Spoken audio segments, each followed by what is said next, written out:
And chat, how's it going, guys? Welcome to the second yearly wrap-up that my stream crew and I are doing. Last year, we got together at the end of the year and went over the games that came out that year and what our favorites were, and just generally had a good time talking about what came out. And we decided to do it again this year. So I'm going to bring the stream crew on in just a sec. Then we'll lay out what we're going to do today and get going. So give me a sec to bring them on. He joins. He arrives. I arrived. Hello. Hello. How's it going, everybody? Pretty good. Well, it's going great, but now you're here. I don't have the Twitch stream up. Actually, I should do that so I can see chat. So why don't you guys introduce yourselves? Who wants to go first? I can go first. I'll go first, sure. Okay, go. Hi, I'm go. Teddy. There you go.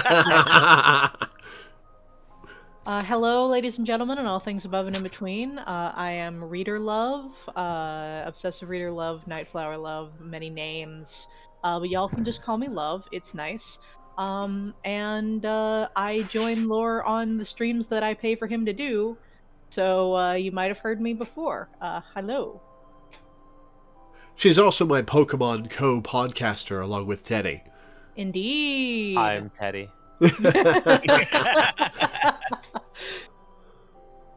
All right, Danny, how about you? Well, I'm Blue Mage Danny. You can call me Danny or Die. I am one of Law's oldest friends. Going on literally 20 years at this point, and we've been doing shit together since before Time Memorandum. At this point, I usually join for the Final Fantasy XIV stuff, but I've popped in for other things too.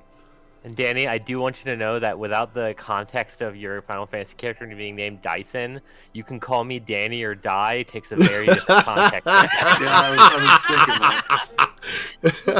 It was also slightly confusing. Yeah, I didn't want to interrupt, but yes, that was exactly what I was thinking. Oh, I mean, man. that too. All right, how about you, Minda? I'm Minda. I'm also around for all of the Final Fantasy streams. And yeah, that's about it. You know who I am at this point, probably. Weekly, statistically. Statistically. I'll get back to you on that one. Okay, so we're going to go over the games that came out this year. I have a list of games that came out in order. We're going to do the new and substantial remade games first, then we'll dip over and check out a couple of remasters that came out this year, and then we'll talk about the older games that we played this year. There's a handful of those, and then we're going to talk about our Game of the Year picks. So, we'll be going in chronological order for the 2023 games. So, the first thing we have to talk about is Fire Emblem Engage. What's there to say about it? It's kind of a dud, isn't it? I played like 5 hours of it and put it down. I think like the most notable thing to me is that Fire Emblem Three Houses had an explosive fandom response. People loved that game. Mm-hmm. I loved Fire it. Emblem Engage is just like crickets. I think the thing that's really damning about is that Engage is clearly going for like the nostalgia fan bait with all of the cameos from past heroes, and yet even the classic Fire Emblem fans don't really seem to have much to say about it, as far as I've heard. That's because classic Fire Emblem fans mostly care about Erika and like a few other characters. Most of the classic Fire Emblem fans I know really care about the Game Boy Advance era. You'll have a few people that were really invested in the SNES games and some GameCube enthusiasts, but they're really attached to the ways the characters are characterized in those games, and I don't think Engage delivered. I know that, like... Yeah, that is kind of the double-edged sword, because, like, all of the games to a degree, but especially Awakening onwards, are essentially shipping simulators built around a tactical fighting game. And so when you don't have the shipping element, it's just like, oh, the scene is here. Yeah, Cool. I have a little bit of insight into how the Fire Emblem. Yeah, people are working on my Windows, so you're going to hear some background noise from my mic. I'm trying to mute as much as I can to avoid it. I can't. They'll be done in a few minutes. Yeah. I have a little bit of insight into how the Fire Emblem fandom was before Awakening. Before Awakening, the Fire Emblem fandom was consisted of 2 to 3 genres of people. One, American weeb-adjacent gamer that was really enthusiastic about playing translated SNES and NES games. 2, oh shit, these Game Boy Advance games are pretty cool. I like a good tactical RPG. And 3, older women who weren't necessarily interested in shipping. They were just interested in seeing characters that felt like they were distinctly characterized and not like the generalized generic like anime characters. Because older Fire Emblem games, sure, sometimes the lords were kind of, dainty looking, but there were a lot of like just generally real feeling characters. Go ahead, sorry. So the fan bait of Engage does not work on these people because Engage is structured in a very specific way to appeal to a very specific kind of otaku, and they are not that kind of otaku. Like, I will admit that I was interested just because I am arguably that type of otaku, yeah, but I am also the older woman archetype that Teddy is talking about, to a certain degree. I was fairly young, though. Yeah. When Fire Emblem 7 came out, I didn't play a Fire Emblem game until Awakening came out. One of my classmates in high school, in my band class, was talking about it, talking it up, and I was like, I don't really play games with permadeath in them. But then I remembered that my older brother had Fire Emblem 7 for the GBA just kind of laying around, and I was like, and I found it, and I was like, well, maybe I'll give this a shot. And then I played it, and I was like, oh no, I love this. And Lucius and Raven are their own entire thing. If you know Fire Emblem 7 and you know me, you know that I am all over those bitches. But, there's also like a lot of good characters in general. I love Hector. I love Lynn. Ellawood's pretty cool. Florina is a precious child that needs to be protected, etc., etc. There's a lot of good stuff in there, and I can definitely understand the idea that, like, you want, like, for me, it was very character-based. Like, the tactics were not, like, a super big aspect of it. So I can kind of understand that if they kind of dropped the ball on characterization and made it kind of gag-centric. I haven't played Engage. I heard bad things about it. I was like... Engage is very comedy-focused. In its social links and early story, as far as I got. It's... Okay. Sure it gets serious eventually, but still. So from what I'm gathering, the biggest problem you guys have with Engage is it's not very engaging.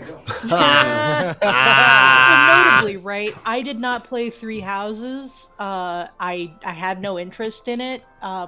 When it comes to like route-based games, I am only interested in games that have a correct option.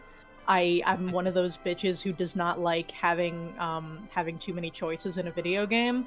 I want to do like the golden route every time, and because Three Houses very specifically does not have that, I was like...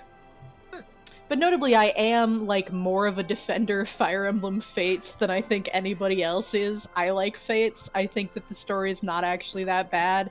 I played all 3 versions of it. I didn't finish any of them because I have too many goddamn video games to play, and but I think that the character writing in Fates is actually very good, even if the main story is kind of clumsy in a lot of areas because they were trying to write 3 stories at once. I think that a lot of I feel like Fates is actually kind of underrated. Like, the problems people have with it are valid, but I think that it's kind of an interesting... And I think that's what's really damning about Engage, is that, like, there's a similar pattern, right? Game revitalizes or not revitalizes, but game is a big hit. It's a little bit of an appeal to otaku, sure, but it like has a really good characterization and interconnectivity between characters, and it's followed up by a game that's a little bit more of otaku bait, and is received a little less well.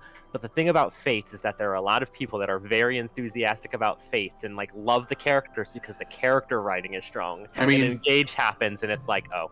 I mean, let's be honest. Let's be honest. Like the problem with Fates has nothing to do with the story or characters. The problem is that it's one game for the price of 3. That also, yeah. Like let's be real here. It's split up into 2 games from the outset, and then the golden route is a DLC, which, if I remember correctly, was the same cost as the original game. Correct? It was $30. Ooh. So if you actually wanted the full Fates experience, it was one game for the price of 3. Well, not as opposed to 3 Houses, which was essentially 4 games for the price of 1. Well, didn't you need both the games in order to access the DLC? No, you didn't. No, you could buy it. You could buy it, but the other game's story as DLC for like $30, and then Revelations was also $30. So it was technically 2 games. It was 2 purchases. Well, no, it was 3 It was 3. You bought the base game. It's still 3 purchases. You buy the base game, you buy the other game. Yeah, but what I mean is either as a separate cartridge or as a DLC, and then you buy Revelations. 3DS games were $30. No, they were 40. No, they weren't. They were more than that. Yeah, they're like 40 to 50, and I always found them for 30 to 35. Maybe I was just looking in a good place. Yeah. I don't know. King Bling asks an interesting question. Was there a big gap between Awakening and what came before it? Yeah. The answer is no. It's just that Awakening it went huge. Awakening was the last gasp, desperate attempt to revitalize the series, right? Yeah. It was going to be the last game if it flopped. Probably. And the funny thing is because they made like a couple of GameCube games and a Wii game and a bunch of GBA games, and then Awakening just like hit the right note and got people in seats. Yeah, if I recall correctly, Fire Emblem had mentioned. Metroid sales numbers, which in Japan was not very good.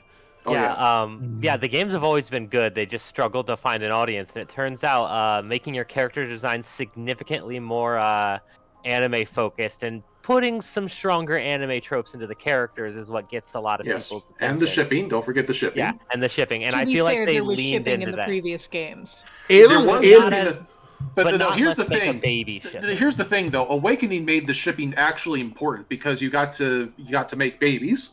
Yeah, and the only other game that did that. This is not joking. Lord, do you know anything about Awakening? I know it's a story in 2 parts where you do the shipping and you make the babies, and the babies are your units in the second half. No. Why? That's a different game. That's not at all. It's what it is. It's what it is what you do the shipping, and then all of the kids are future Trunks who come back from the future. Huh. And that's how you get to have the kids come in, even though like no time passes between cementing a relationship and a child showing up. And in Fates, that mechanic went over so well that in Fates they had to shoehorn it in a very weird way. It's so funny in Fates. But like, the thing about that is that all of the kids in Fates are actually really cute and fun, and I like them all. So it's very hard for me to hate the very stupid mechanic when I like all of the kids. Fates is the endless struggle of great, strong characterization, but God, the story they exist in. Send you to the child soldier. They send them to the child soldier dimension. Everyone was talking about that when he streamed. So about 3 Houses, I think Engage has... I still need to play 3 Hopes at some point. Jesus. Yeah, I should as well. I'm not really a big Muso guy. Yeah. But I should play 3 I'm not Hopes. either. The only Muso I've played is Fire Emblem Strikers, which does not play like a Muso at all. Here's the thing about 3 Houses. 3 Houses is extremely good. 3 Houses is... I've been writing an article for the past couple days, and I'll bring this up a couple of times because it's going to be relevant a couple of times in this stream, but I'm writing an article over the past couple of days about my top 50 games of all time. Fire Emblem 3 Houses makes the list. It's so good. The gameplay is challenging, the characters are fun, the story is compelling. well, 3 of the 4 stories are compelling. We don't talk about the Blue Lions. The And Blue so, Lions had some interesting stuff in it. It just kind of fumbles the ball on the way to getting to the interesting Considering stuff. that, like, Dimitri is my boy, I feel like... I feel like if I was Blue going Lions to pick, I was fails gonna... Dimitri to be interesting, you know? I mean, Yeah. Blue Lions, I think the problem with Blue Lions is that it is kind of the most standard one. Like if you compare any of the Three Houses campaigns to just the platonic ideal of a Fire Emblem campaign, Blue Lions is the one. And Like that's the Bleagles one is- that and that's the Bleagles one is that the like most hits all of the unorthodox. most cliched tropes, and like Yeah. that's the one where your arm is the blue units. Like that's not an accident. So, like, Yeah, from like- what I understand, from what and that's like, that I think is the problem I'm getting at, in that the weakest campaign in Three Houses is the one that's most like a Fire Emblem campaign. Fire Emblem Three Houses is a departure from the series, but it's also the onboarding for a massive number of players. Three Houses was my first Fire Emblem. It's a lot of people's first Fire Emblem, so it sets expectations that Engage doesn't back up. Engage goes back to the old style of Fire Emblem. It plays on nostalgia. It tries to go back to the series roots, and that's not what people wanted after Three Houses. Or at least not what a lot of people wanted after Three And it Houses. also did it poorly. Yeah. I was thinking about Engage because nothing about Three Houses grabbed me ever at all. Like, Mai is really into it, and so is Rosie, and they both gave me like different plot rundowns and like character analyses and stuff. And I was like, why would I want to play a video game where there are 3 routes and 3 characters you're supposed to like, but if you pick a route, the other 2 wind up as shitty half-baked versions of themselves or villains. Like, why would I ever want to play that video game? It's There's because no, of the like, tragedy of it. I don't like tragedies! I mean, So if you think, we have think successfully about spent 20 minutes not talking about Fire Emblem Engage. I think that's and that's the issue with Fire Emblem Engage. It's unremarkable. Yeah. We're just not engaged on the subject. That's the second time you've made that joke, and it's still funny. We should move on from Engage, though. Yeah. Everyone else already did. Ha! Oh, There are a lot of games that I would probably hate. You can see Mize in the stream. So, next on the list, which also came out in January, is the Dead Space remake. And I don't know if Minda played it, but if not, I'm the only one here who played that. Oh, I played the shit out of that game. Yeah, that game was so good. Here's, bringing up the article again, Dead Space Remake is number 10 on my list of my top 50 games of all time. I love Dead Space. I loved the original. I loved Dead Space 2. I liked Dead Space 2 more than Dead Space 1, and Dead Space 3 we don't talk about. That game sucked. No, yeah. But when Visceral disbanded a couple of years ago, I thought, oh, it's never coming back. It's so sad. One of my favorite game series of all time is done. They can't go anywhere after Dead Space 3. I even have plotted out a treatment for Dead Space 4 that's never going to happen. And then the remake was announced with a new team, and they were going to turn Isaac Clarke from a silent protagonist into a voiced one to line him up with Dead Space 2 and 3, and I was very apprehensive because it's a remake of an amazing game. It's going to be a follow-up to the second game, which is one of the greatest horror games of all time, and I was apprehensive.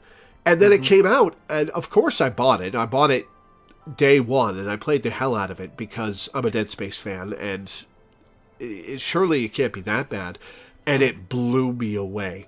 It takes everything good about the original, keeps it, upgrades it, adds more, replaces the bad stuff with new good stuff, adds a whole set of interconnective tissue between the chapters. In the original, you took a tram from chapter to chapter. You didn't explore the whole ship. In the remake, you can explore the whole ship at any time. And you travel from chapter to chapter, often in ways that you never could have approached in the original game. And the voice acting is, well, the added Isaac voice is great. He's in character. He's really good. He's fun. He's interesting. He's executed perfectly. I was scared that the Dead Space remake was going to be bad or miss the point, and instead it's completely replaced the original for me. I would trust this team to make a Dead Space 2 remake, and that's saying something. Mm-hmm. Would you trust them to make Dead Space 3 good? Well, I mean, that's... They would have to completely rework Dead that's Space 3. That's like a bigger challenge. Dead Space 3 has some inherent problems with the story that would need to be rewritten. The big problem with the game was that it was a loot box simulator. EA made it so that instead of finding weapon parts in-game, you bought loot packs and got weapon parts, and you constructed weapons from that. And for a linear single-player game? Yep. And every weapon used the same ammo. This was one of the early adopters of loot packs before, because the other thing is like loot boxes. Everybody associates loot boxes with Overwatch, which came out in 2016, and the thing is like they were around for a while before that, mostly in EA games like Valve Mass debuted Effect 3 them, actually. and Dead Space 3. Wait, Mass Effect 3 had loot boxes? Yes, Mass Effect 3 used to have a multiplayer component, which was a very simple multiplayer thing. It was basically a 4-player co-op horde mode, and like the game was very simple. Like there were 10 waves of enemies that would come at you. You would kill them, and then at the end you would get credits, which you would use to buy loot boxes, or you could spend real money on the loot boxes to and the loot boxes contain like permanent weapon upgrades, which will make your characters more powerful. And yes, you could spend money to make yourself stronger in that multiplayer. It was actually a really fun multiplayer system, loot boxes aside. It did not get ported over in the Legendary Edition, sadly, so it's just sort of a relic of the past. Shows what I know. I played Mass Effect 3 as a single-player game exclusively. Oh yeah, a lot of people did, because it was like, not only was it an early implementation of loot boxes, it was also right on the tail end of everything having a tacked-on multiplayer, because Halo started that trend in 2002, and it carried over through the entire Xbox generation and well into the 360 generation. I do remember that. And Mass Effect 3 was one of those games that had a tacked-on multiplayer, and it was pretty fun. It was a fun horde mode. That you had parts of the thing that made it so fun was that you had a huge variety of characters that you could play as. You weren't just playing, a human, soldier, engineer, adept, etc. You were playing like Asari adepts or all kinds of other aliens. Like you had there was like a Geth eventually that they added and they kept adding to the multiplayer throughout the game. Let me look up the full list of you had Krogans really cool. That were playable. That's fun. Yeah, it was a lot of fun. You're also right, I think. I haven't noticed tacked-on multiplayer in the last few years. It's all either multiplayer-focused games that might have a campaign, or it's single-player games. I will say, and we'll get more into this during a certain segment, but honestly, I prefer loot boxes in, if they're going to make you stronger, then they should be in a single-player game, not a multiplayer game. I feel like that's actually healthier, but that's like a separate, for cosmetics in a multiplayer game, that makes sense. But like in terms of like actual gameplay features being locked behind loot boxes and stuff, it should only be a single player game. As soon as you start entering multiplayer, like especially PvP. Yeah, I was gonna say PvE, if the multiplayer is easier, PvE, then yeah, it's fine. You're just helping people out. Yeah. I mean, I disagree. I disagree with loot boxes being used for progression, regardless, because it just results in less impetus on actually playing the game and improving that way. and instead just loot boxes. If Yeah. they're earned through playing the game and cannot be purchased with money, then I still question the veracity of something that you get at random for a linear single-player game with a beginning, middle, and end that isn't like a roguelike being randomized. This is a for Xenoblade progression. Chronicles 2 comment. Oh, sure. I don't know anything about Xenoblade. Yeah. All I know is that my friend that really likes the minions also really likes Xenoblade. Shout That's out to actually Max. that's actually part of the problem with Disgaea 7, because Disgaea 7 came out. We'll talk about that more later. I guess I'll address the gacha system in Disgaea 7, which is actually get there. cleverly implemented when we get there. That's going to be near the tail end of the 2023 games. Yeah, one of the I think the back to Dead Space remake. I think the weirdest, I think the most interesting effect of the of giving Isaac a voice is something, Laura, that you said you actually didn't like, but I think it's funny because it was just how it plays out. Is that giving Isaac a voice made Hammond more likable? Because the problem is that in the original game, since Isaac was a silent protagonist, Hammond spent a whole lot of time telling Isaac how to do his own job. You know what I mean? Yeah. And so I don't recall saying I thought it was bad that Hammond was more likable. My problem with Hammond is his voice acting, which is not that it's a bad performance, it's that I liked original Hammond better. It was a very striking like you performance said in something to the original. effect of like Hammond is like nicer, and it makes the him and what's the girl's name, Kendra. Kendra. It makes like the whole dynamic between Kendra and Hammond a little weird, because like in the original game, you know, they're like constantly butting heads, and Hammond comes across as gruffer, so you kind of want to suspect him, but then, oh no, Kendra's actually the real traitor. Whereas in this game, Hammond is just kind of a nice guy because he's not barking orders at you. True. Because he doesn't have to tutorialize for the player. And like it's an interesting little shift in characterization that's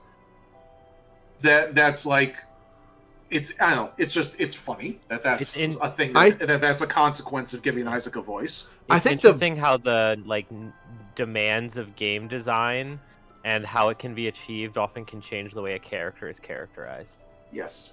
Yeah, it's a very interesting field that way.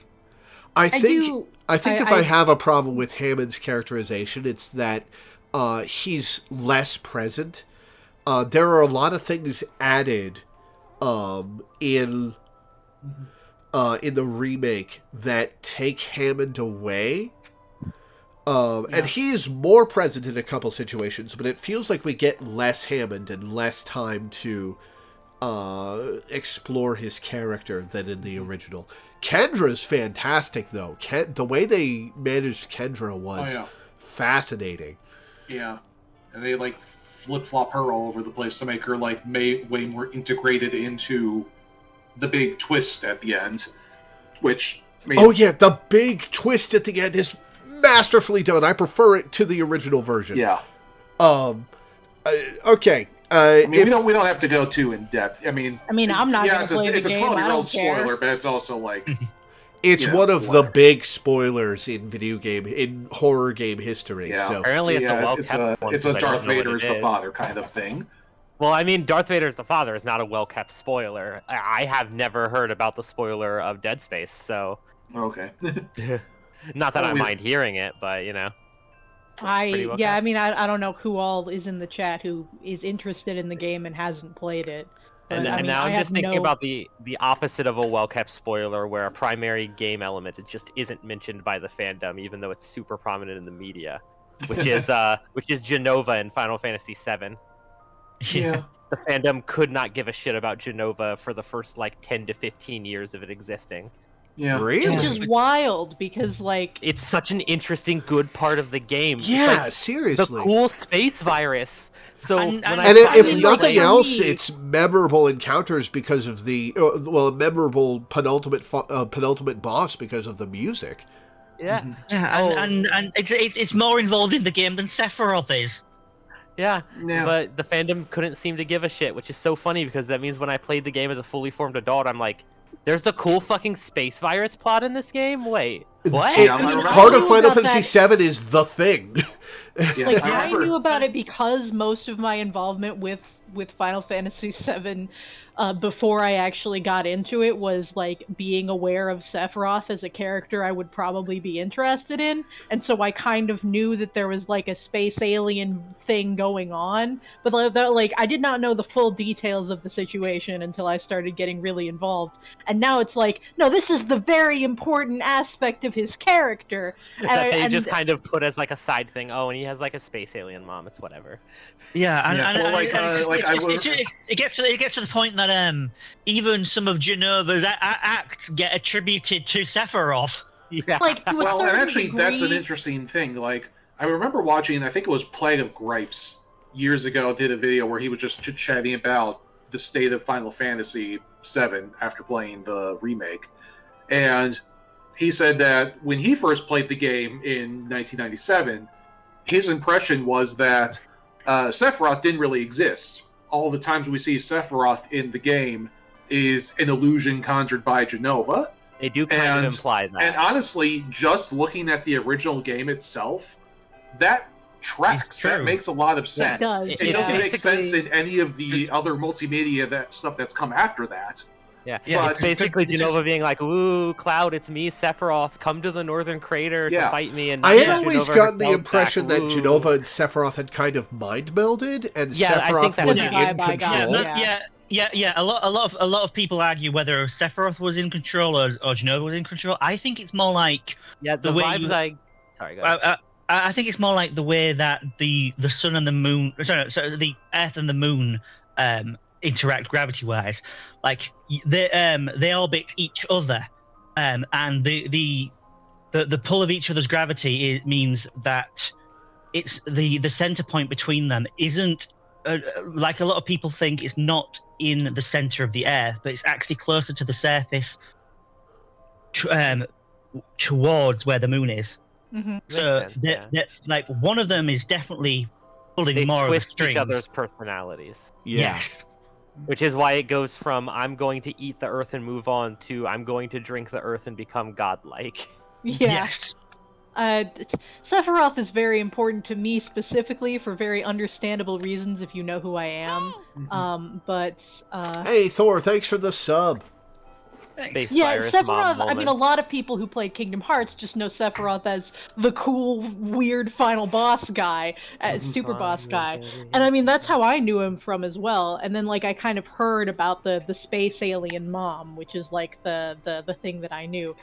Like, Kingdom Hearts arguably makes the connection to, like, the greater force of darkness being, like, if you do the parallels like I am prone to do for the parallels, like the Genova would be like the power of darkness as a whole, and like and Sephiroth kind of represents that, and like that's how he influenced Cloud in that, but we don't really get a lot of details on their actual history. Like, so we don't know how, like, because Cloud was part of the group who was in Radiant Garden, but we have no idea how Sephiroth is tied into that. My personal theory is that Sephiroth was one of the human experiments that the Radiant Garden people were working on when coming up with the darkness stuff. But that's like a whole ass fan theory. Yeah, that we don't gotta have time to get right into now. that. It's none of us know enough about Kingdom Hearts to have any contribution to that conversation aside from you. Well, actually, I've been listening to a Kingdom Hearts podcast. Ooh, which one? Called Sounds About Light.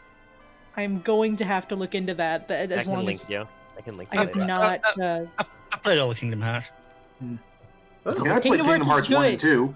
I played 1, So- 2, and the GBA version of Chain of Memories, which Yeah. I loved, and apparently a lot of people don't. It's a little divisive. I've played both it and the PS2 remake. I think it's fine. It's like Yeah. fine. Yeah, it's fine for a GBA game. Kingdom Hearts 2 The is one of my story is favorite games of all interesting. time. I like Riku's story in it. Riku is great. I have a lot of feelings about. I want to make a fucking video essay about Kingdom Hearts, but there's so much to talk about, and I don't know how to edit videos or find footage for videos. Hmm. You can always learn. So I Yeah, hate but, to like, I hate to say this, but we should get back on topic. Yeah. So, what's the next game on the list? Hi-Fi Rush, which also makes my top 50 games of all time list. This year is stacked. Another game I have not played. Hi-Fi Rush is it's brilliant. You know Probably those on old sale this week. You know those Mystery Skulls music videos where everybody's head bops in time to the music? It's that writ large. I have heard very good things in that vein about it. Everything in the game moves to the music. The player, the enemies, the environment, the traps, the platforms that move around, all of it happens in time to the music. And it is so fun. It doesn't require a ton of rhythm game experience. If you do stuff off the beat, the animations will still happen on the beat, and it'll just do slightly less damage. But, oh man, when you really get into the flow of that game, it feels magnificent. And the apparently music... Hi-Fi Rush, apparently Hi-Fi Rush is on sale, 22.5 USD. Oh, nice. Yeah, people just throwing that out there. One of the best games of the year. It's $20. The music is magnificent. It's not really stuff I would listen to on my own. Like I wouldn't play an album of Hi-Fi Rush music for fun, but in the context of the video game, which is also a very interesting thing to discuss, is music in video games. Here's the question, though: would you listen to the streamer version of the soundtrack or the non-streamer version of the soundtrack? Because there are two different ones. I didn't listen to the non-streamer version of the soundtrack. It's like a jukebox soundtrack. It's an entire. Yeah, there are two entirely different soundtracks to that game. One is made up of various famous rock songs like Metallica and the like. Ooh. 9 Inch Nails is in there, but you can't stream that because music copyright on the internet is a shit show. And so there is they also had their home band do a backup track for streamers to stream with. I did really listen cool. to a couple of the licensed songs, and I honestly preferred the streamer mode tracks. I think they blend into the action better. They're more... Here's a tangent. A quick one.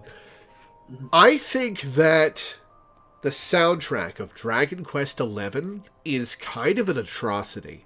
It's designed in such a way that it wants you to pay more attention to the music than it does to the gameplay. And that's because the rights to the Dragon Quest music are owned by a composer that does stuff for orchestra and is holding it hostage for the games. And the whole Dragon Quest fandom hates the guy, by the way, which is very funny to me. Yeah. Oh, wow. He's just a bad guy ethically, in a lot of people's opinion, and so everyone's just like, "Fuck this guy." And so I like to compare that soundtrack to Final Fantasy VII Remake soundtrack, which is just as bombastic, just as over the top, but it's mixed and used in such a way that it underpins the gameplay and is background music to it. It understands the place of music in a video game. And I think the streamer mode soundtrack of Hi-Fi Rush nails that perfectly. It is background music that gets you pumped, gets your toes tapping, but doesn't distract from what's going on. And I think probably the licensed version would not nail that as well. Hey, guys, I gotta go to the bathroom, and I also ordered food that's gonna get here in 10 minutes. So I gotta pop out for 10 to 20 minutes. Don't start talking about Octopath Traveler 2 until I get back, please. Okay. Well, the next game is RE4, and that'll probably take a while. Yeah. Okay, good, because I haven't played that game anyway, so I wouldn't have anything to say. Regarding game soundtracks and filling in and everything, I think it's really interesting because a game soundtrack can be explosively bombastic. It can have lyrics. You can have a demanding stage presence. but be structured in such a way that you can continue playing a game while listening to it, because it feels good and right to play alongside it. And then there's soundtracks where it's like, no, this is made for you to be sitting down and listening to it, and demands all of your attention. And I feel like the Dragon Quest XI music is in that vein. Yeah, and I think that's almost always a mistake. I think rhythm games that focus on music are an exception to that. I think that the music being something you pay attention to in a rhythm game is fine and often good even. But if you're making almost any other kind of video game, you want your music to serve the game rather than distract from it. Yeah. I really like or if a game does serve a music, then it's fine, because that's like every Toho soundtrack. But those are built to be video game OSTs, and the games are built around the music rather than as separate entities, And that's an example of music integration. If the pace of the game is designed to match the pace of the music, and the mood and tone of the game and the feeling of the game is designed to match the music that plays, that works. Dragon Quest XI's soundtrack does neither of those things, so it doesn't work. Yep. Yeah, Hi-Fi Rush, on the other hand. Hi-Fi Rush nails it. And it's Hi-Fi Rush, funny. I mean, like, it's a rhythm-based action game, which is one of those ideas that, like, it's surprising no one did that yet. Supposedly, actually, the Arkham games were, like, originally envisioned that way, which you can kind of innately feel just with the way those games flow together. Like, the way combat flows in the Arkham games feels like a precursor to Hi-Fi Rush. And the Hi-Fi Rush finally just went all balls out and did it, and had, like, a proper rhythm-based game. And it was really good. Yeah. It had some great, good music, great art style. Like, just... Oh, yeah. Just, like, the whole game is just really fun, is the thing. Like, and there's a big, strong, beautiful woman in it. Oh, Yes. yeah. Rekka, love her. Here's That's the thing. a very important thing in video games and media recently, is that people and are also, like, and "We also love big, like, a strong, beautiful goofy-ass women now." reference to some obscure PS1 RPG. What was it? Phantasy Star? Yeah. What was that? I forgot what the tangent is. Oh, are but, you like, talking they about, like, just- Beyond Good and Evil or something, I think. No. Fantasy Here's- Stars, Sega. Here's what's also magical about Hi-Fi Rush is that the story... Xenogears. That was it. Yeah, Xenogears there's a Xenogears joke at the end of one of the chapters, which is And very funny. masterfully done. And the game is funny. The game is genuinely funny. The humor is great. The story is great. The characters are great. It all fits seamlessly into the feel of the game. And Chai, the main character, is bold and brash and overconfident and kinda dumb, and that is so easy to do wrong and make him annoying or uninteresting, but he's not. He's not annoying. His confidence is infectious. It makes the player feel good to be Chai, and that is fantastic. I'm very passionate about the games this year. Yeah. Good year for video games. Oh yeah, this is absolutely Wish I got was able to snubbed play at the more of game. them. Hi-Fi Rush absolutely got snubbed at the Game Awards. Like, they did get like one award for sound, I think, sound design, which was deserved, which is a but- gimme.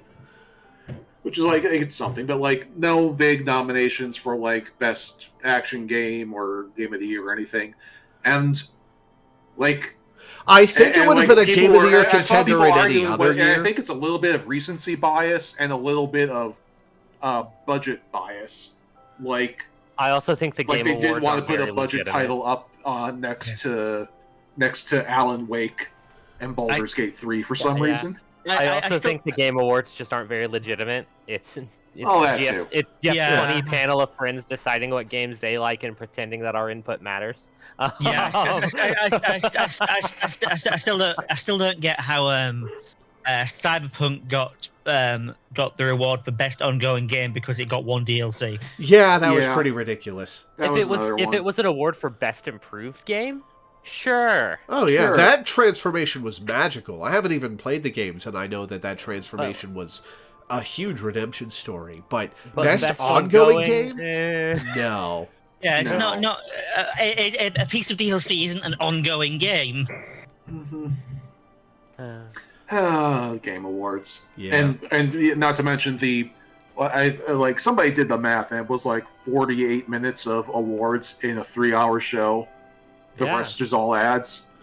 It's like, that's I great. feel like that's more acceptable with a video game awards show because we're seeing trailers and teasers for new upcoming interesting stuff.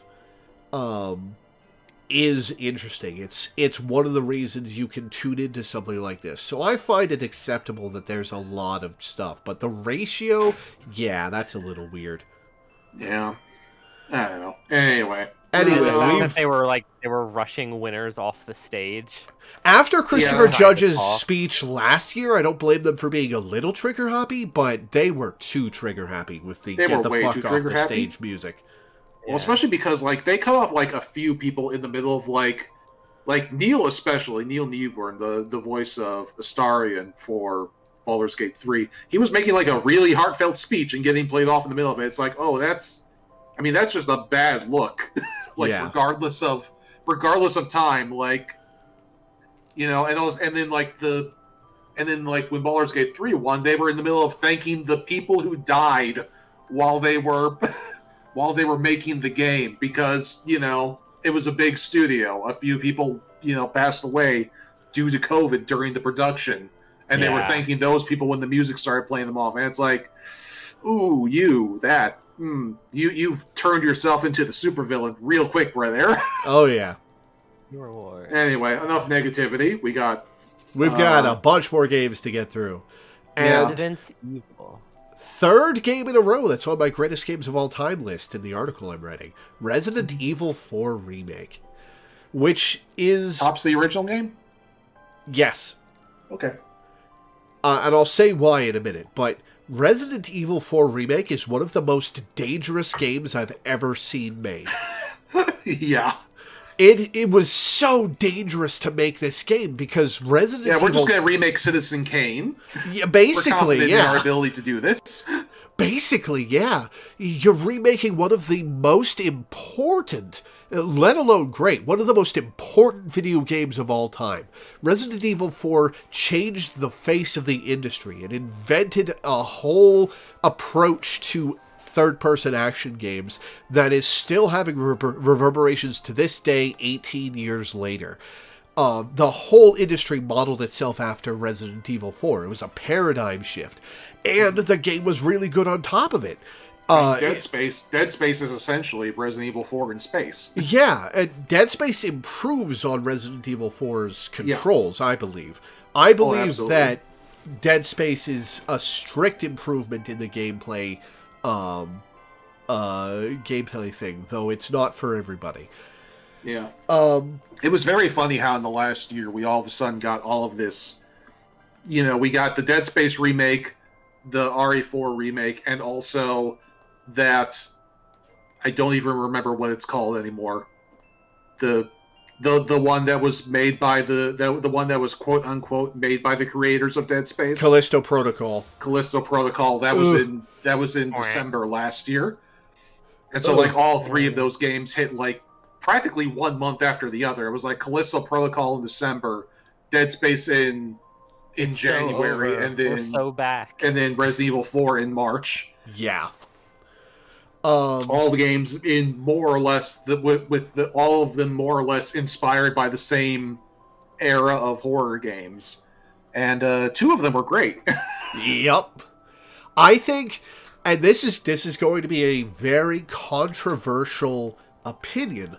I think Resident Evil 4 Remake is better than RE4 Original because of the gameplay. I think the story suffers a little. I think the performances are a little inferior. But the gameplay, in my opinion, in a vacuum, comparing them without caring about their effect on the industry, I think Resident Evil 4 Remake is the better game. From what I glimpsed, it also just made Ashley a more fun character. Oh, yes. Ashley's the one. She has more to say and more character to her. Ashley in the original, a lot of people complain about her, but they complain about her because she's an escort character, which I think is unfair, because in my opinion, she's one of the greatest escort characters of all time. She always does exactly what you tell her to. She actively avoids your line of fire. She's bright fucking orange, so it's impossible to lose her in a sea of grays and browns. Yeah, it's and if she's in trouble, she immediately tells you where she is and that she's in trouble. She's perfect. If Ashley dies, it's your fault. It never feels like Ashley dies because, oh god damn it, that AI fucked up and I failed the mission because of it. It's like, no, that never happens with Ashley. There are enough tools in both games, the original and the remake. There are enough tools available to control Ashley that if she dies, it is your fault. I think Ashley in the remake is a bit of a mixed bag. She sounds less annoying while still serving the same functions as original Ashley's shrill voice just as well. And she's somehow even more orange. They found new shades of orange since then. I mean, the funniest part about shrill voice Ashley is the fact that she is Sandy Cheeks from SpongeBob. That's Sandy Cheeks' voice actress, yeah. Yep. Which you can totally hear once you are aware of that, you will never unhear it. You can definitely tell. It's funny how maligned the idea of escort quests are in games when some of the highest rated games in history are escort based. You've got the Resident Evil 4, you've got Eco, you've got the Oddworld games. Mm-hmm. Escort missions are incredibly difficult to do right. You would think it's simple, but nailing a game mechanic where you don't control half of it and making it good in ways, especially with something where it feels like you're supposed to be able to control the half of it that you don't control, making that feel good is incredibly difficult. I'm not surprised people hate escort missions in general. And actually, that comment you made about having a game where you don't control half of it, that segues nicely into a comment I just saw Milena make in chat, comparing Ashley to Natalia from RE5. And yeah, she sucks because she fucks with your inventory. You mean Sheva? Sheva, oh right. Natalia sounds like somebody else. GoldenEye. Yeah. Sounds like GoldenEye. Okay. Ah. But yeah, like I immediately, what your comment made me think of Sheva in RE5, where yeah, she runs up to you and fucks with your inventory because she like steals your health packs and your ammo. And it's like, no, I gave you the shotgun and the shotgun ammo. Don't take the sniper ammo. I need that. What are you doing? Yeah. I think Luis in RE4 Remake is a prototype for Sheva in RE5 Remake. Oh yeah. And I think if they implement her like that, where she's invincible mostly and gets out of your way and helps you as reliably as Luis does, I think RE5 Remake's going to be just fine. Yeah. Luis actually also, like, Luis in those sections also got me thinking about, and this is something we can talk about more when we get to the Legend of Zelda conversation. It made me think about an Ocarina of Time remake where Sheik was more present. Ooh, that would be cool. They could even foreshadow the Sheik assistance mechanics in Jabu Jabu's belly by having Homegirl work off of similar principles. Yeah, something like that. Because in 1998 when Ocarina of Time was made, Sheik could basically only show up in cutscenes, exposit a little, give you a song or a MacGuffin to progress, and then disappear again. But with today's technology, she could actually be present during boss fights, doing the same sort of shit Luis does, and like, I hate to advocate for more remakes, but if they're going to be good remakes, and if there's a hook to make them refreshing and interesting, like, that would be one. Yeah, definitely. Luis, in general... Sorry, go on. I was going to say, Spirit Tracks is a Zelda where you have control of a second party member, and that game would love a console re-release, I think. I actually really like Spirit Tracks, especially the finale. That was a really fun finale. Mm-hmm. Spirit Tracks and Phantom Hourglass could really use like a bundle pack remake or something. Yeah. Yeah. I think a lot of games are trapped on the DS because they take such good advantage of the touchscreen. Ironically, they're too well executed to put on anything else.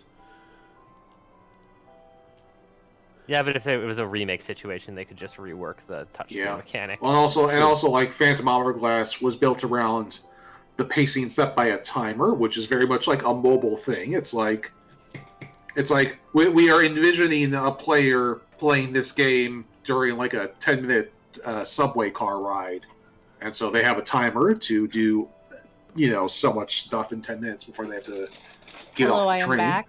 Welcome back. Welcome back. Just talking about all of your favorite games, and we won't go back to the subject. Yeah. And that's how I feel about Honkai Star Rail. a few more thoughts on any of these.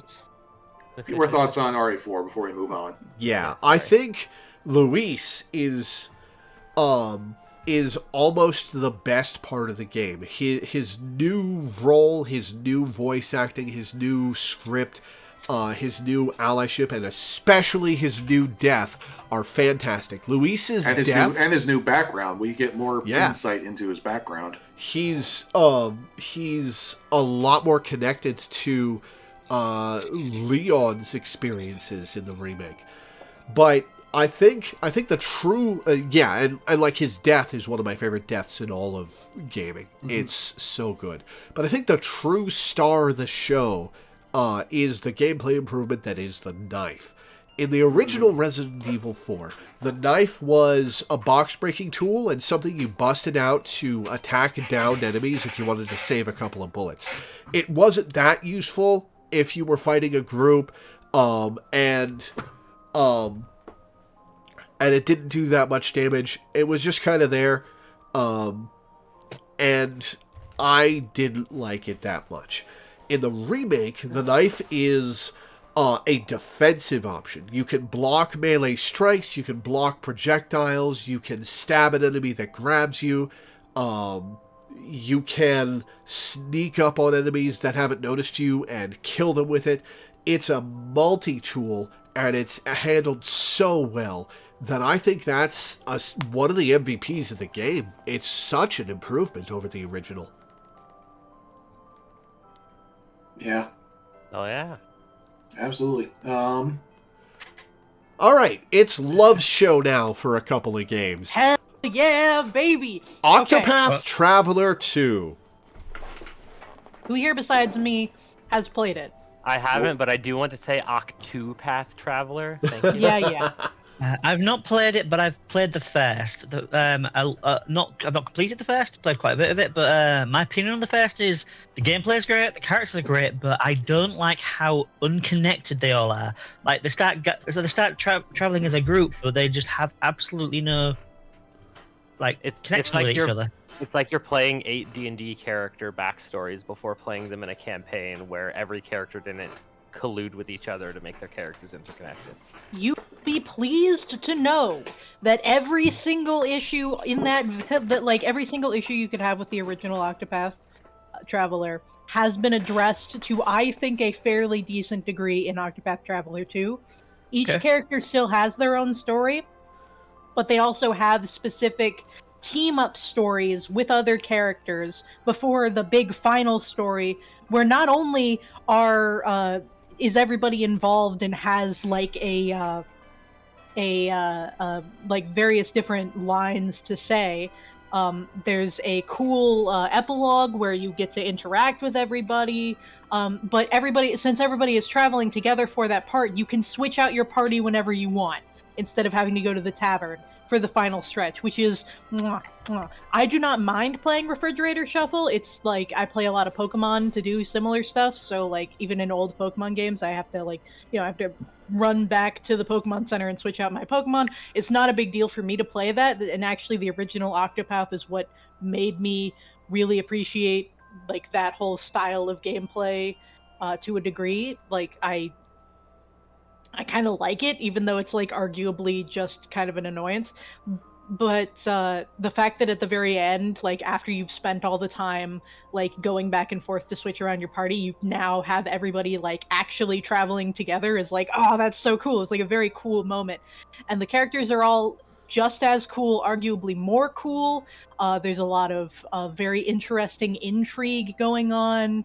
The world building is just as cool as the last one. Like with some interesting elements of like various different levels of corruption and everything. And there is like in the first game a character who's kind of just there to be the ray of sunshine, whose story is mostly about like hope. Literally, it's about hope. And she winds up sort of being, and like that winds up being the through point for the whole thing. You know, you have to have hope in the face of despair, which is the basic plot of the game. And the focus on like duality is also a big thing in this game because it's the second game. We've got day and night cycles. We've got different abilities that you can use depending on like different aspects of your character. And it's very interesting. All of the and like the stories do not play out the same way for each character. Like in the first Octopath, like everybody had the same number of chapters in their story, and like it's sort of like progressed in very similar ways. In this game, that's not the case. Like there's one character who you do their Act 1 and their Act 2 together, and you have to do them like at once. And then like you can never go back to the area that you started in for that character because they were in jail and you do a prison escape, and it's like, oh, that's so cool. And there's a lot of like, I really like the writing, I really like the character stuff, as always, like interacting with like the various characters and like the various NPCs and getting their whole stories is like, oh man, like you learn all this stuff about the world. And so it's got all the stuff that you liked about the original Octopath. It addresses a lot of the problems with the original, and I think that it is all in all a fantastic game, a great sequel. One of my favorite games that I played this year. It's been a while since I finished it, but I did finish it. I did the whole 9 yards. I did not fight. You can fight the ultimate boss from the first game in this game, and I don't in the second game. I don't think I did that. I don't remember, but I did. You know, finish up the final route and everything, and it's very cool. It's very interesting. So it's a sequel awesome game with a day and a night cycle added and an expansion of abilities. So did you get Octopath Gold or Octopath Silver version? Thank you for appreciating my joke. I'm gonna wait for Crystal. Crystal was one of the first games I played. I had Gold, and then I had Crystal. Fun fact: my name is one of the default names for the female player character in Crystal. Oh, cool. I didn't know Nightflower Love fit the character limit. Nah. Well, they squish it like for alligator. Oh, okay. It's my actual human name that the chat does not get to know, but I'll tell you guys later if you're interested. I was so disappointed when Hat Gold and Soul Silver replaced Chris. Chris was just, her design was great. Chris I think the remake design for the girl is a little Lyra inferior. is very cute. I like both Lyra and Chris. Chris is too special of a design. They'd have had to think of some wild specialness to give the guy as well. Otherwise, everyone would just pick the girl. Yeah, but notably, both of them are in Masters, in Pokemon Masters, the mobile game. Chris and Lyra are both there. So there's four. There's Chris, Lyra, Ethan, and Silver they all know each other. They don't really talk about how they all know each other, but they all know each other, and it's very cool. I just can't get over the fact that Lyra is just Mario except with pigtails instead of a mustache. Let's go. Huh. Yeah, I can see that. I never thought about that. Huh.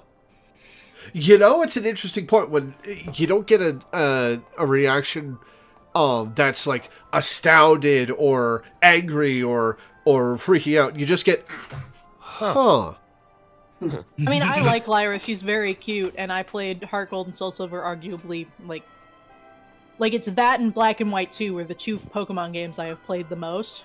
So, yeah, the Black and White 2 characters are different from the Black and White 1 characters. Yeah. Yeah. I feel like Heart Gold and Soul Silver permanently changed the trajectory of the Pokemon games. Possible. Like, in what way? A higher emphasis on like companionship and closeness to your Pokemon that became more and more of a highlighted feature as the games went on. Yeah, I can That's see true. that. Yeah, the previous games kind of like just sort of had that. It's funny to me how they keep for a while they kept flip flopping on whether or not Pokemon could stay out of the Pokeball and follow you around. Because like you could do it with your Pikachu in Yellow because that was kind of the whole point of Yellow. Mm-hmm. And then you couldn't do it again until I think Heart Gold, Soul Silver. You could do it in limited areas in the PAL Park and Diamond and Pearl, and only with a set of like 7 Pokemon. Yeah. And then in Platinum they expanded it. No Gyarados allowed. Yeah. He'll eat the other Pokemon. And then they didn't have it in Black or White. Then they did have it in something else. It was silly. Every single Pokemon could follow you in Heart Gold and Soul Silver, if that counts. Right? Yeah, it's It's actually funny. Developers at the time in interviews when talking about it said, we were just telling ourselves over and over doing all the sprite work, we have to beat Pokemon Yellow. We have to beat Pokemon. God bless. That's honestly really cool. I think the next time they really had following Pokemon was the Let's Go games. Yeah. And like there were aspects of it in Sun and Moon, like in that there were overworld Pokemon you could interact with, but like it was like they were clearly toying around with the idea, because like I don't know if you guys know this, but in Diamond, Pearl, and Platinum, not in Platinum they added a few, but in Diamond and Pearl, the Pokemon that you can take into the Amity Park are all Pokemon that already had overworld sprites. That's literally why they're all cute Pokemon. Pachirisu has an overworld sprite. Drifloon, you got an overworld sprite because you have to fight it on the overworld. Pikachu, there are some in the overworld. Oh, and every single Pokemon in Sun and Moon in the data had rigging and animations to allow them to have a walk animation. Huh, that's a waste. Yeah, fun thing about Komala, its body didn't walk. Its little log teeter-tottered as if it was in control. I mean that's how it works. That's where the walking ferret meme comes from, isn't it? Those sprite lips. Yep. There's also the fact that the way that the way they made the models for X and Y is they actually made high quality, really nice looking models. Downscaled them. Yeah, because the idea was they were making the models for future proofing, which is why when everybody was so upset when they said that in order to make the graphics better for Sword and Shield they had to do Dexit, because they were having to make all these new models and all that, all the new textures and all that. When we actually data mined the models, we discovered these are just the models they made years ago for X and Y without downscaling them. They lied to us. That's why people got angry. I think they should have just said, yeah, there's not going to be all the Pokemon in this one. And no explanation, no justification, that's how it's going to be. Have said that. Yeah, because honestly, there's over 1,000 of those fuckers now. I don't need all of them to be in every game. I mean, like, just look at any fan game that tries to do that, and it's like, not the best idea, actually. They have to really, like, source the manpower widespread to get it all done, and it's just like, I do like, okay. I don't think that you should have all 1,000 in a region natively. I think there should be a limited number of Pokemon that you can encounter in a region, and I think 400's a good number for that. We do have a Pokemon section later in the stream. Just that's true. That is true. Well, let me finish my thought. I think that it's fine to have limited Pokemon that you encounter, either in the wild or in the overworld or any of that. I think the rest of the Pokemon should be transferable in.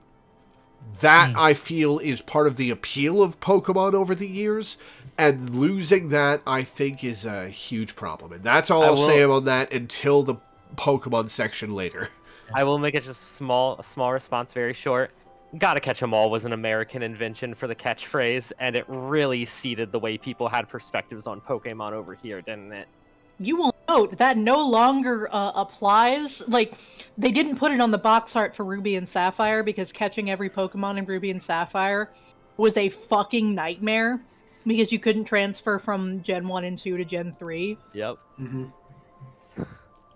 Thing is, completing my Pokedex was kind of the having a living Pokedex was kind of one of the big things that I enjoyed about Pokemon. So when Dexit happened, and suddenly all of my a huge chunk of my Pokemon were trapped in a previous game, I just lost interest because thankfully they implemented my Home. done. Thankfully they implemented Home, which allows you to put any Pokemon in there. Like, and then I can't take them back out. Woo! Because some of them are just not possible to bring back out. I mean, like, that's kind of like we implemented Dexit so that we could have an app where you could pay to. Yeah, we do have a Pokemon section later. You're right. And I'm sure we have total moving on. understanding Moving of on. every Are you Moving ready? on to Anyway. the gotcha game. Okay, I prepared something for you in advance. Oh boy. The following section does not portray the opinions of Lore Weaver and his affiliates. This is purely my own opinion. Please gotcha responsibly. I will provide a resource if you would like to. Please call the gambling hotline if you feel you're addicted. Yes, and also like I can help you if you want advice on how to pick out predatory techniques and avoid them and choose which games to play based on their gotcha techniques and how well implemented they are, please contact me or Eileen, who is also in the chat and is also an aficionado. They should make a gachapon game where like the visual style is that all the characters are little toys. And that's literally what Pokemon kind of already is. And you should literally do the gachapon pulls by spinning like a gachapon machine by putting coins that's in Kirby actually in the latest Kirby game, Kirby and the that's for Forgotten like Land. doodads and visual stuff. Okay. Talking about a gacha game with characters, and you literally turn a gachapon machine to get a little capsule, and the character pops out, and it's like, it would be very "Hi, I'm cute. Triple S. Look at my funny little swimsuit or whatever." It would be very funny. Okay, so allow me to set the stage for Honkai Star Rail. Okay, so the scene opens on classical music being played by a violin. A provocatively dressed woman, but not too provocative, she's wearing a suit, but she's very clearly a dami mommy of some kind, is air violining to the music that seems to be non-diegetic.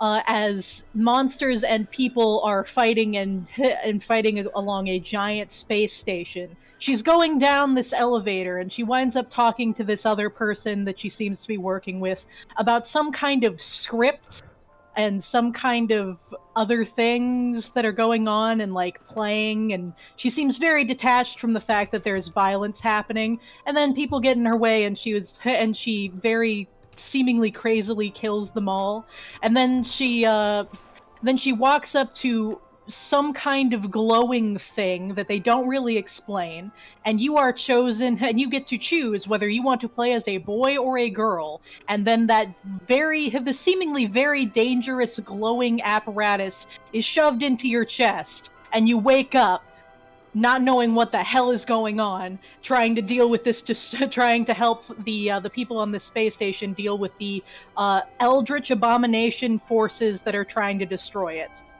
MiHoYo makes very, very cool stuff. It's cool. It's interesting. It's kind of badass. It's a gacha game. Yeah. And if you're not into gachas, that's fine. You're allowed to be wrong. Again, this is not like an objective opinion. So here's the thing, right? The world of Honkai Star Rail, and I did not play any MiHoYo games, because like it's the same company that makes Genshin, right? Yeah, Genshin Impact, because I remember like all the controversy about Genshin Impact when it first came out, and then there was some other stuff that happened, and I was like not interested. And then I saw a couple of ads for Honkai Star Rail as it was coming out, and then Eileen, got into it, and sort of like pitched it to me, and I had no real idea what it was actually about, and like I didn't realize that it was the same game, and she was talking to me about like this cool science fantasy thing with these gods that play into different paths and aspects of life and like ways of thinking about the world, and how you are working with the faction associated with the god of trailblazing and adventure and finding finding new paths. And so the point of the game is basically space One Piece. You are on this train with this group of people who is the goal is to get to the place where the god of Trailblaze, the Aeon of Trailblaze, who is dead, apparently like their original homeworld before they became an Aeon, a god, is where this train that they created goes to and from on its journey. And so you and this group are basically going along the rails that they set up on this journey, and the Stellarons, which are the space cancer, have this like basically a space cancer, which is the glowing thing that was shoved into your body. So you're basically kind of a walking time bomb. Congratulations, it's terminal.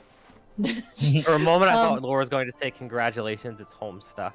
I mean, it's not incorrect. It's not home. It doesn't sound like not Homestuck. It's not Homestuck. Yeah. So these things are warping the path of the train, and they cause like all of these horrific damages to the planets and worlds that they are involved with. So as you follow the train, if you get stopped by a Stellaron, like the crew that you join knows how to like contain them and like separate their effects. So you've at this point there have been 3 worlds, including the one that you stop at. We're gonna get the new one, I think, in next year, sometime in the middle of next year. And the first world is the space station. The second world is an ice planet with only one habitable city that is trying to fight back against the Stellaron infection, which has caused this endless winter. And the third one is one of a group of 7 ships affiliated with another one of the Aeons, who are at war with another one of the Aeons. And they're these giant planet-sized spaceships that go about trying to destroy the remnants of that other Aeon. And it's based on Chinese fantasy tropes, but like taken and twisted in a very weird way that is probably some kind of social commentary, but like they can't be too explicit about it because it's Chinese. What even is the game? Yeah, tell us about the gameplay. gameplay. It's a turn-based RPG. Because I know Genshin is basically Breath of the Wild, but it's not really that similar, honestly. I'm a story guy, but at some point you gotta tell us the game. Yeah. Right. Okay. Honkai is the story is what RPG. I care about a lot, but what the gameplay is actually about is it's a turn-based RPG. Each character has a path of gameplay that they are aligned with, which corresponds to some of the Aeons. Not all of them. There are more than the gameplay ones. So this would be like your class. Yeah, sort of? Essentially. So there's like ones that buff, ones that heal, ones that do a lot of single target damage, ones that do a lot of AoE damage. Everybody has a basic attack and a skill and an ultimate that charges up as you do other skills. But they also have passive abilities that interact with either like how their skills work or how they interact with other party members, etc. It's a turn-based RPG that works very similarly to Digimon Story Cyber Sleuth or Final Fantasy X, where your speed interacts with how often your turn order comes up. So it's not so you get your characters through the gacha system, and then like you build them by grinding your materials and everything in a very familiar way. To anybody who's played a gacha game, and then you can there's challenges that you can do that give you more currency to do more pulls, because that's like the whole point of the game. And then you can go through the story, which is not tied to any of that really. Like you get the difficulty of the game goes up as you complete quests. You get like this adventure level, this trailblaze level, and once you get to certain points, it like locks you from doing more. Like it locks you, like you can still gain experience, but it doesn't go up because you have to increase basically the level of all the enemies by doing this like final test thing, which is also how it works in Genshin. And there's a roguelike mode that someone in chat is excited about. The roguelike mode is very cool. There's a bunch of different like interesting game modes and quests and everything. Like there was this one that was a combination of figuring out how to pack stuff into a freight train that worked basically like Lego stacking, Lego puzzles. But then it was also a plan, like a logistics simulator, and it was also Ace Attorney. And it was like 3 different things at once because this game is crazy. There was also a Pokemon mode, but the biggest one is the roguelike mode called Simulated Universe, where you go through a series of different little individual areas where you either do combat or like some other stuff happens, and you gain these blessings associated with each different path that like buff you in very specific ways related to that path, and then you fight a boss at the end. And there are a couple of different expansions of that idea that are longer and stuff like that. It's like if you know how like a roguelike JRPG kind of works, you kind of get the idea. Yeah. Okay. Yeah. So I don't know. It's a gotcha. I'm a lot of the immediately appeal disinterested. like a lot of the appeal of gacha games is the characters, and so like if you are interested in specific characters, you will be interested in like pulling for them and playing with them and seeing how they interact with the other characters. So for people like me who are very character oriented, gachas are great because they have tons of characters, because that's how the game works. So you can see a bunch of different character interactions and a bunch of different story ideas built around different characters. There's a character who is secretly the High Elder of this dragon race who had to be on the run because the dragon race reincarnates when they die. They turn and his past life did some really bad shit that you don't find out about until like after he unlocks his powers and shit. And there's a lot of and also notably I is correct. You do not have to pay to play any gacha game that is actually healthy. If there is a PvP aspect of the gacha game that encourages run away, yes. Like Fire Emblem Heroes, I stopped playing that game very quickly. But if there's a PvE where you can like help people, like you give your like a lot of games like this have like you put up one of your units as a support unit so that you can borrow somebody else's character to take up one of the slots in your party, which is very helpful in a lot of when you're trying to grind for stuff. Also like banners will eventually come back. It's not like you have to get it once or you won't get it again. I mean, Hoyoverse is very good about recycling banners and putting them back up. Again, not all gachas are like this, so you gotta pay attention, you gotta do your research, you gotta be careful. But I haven't spent anything on Genshin. I've spent a little bit on Honkai Star Rail because I bought the Battle Pass last month, which like the Battle Pass is just as you do stuff, you'll like you know how a Battle Pass works, but there's like 2 levels and one you have to buy, and it gives you like a whole bunch of shit. And I only have bought it once because like I don't always even finish the regular one, so I'm like, you know, I don't want to pay money for something I'm not going to finish. So you know, like most of it, like I have not spent any other money on it. I have not bought pulls. I have not done any of that. And I still have a very good collection of characters that I like. The current event has a character that I really, really, really, really, really, really want. And if I lose the 50-50 on the pity, I'm going to cry. Man, why is the pity a 50-50? I don't know. Sorry. It's to get you to buy more loot boxes. Well, yeah, I mean, but like, you are going to get a 5-star character. And honestly, that's better than a lot of other games. Like, you are going to get a 5-star character. It has a 50% chance of being the one you want. which is actually way better than most other gacha games. I just thought with how much people sing this game's phrases that it'd do better than a 50-50. You misunderstand. 50-50 is like 10 times the actual... the normal. Unfortunate. Yeah, I mean... They gotta like, do 20 times the normal then. If they want me to want it. Yeah. I mean, like, to be fair, all 5-star units are good. You don't need to get the character you exactly want to have success, which is the important thing. Like, that's A why you character want to I exactly want has to be in the game for me to want the game at all. That's also true, yeah. Can I All talk right. about a gacha game that I played this year, even though it's not technically a 2023 game? Just as a small anecdote. Sure, what do you mean? Alright, I played Pokemon Go this year. It is a Ooh. gacha game, no matter how much people might try to get you to believe it's not. I mean, I guess technically, it's a mobile game with microtransactions. It doesn't really feel like a gacha game. The There are- Pokemon Yeah, and you're also getting like are you can see the basically Pokemon on the gachapon. map. It's not like You can't see if they're shiny or not.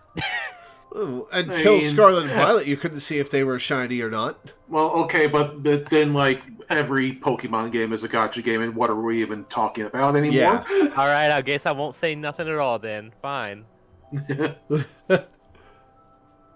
All I right, just we parsed should it as we, a gacha game after a certain point because of its gameplay tendencies. That's all. we should Yeah, move I on don't from know. the gotcha show. There will be more gotcha show later in the stream. Indeed. So up next is one of the behemoths of the year, The Legend Have of fun Zelda: talking about the Zelda games I don't like. Tears of the Kingdom. And I've played it. Minda's played it. Which of the rest of you have played it? I own it, but I haven't played it. Does that count? I I own it, refuse. but I haven't played it. Okay, so Minda and I will talk about this game then. Yeah, Just don't, not too much in the way of spoilers. Okay. yeah, which is gonna be hard because there are a lot of interesting spoilers. Here's the thing about The Legend of Zelda: Tears of the Kingdom and Breath of the Wild. Breath of the Wild was magical. It gave you this expansive world, a few tools to traverse it, and said, wander. The wonderment of seeing what was over the next hill and over the next mountain and past that bend was a huge draw for Breath of the Wild. It had a lot of flaws. The story was thin. The dungeons were simple, if you could even call them dungeons. The weapon durability system erred too much on the side of weak durability. But exploring in Breath of the Wild in this new world was magical. And part of that is because exploring had an opportunity cost. It took a little effort to get from place to place. It took a little effort to climb up a mountain or get across the map, even if you used a teleport spot in the glider. It took a lot of effort to get up on top of the dragons and get parts from them, for example. Tears of the Kingdom takes that away. I don't care that the map is the same. Like, you could do new stuff with the same map. There's plenty of new stuff to discover around every corner, but getting from place to place is cheap and easy and takes a lot of the magic out of the game. Until you go to underground. I didn't like the underground. I thought it was boring. It's all samey. Getting to refight the bosses is cool, and the sequence where and the underground coliseums were cool, and some spoilers stuff was cool, but 90% of the underground map is just samey. Yeah, I like- it is literally it literally is the overhead map inverted. Yeah. If there had been more interesting stuff on the map, I would have loved the underground. But most of it is just there to have you traverse from light route to light route.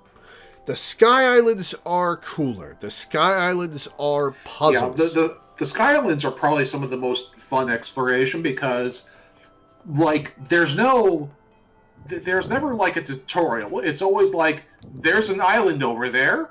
Can you figure out how to get to it? Yeah, every Sky Island is a puzzle, and I loved that about them. Yeah. Getting from place to place in the sky is a puzzle.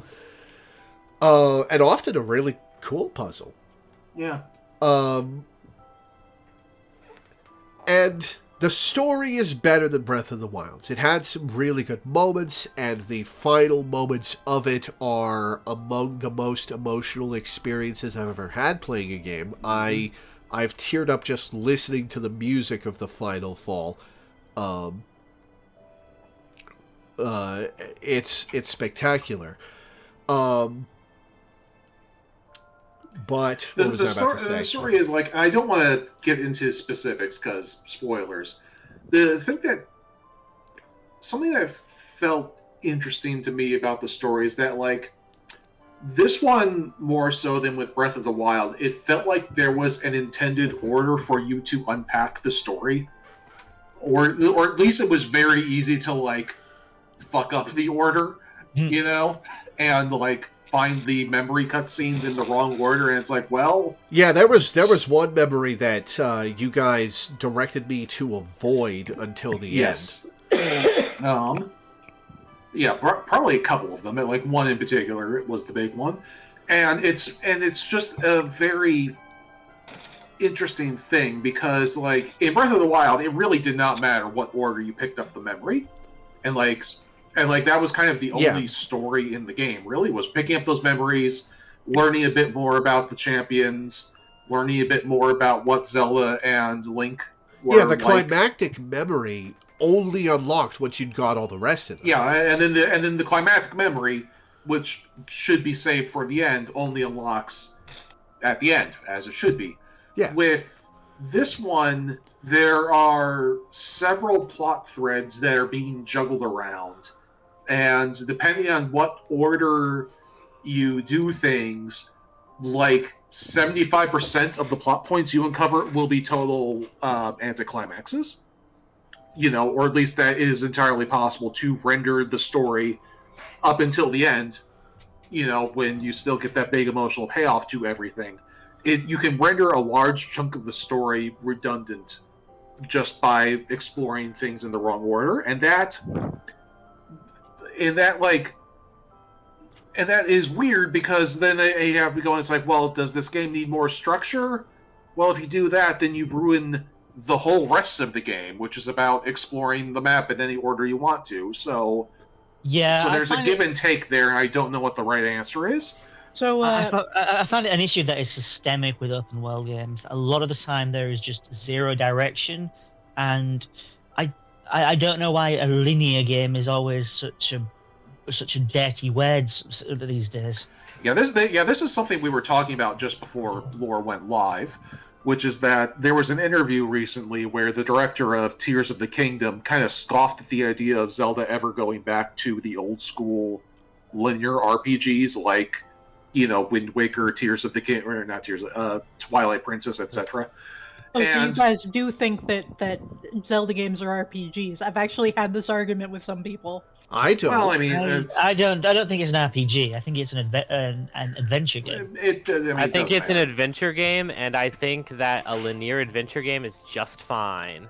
I think that both have their place. Both are served by different mechanics. Like Skyrim would not work as a linear experience, for example. But so often open worlds like Starfield or whatever are empty. They are wide as an ocean, shallow as a puddle. And I had completely forgotten that Starfield happened. Yeah, that was this year. It's Starfield. We didn't talk about it a little. No, Starfield is not on our list of games to talk about because why the fuck? None of us played it. It's such a nothing game. It's such a nothing game. It's the thing that's like cosmically funny about Starfield is that everything that tries to do, there was another game this year that directly counterpunched it. You know, it had worse exploration than Tears of the Kingdom. It had worse storytelling than Baldur's Gate. It had a worse sci-fi setting than Cyberpunk, which is on the map again because of its DLC. And so just like every possible hook that could get you interested in Starfield, there was a better alternative. I think the only thing that about Starfield that's been all that memorable is that guy that looks like a thumb having an absolute patio of the character creator. Yeah. But anyway, so yeah, with Tears of the Kingdom and linear versus non-linear, like I kind of like the director was talking about how was scoffing the idea of going back to a linear Legend of Zelda game, and I actually kind of have the opposite opinion. I think that the next game needs to go back to linear because I feel like there's nowhere else to go with Tears of the Kingdom. Like there are diminishing returns. You can't just give us a bigger map with more exploration tools every time. It's going to get ridiculous. It's already getting ridiculous in Tears of the Kingdom. Like there are only so many more directions you can go with that formula. There are ways they could do the formula, but they would have to severely modify it. And I know that defeats the purpose of a formula. Well, exactly. And so, like, they'd have to be like, this one's got a bunch of islands, like Wind Waker or something. Yeah, like that's kind of where I'm being, is like there is a good story in Tears of the Kingdom that could be told linearly, and you could just build a linear game around that. Yeah, like linear experiences make for stronger narratives 99% of the time because it's been hand crafted to happen in a certain order with certain emotional beats at certain times. Yeah. And notably it's also easier to do progression when there are clear obstacles that you need to overcome. Like that was a huge problem in Breath of the Wild. I didn't notice it so much in this. Well, it was a problem. I just didn't care about it. Like that was kind of a big problem in Breath of the Wild and Tears of the Kingdom to a certain extent. Is that you can do the dungeons in any order, but the bosses are the same difficulty. It's because there are the 4 bosses that you have to do in some order. The first boss is going to be as difficult as the last boss, give or take. There's some variance. That's not the case in Tears of the Kingdom. Is it not? Did they buff those? There is an intended order to the dungeons. It goes clockwise, starting from Reno Village, around the map and ending with Gerudo Town. The bosses get more difficult. The enemies inside the dungeons get more difficult. At fixed levels, by the way. Enemies in the general game will get more difficult as you get more hearts and complete more shrines and do stuff. But the enemies in the 4 dungeons do not. They're at fixed levels. So there is an intended order. They just let you tackle it out of order. Breath of the Wild's enemy scaling method is so funny, by the way. It doesn't care about your hearts. It doesn't care about your stamina. It cares about the number of enemies you've beaten and of what tier of difficulty. Yep. I mean, that's basic. Why not just give you experience at that point? They do. It's just obscured from you. It's why not just make an actual? Also, Melania is commenting on. Hi, it's not just Minda. In the chat, there is a. I was actually going to bring this up in the Genshin segment, but since they're bringing it back up, in a very large map with exploration as a focus, if you have... Oh, Milena, my bad. That's my fault. In a very large map with a focus on exploration, if you are doing an ongoing game with a focus on the characters that are living in that world, because you can play as a bunch of them, then you can draw back to those areas, and you can have new things pop up in them, which you can't do in a game that already exists as a full game. Yeah. I mean, in theory, you could have there be, post-game content in a completed game that draws you back to the earlier areas. For sure, yeah, but etc. But yeah, that's only gonna work. It's only gonna happen one time, even still. So it's yeah. Before we finish with Tears of the Kingdom, I would like to bring up 2 things that I do really like. The first is a lesser thing, but it's something that tickles me specifically. I grew up until I was 10 years old with nothing but an original Nintendo. And one of the games I had for it was the original Zelda, and I played the shit out of it. I loved it. And all the enemies in it are iconic to me. I remember all the locations. I remember all the dungeons. It was one of my favorite games. a lot of the enemies in Zelda 1 are present throughout the series, but in a haphazard and intermittent fashion. And some of them had not shown up in a Zelda game for a while when Tears of the Kingdom came out. They weren't. Some of them weren't in Breath of the Wild at all. So Tears of the Kingdom added a lot of enemy variety mostly by adding old Zelda 1 enemies back into the game. The likes are back. The Gleeoks. The Gleeoks are back, and they were a pain in the ass. It's a dragon. The three-headed dragon. Oh, those motherfuckers. And the Gibdos were back in one of the most creepy segments I've seen in recent years. I loved the Gerudo sandstorm sequence. It was so creepy and atmospheric. How different are they in the original from how they are in, like, 3D games? In the original, they're just wrapped mummies. Oh, so, like, what? So, like, it's like you listed 3 enemies, and 2 of them have been in every 3D Zelda game. Likes and Gibdos. Yeah. Yeah. Yeah. Were there likes in Skyward Sword? I haven't played Skyward Sword. Skyward Sword doesn't register in my brain as a notable Zelda game for some reason. Like, when you said I immediately thought of all of the fucking times I've had to deal with them in Ocarina of Time and Majora's Mask. Yeah. I did enjoy. I enjoyed Skyward Sword from my experience. Oh yeah, no, I didn't mean it wasn't notable. I just meant like I haven't played it, so it doesn't register in my brain. That's sorry. Yeah, I didn't mean to give it the Fire Emblem Engage stank. Yeah, but most people. I mean, a lot of people do. Like I know that a lot of people don't like it. I see. But most of the complaints I've seen are about the controls. But then every time I've seen somebody who's complaining about the controls, demonstrating the controls, they are swinging their arms in massive arcs. It's like, that's not what you need to do. You just do small wrist movements. So like that's actually really funny because that's the same thing that I feel about people who complain about the motion controls in Let's Go. It's like, no, they show you how to do it. You hold your arms out, you press the button, and you gently pull back and throw. You do not have to go swinging around. You got to press the button. It's based on the gyro. Be nice to play the game the correct way, and maybe you wouldn't have those problems. Yeah, it's just you move your wrist. You don't. You're not actually swinging a real stuff. It's just a movement, a wrist movement, not a shoulder movement, a wrist movement. I guess it doesn't help that the gameplay that comes from it is Link swinging his whole arm with a sword. Yeah. We have spent a lot of time on Tears of the Kingdom, so I want to list my last point, and then we'll move on. The biggest thing that Tears of the Kingdom innovates with is Ultra Hand.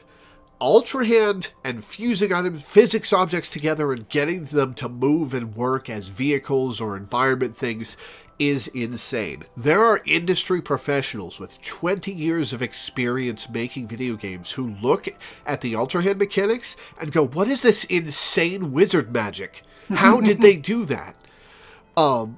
I have no idea what kind of magic went on behind the scenes of Tears of the Kingdom to make that work, but it is mind-boggling how difficult that must have been. Yeah. Yeah, the Gmod mechanics are fascinating. I guess that's kind of what it is, huh? Yeah, it's very... Yeah. Could you fuse stuff together in Gmod?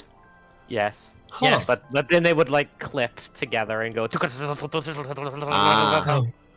Oh god. Have you ever seen that video comparison of most players how they do? There's a puzzle with a load of ball bearings, and there's a machine that basically is just put a shunt on, and you can shunt them all into the hole. Have you ever seen the video where? Yeah. Have you ever?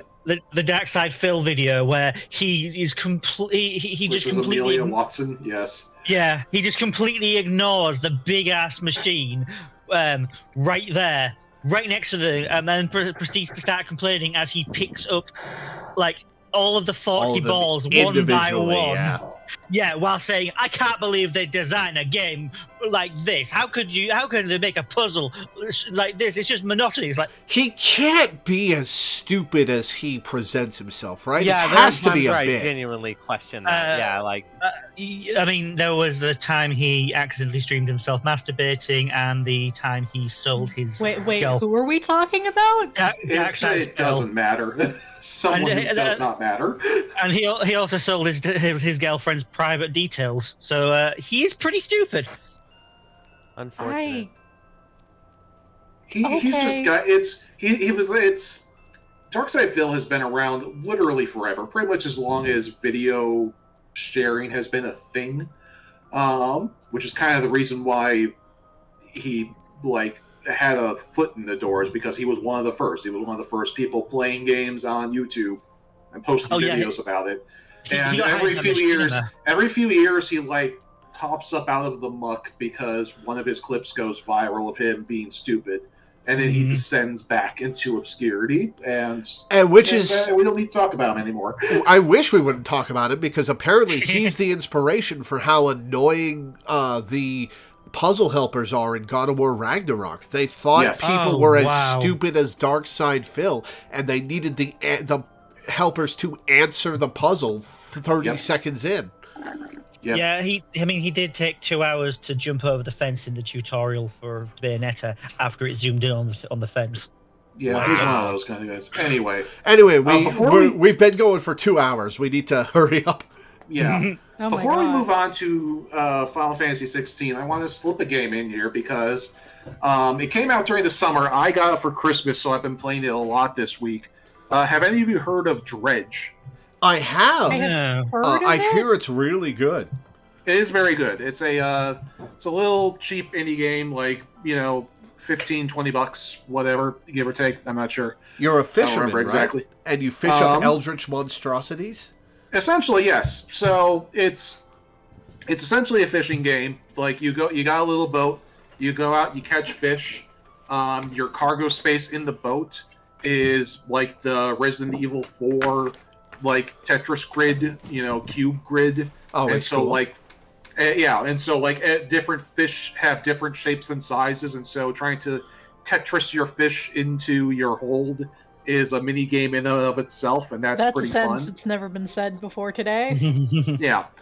So you go out, you fish, you catch fish, you fit them in your inventory, you sell your fish, you use the money to buy upgrades that lets you sail further out to catch more fish, and so on and so forth. But of course, as you continue to sail deeper into the ocean, you start to find things that men were not meant to see. And so there is this undercurrent, you could say, of dreadful things lurking out there for you to discover. Are you saying that they're lurking just beneath the surface? Lurking Do just you beneath the have surface, thalassophobia? yes. Would you like to? Yeah. And so it's a very fun game. It's like a mix of just like a cozy cute little fishing game, just with this little hint of, Lovecraftian horror sprinkled in here and there. It's a great vibe. I do want to try that at some point. I just haven't had a lot of space in my schedule. Yeah. I mean, you still have 2 Paper Mario games to play in the near future. Yep. That Paper Mario 1 is probably going to be January's project because I've got a bunch of open days. And Adder's going to have me play it for one of his streams this month, and then I'm going to just go through it on the rest of the days so that I can finish it before the February and March crunches, and then hopefully before Thousand Year Door comes out. Oh yeah, my second favorite game. Oh really? I still I'm looking forward to playing it so that I can see what everybody sees in it, because I get it from what I can see. It's it's a JRPG. It's a fun, interesting JRPG featuring Mario characters. If you like the vibes of Honkai Star Rail's combat, you'll like Paper Mario's. It's got the same simplicity elements. No. I mean, I get it. Probably actually simpler. But anyway, I just wanted to squeeze that in there because started playing it this week. It's a cute game. Yes, Alana. Someone in There's chat a is saying 1,000-year that dredge door. gives them too much anxiety. It's actually it's a chill game. Like, unless you fish at night. Like, once you fish, if you start fishing at night, then the anxiety gets up there. But fish during the day, everything's fine. Everything's safe. There is nothing watching you. Oh, it's Minecraft. But right. yeah, Alana, there's a Paper Mario: The 1,000-Year Door remaster coming out sometime in 2024. So look forward to that. I am. I've never played any Paper Mario games, so playing the first one in 1,000 Years Door is going to be very interesting. It was so funny, Laura, watching your reaction stream to that direct and seeing you be like, oh, okay, it's just Paper Mario, and then briefly looking at chat like, wait, you guys are really excited. What? Like, I have played Super Paper Mario. I played a little bit of the first Paper Mario when I was a kid, and I remember liking it, but I don't remember anything about it. Yeah. And then I just bought Origami King so that I can say that I have actually played it before defending it to people online. Because So here's the funny thing, Love. Here's the funny thing. We should be talking about Final Fantasy 16. You managed to accidentally skip the most beloved and the most hated Paper Mario games. No. I've also played Sticker Star. Oh, okay. I forgot to mention that. Okay, I was gonna say I Sticker like Star is the Sticker most Star. disliked generally. I like Sticker Star. I think Sticker Star is a good game, but not a good Paper Mario game. But Final Fantasy 16. Final Fantasy I have to go to the 16. bathroom again. So Oh hell yes! You guys have It a is good time. So good. Yeah, I think Danny and I hit this one the hardest.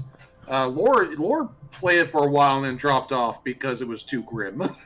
I found here's what happened, and I hate to blame you guys for this, but what happened was I played through a segment of the game that was fun, and then I played through a segment of the game that was very upsetting and distressing to me, and then I played through a section of the game that was really awesome, and then you guys warned me that I should do a stream that was a solid long one because I was about to get to the most upsetting and distressing part of the game, and I just noped out of it. Like I did, it was not worth it.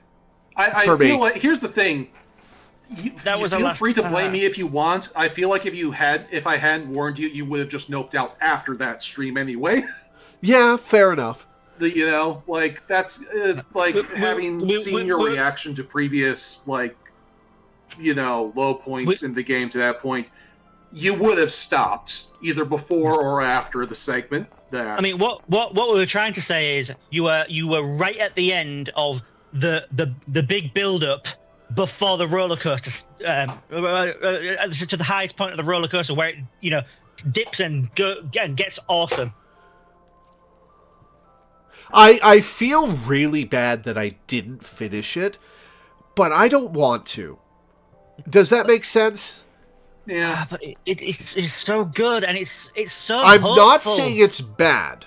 I refuse to say it's bad. What I played of it was very good, but it was just so much emotional labor to play that game. But it gets so hopeful. Like the characters are some of the kindest, most hope-bringing characters in the entire franchise, and they make sure that they are going to make the world as hopeful and kind as they are. Yeah, I'm but sure Lord that's the just case. doesn't like a merciless, cruel world so much in narratives. I've noticed. Yeah, But you get to fix it. I'm sure you do, and I want to stress that I don't think it's a bad game. In fact, I think it's a very good game. I just found it too upsetting to continue. Especially for an audience. Yeah, I don't think it would have been fun for my audience to watch me be upset for 5 hours. It wouldn't have been that long. Like you really were on the cusp of just like saying this world needs to change. We are going to change it, and then changing it. Yeah. What's the next game on the list? Pikmin 4, so we're waiting for Love. Oh, we gotta wait for Love. Yeah. That's true. So you guys talk about Final Fantasy 16 and how good it is. I had a lot of fun with it. I had like an amusing amount of fun on just like the meta side of it because it's so blatantly obvious what FF16 is trying to be. It's, hey, what if Game of Thrones were made by the FF14 people? And hey, I didn't really vibe with Game of Thrones, so there's another reason I didn't want to finish. Yeah. But yeah, it wears its influences very heavily on its sleeve. Speaking And of Game of the creators put their stamp on it with an equal amount of enthusiasm. And some of the fights are absolutely incredible. Like some of the largest scale fights in the entire franchise. Yeah, like the fights are insane. I thought the boss fights were awesome. Oh, you've not seen anything. You have not seen anything. You really haven't. Like you, yeah, like a lot. There's a lot, but yeah, it's it's a fun game. It's like I do think that because the darkness of the world at the start is a filter. It's it's not just lore. Like there are other people who saw the early stuff in the game before because the game does eventually turn around and say, okay, we're done with this shit. Let's save the world now. But before it happens, it's just a very grim world where a lot of people die, and it's like, I mean, what are we even fighting for here? The turning point was basically the next dungeon. Yeah. Speaking of Game of Thrones, I always find it really fascinating the ways that communities and people will consume and discuss media, and I find it especially fascinating the times when they won't discuss media. So I think it's very fun. The internet loved Game of Thrones. They loved talking about it. They loved GIFs from it. They loved screenshotting. They loved discussing the characters and what they were doing in the television show and how it compared to the books. And then the final season happened, and everyone just in unison said, well, that wasn't very good, and decided to just stop talking about it. It was so funny. It's so funny to think about. Just well, they shit the bed. Let's just talk about literally anything else now other than the most recent season of Game of Thrones. What's really funny about that is that the reason they rushed and stopped caring, the reason the showrunners rushed it and stopped caring was because they had just landed a Star Wars contract and they really wanted to get to that. They were so excited to do a Star Wars show, and so they neglected Game of Thrones almost deliberately. And the end of Game of Thrones was so bad that Disney went, no, you guys don't get to do this Star Wars show now. Oh, wow. I also heard, I don't know if it was speculation or something that the writers actually said, but I heard that the writers didn't like it when people speculated about their show online and got things right. So they intentionally went against foreshadowing they did because they didn't want it to be something people would guess. I believe that's correct, yeah. And that's just the whole point of foreshadowing is to give the consumer the satisfaction of realizing that they've understood what was going to happen all along. If you take that away, you're not giving them a big happy surprise. You're giving them a middle finger, and it's not a satisfying middle finger. Yeah, this is my whole DC Comics has one of their absolute most hated events was a supervillain called Monarch, and they had 3 years of hinting and building up to that being a specific character, and because the fan base were like, oh, we've seen these hints, it's building up to this character, it's going to be this character. They're like, oh shit, they worked it out, quick, change it last second, and as a result it became one of DC's most hated events in the entirety of its history because it just shit the bed like that.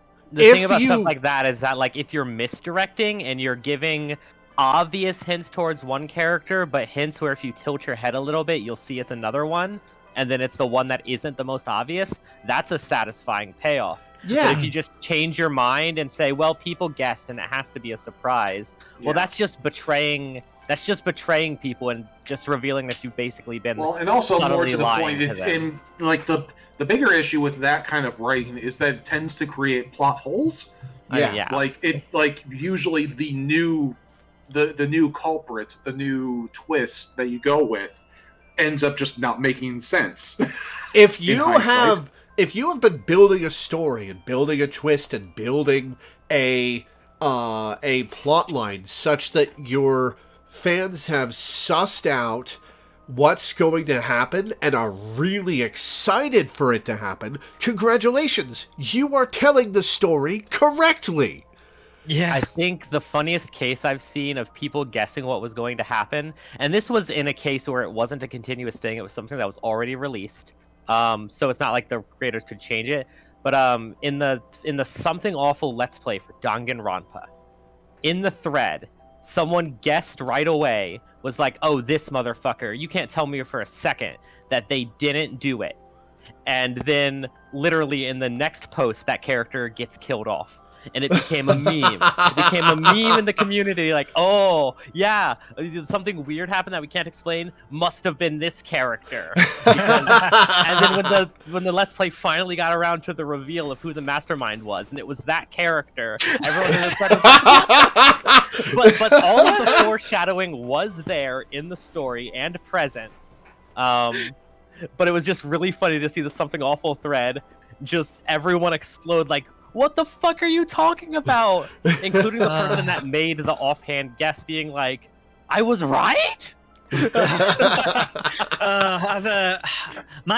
I played Danganronpa, I enjoyed it, but I found that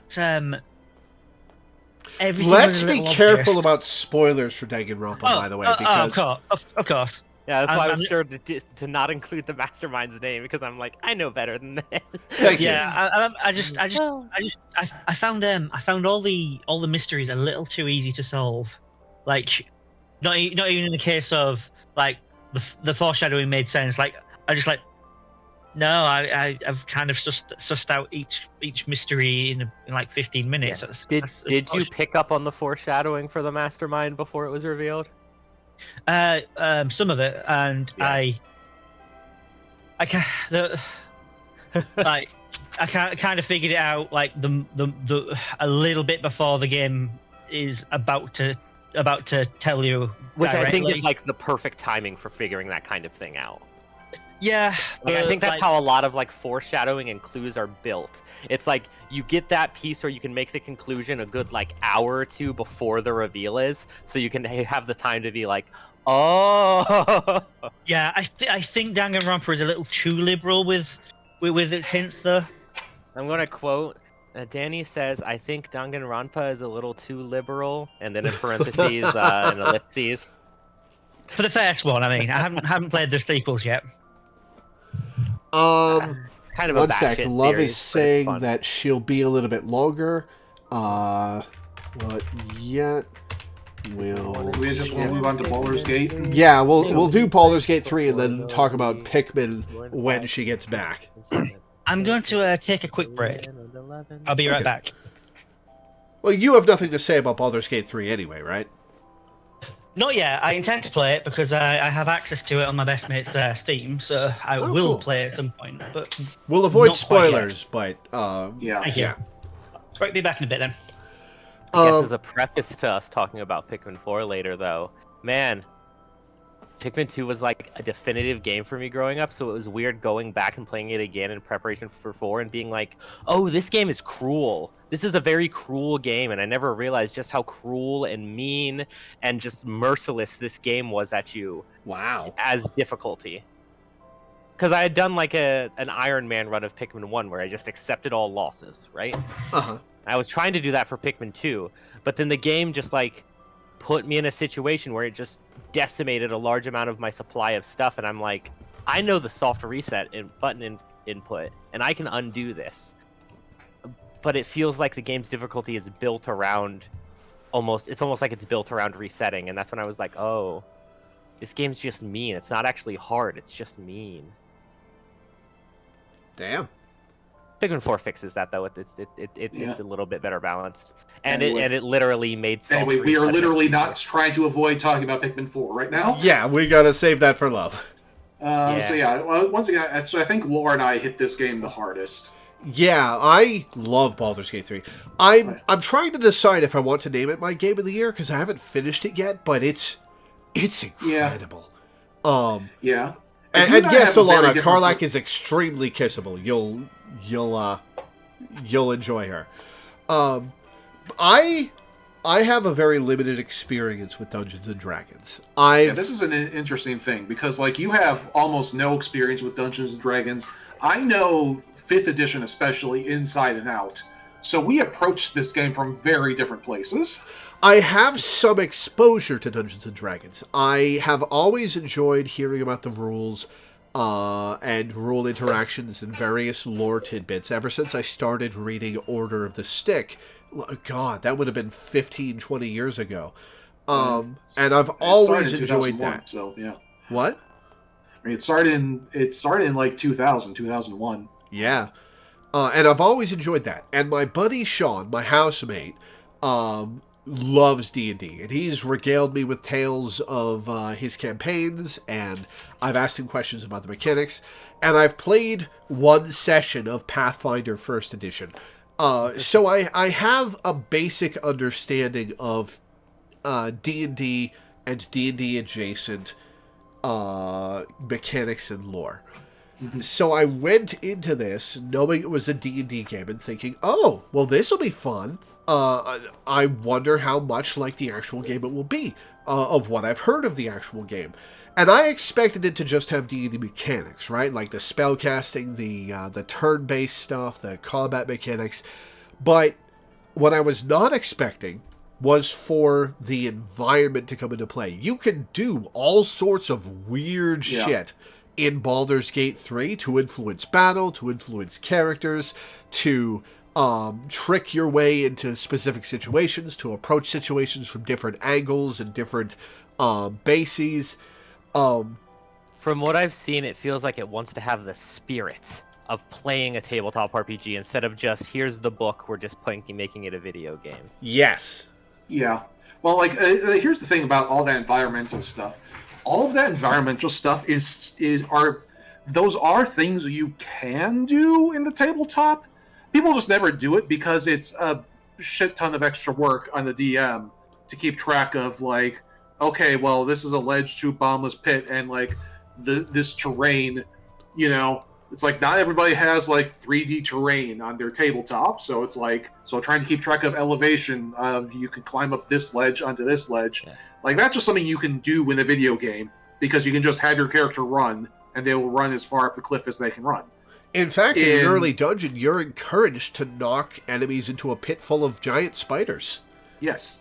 And that kind of thing is just really hard to keep track of in the tabletop because, like, you know, you don't always have 3D terrain and you don't always have, you know, the tools you need to adjudicate those sorts of rulings. Yeah, with things like game, that's not such a problem. The hard to keep track of element is part of why a lot of indie tabletop RPGs do not, like, bother with positioning rules. They go rules light most of the time, in fact. Because if you give the GM less explicit mechanics to keep track of, and you just give them tools that they can use to generalize, like, here, have your character mark a condition, you know, because of the situation, or have your character take, you know, this degree of harm to head them towards, like, you know, being knocked out. It creates in situations where playing with the environment isn't discouraged at all by any level of complexity. And it's really interesting the ways that, like, if you make a tabletop RPG into a computer game, it loses a bit of the human element, but it gains all of the computer element that would be obnoxious and a pain in the ass for a human DM to do. It's an interesting give and take to me.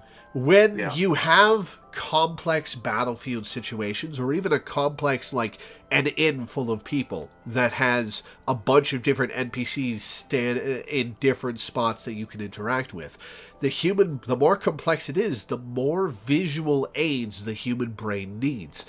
And adding those visual aids properly adds to the experience immensely. But the tools you have available to add those visual aids can likewise be difficult to use. It's why so many D&D games are played with a flat map instead of 3D terrain. Well, and also just, like, the number of NPCs that the DM has to keep in their head. Yeah, true. Like, if you're talking about like a tavern full of NPCs, like, Like, I'm a DM. I don't have a dozen different accents for a dozen different tavern goers. Yeah, it's also interesting how some tabletop RPGs that are still complex, like Exalted, they have specific circumstances for dealing with mobs and groups of people, where it's like, okay, we cannot expect the DM to give each of this group of people an individual turn. This is a battle group. They have an abstracted sense of, like, they have health, quote unquote, and that's pretty much just how big the group continues to be as your actions chip away at, like, the motivation of the people within the group. Like, stuff like that. It's interesting. Sorry, I'm just coming in with tabletop RPG tidbits. I hope that's Hey, okay. we're talking about the tabletop because, RPG game. Yeah, it really is. Like, it's an adaptation, so there are a couple differences, but, like, there is a lot that was faithfully translated from tabletop to the video game. Yeah, the spirit of it is exactly right. In video game than tabletop, which are part of the core rules, which I find really fascinating. Yeah, all the battle dice rolls. Well, a lot of the battle dice rolls are hidden. You can see them in a little text box in the bottom right corner of the screen if you care to look. But you don't have to. You don't have to constantly roll dice. The game will do it for you and just show you the result. When you do have to roll dice outside of combat, for like picking a lock or persuading somebody, it's got this big pop-up interface where it's a die in a little dice tray, and you've got buffs you can apply and effects you can apply and the chance to use inspiration and all this interface, and it dramatically rolls the die and dramatically shows you the result and dramatically shows you how the result compares to what you needed to do. And if it's lore playing, you roll a 1 at that point. Yeah. Oh my god, my dice luck was horrific. I believe, wasn't there a time I rolled 3 1s in a row that you were there for? Yeah. I've had that happen to me in a D&D campaign. That's how one of my characters fell into a chasm and died. Oh, if you think that's bad, one time I was playing 7th Sea, and at one point I had to roll 10 dice. The way 7th Sea works is you create pairs or triples, or basically you combine your dice rolls to make 10s, and there's no holdover. So if you make an 11, that extra 1 is gone. But you need to make 10s as a way to, like, you spend them to be able to do things. So I was rolling 10 dice to try and, you know, get a nice roll. 7 of them were 1s. Oof. Yep. Yeah. Like, oof. Wow. That's horrific. And of the others, there was only one of them that was above 5. Wow. Oh, one thing I do find funny is there are a vast number of fan-made Pokemon tabletop RPGs, obviously. And one of those wanted to be really faithful to the mechanics. This is like the 5th time we've started talking about Pokemon, and we haven't even gone to... This one is not about the game, so this is relevant. Jeez, Minda, why are you on my ass today? Somebody has to! No, I was briefly talking about something I considered a gacha game earlier, and you basically shut me down, dude. Like, no. Damn. I guess I won't talk about the thing I was going to talk about here either. If it's an issue, like... No, it's not an issue. Okay. Anyways, I found it humorous that because they wanted it to be so accurate to the mechanisms and moving bits of the game, they had it literally use the way that they did damage calcs in the base Pokemon game for the most part. But the very first thing they did alongside it was be like, and we made a program to do that for you. Don't worry, don't worry, don't worry, don't worry. That's it. Yeah, that seems like it would be a bad thing to try and calculate. Yeah. In a pen and paper setting. Yeah. Oh man, the other half of Baldur's Gate 3 though is the story and the character work, and here's the thing about Baldur's Gate 3. I am a big Mass Effect fan. or at least of the original trilogy. Baldur's Gate 3 makes me feel like I did when I first played Mass Effect 1 in 2007. It's that kind of magic. It's that kind of depth of character and ways to affect the characters in the story, the freedom to do so. It is way more than Mass Effect had, but it feels the same amount of wonder as I had in 2007 playing that first game. And that makes a lot of sense because Mass Effect and Baldur's Gate 3 both basically have the same DNA at their core, since the original two Baldur's Gate games were BioWare games. And they weren't strictly turn-based, right? They were a little bit more Diablo-esque, not in like ARPG way, but in the active non-turn way. Yeah, your characters ran around and did things simultaneously in real time, and you could pause the game to issue orders to each of them. I see. But they would do their own thing based on what you last told them to do. Huh. Yeah, I was about to say the same thing, Alana. Yeah, Mass Effect is like heavily borrows from Star Control 2. I wouldn't necessarily say it's fan fiction, but there's a lot in Star Control 2 that Mass Effect just was heavily inspired by. I've got the trilogy. I got it off my best mate. I need to play it at some point. Star Control or Mass Effect? Mass Effect. Yeah. Hello, I am back. Welcome back. Yeah, the Legendary Edition is a fun and easy way to play the new trilogy or the old trilogy. Well, I've got he gave him to me on 360, so I'll be playing him on that. Oh, nice. But yeah, a lot of the fun of Baldur's Gate anyway is just exchanging stories, because the thing is, like, it's a huge game with a wide variety of potential outcomes to how things play out. People complain about the file size of the game, but that is 130 solid gigabytes of different things you can do. Oh yeah, yeah. This is not a Call of Duty situation where the textures are just really it's big. a 40 gigabyte launcher. That's not an exaggeration. By the way, the launcher for Call of Duty is 40 gigs before you even download any of the actual in-game content. Yeah, if I recall, if I recall, a lot of modern shooters, a lot of their file size is just textures that are way bigger than they could ever need to be. Yeah, file compression is a lost art. It's ridiculous. No, it's not. Nintendo does it all the time. Anyway, I think that's as good as the game is.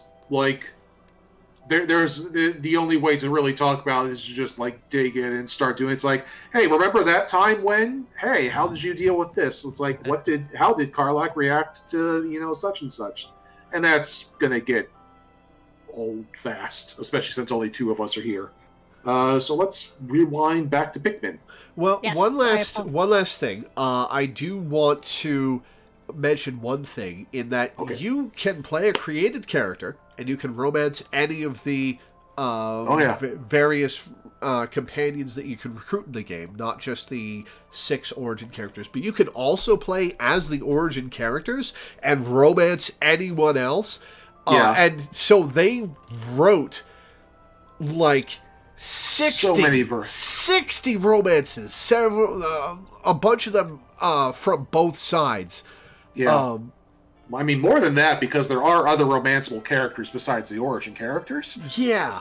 It's insane. There's so much to do in Baldur's Gate 3. That's the thing that's interesting to me, because I suspect that the majority of people are going to go play this game with their own character, because the fun of D&D is making your own character. People spent 88 years in character creation on opening weekend. Yeah. So, what I suspect has happened with a lot of people is they go in there with their created character. They pick their romantic partner or not, up to you, whatever. But you get in there and you see how the party dynamics work, and you're like, oh, I really like the dynamic between Shadowheart and Karlach. I wonder how a relationship between them would go. And then on their next playthrough, you play as Karlach as an origin character, and you romance Shadowheart that way. And there is a difference between romancing Shadowheart as your own character versus romancing her as Karlach. Yeah, I haven't done them, obviously. I'm still playing through my created character, but they've from what I hear, they've got incredibly granular dynamics between each of the characters. Yeah. And the thing is like they have kept adding things to it. Like we talked a little bit about it during an FF14 stream, I think. Like they have continued to add stuff to the game. Like the big one a few weeks ago added an epilogue to the game that lets you see in more granular detail like where the party actually ends up after the adventure ends, because there was a lot of stuff that was just sort of left up to speculation.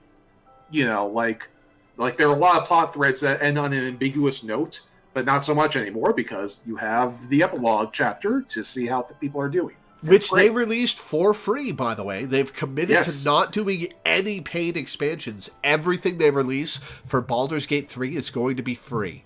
Yeah. Yeah, it was not. It didn't even have a name. They didn't even call it like the Grand Epilogue patch. It was patch 5. It was the 5th patch to the game since launch. That they have set a new standard for AAA devs that the entire industry started going, "Oh, you can't hold us to that standard. That's bullshit. That's Why not?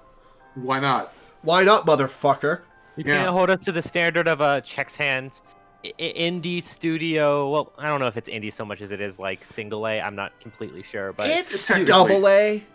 Yeah, I'd say it's double A. See, this is where the term indie becomes meaningless because technically, like Larian is self-publishing their games because they are both the producer and the developer. So yes, Baldur's Gate 3 is quote unquote an indie game. So I think there's lowercase I indie. Dredge.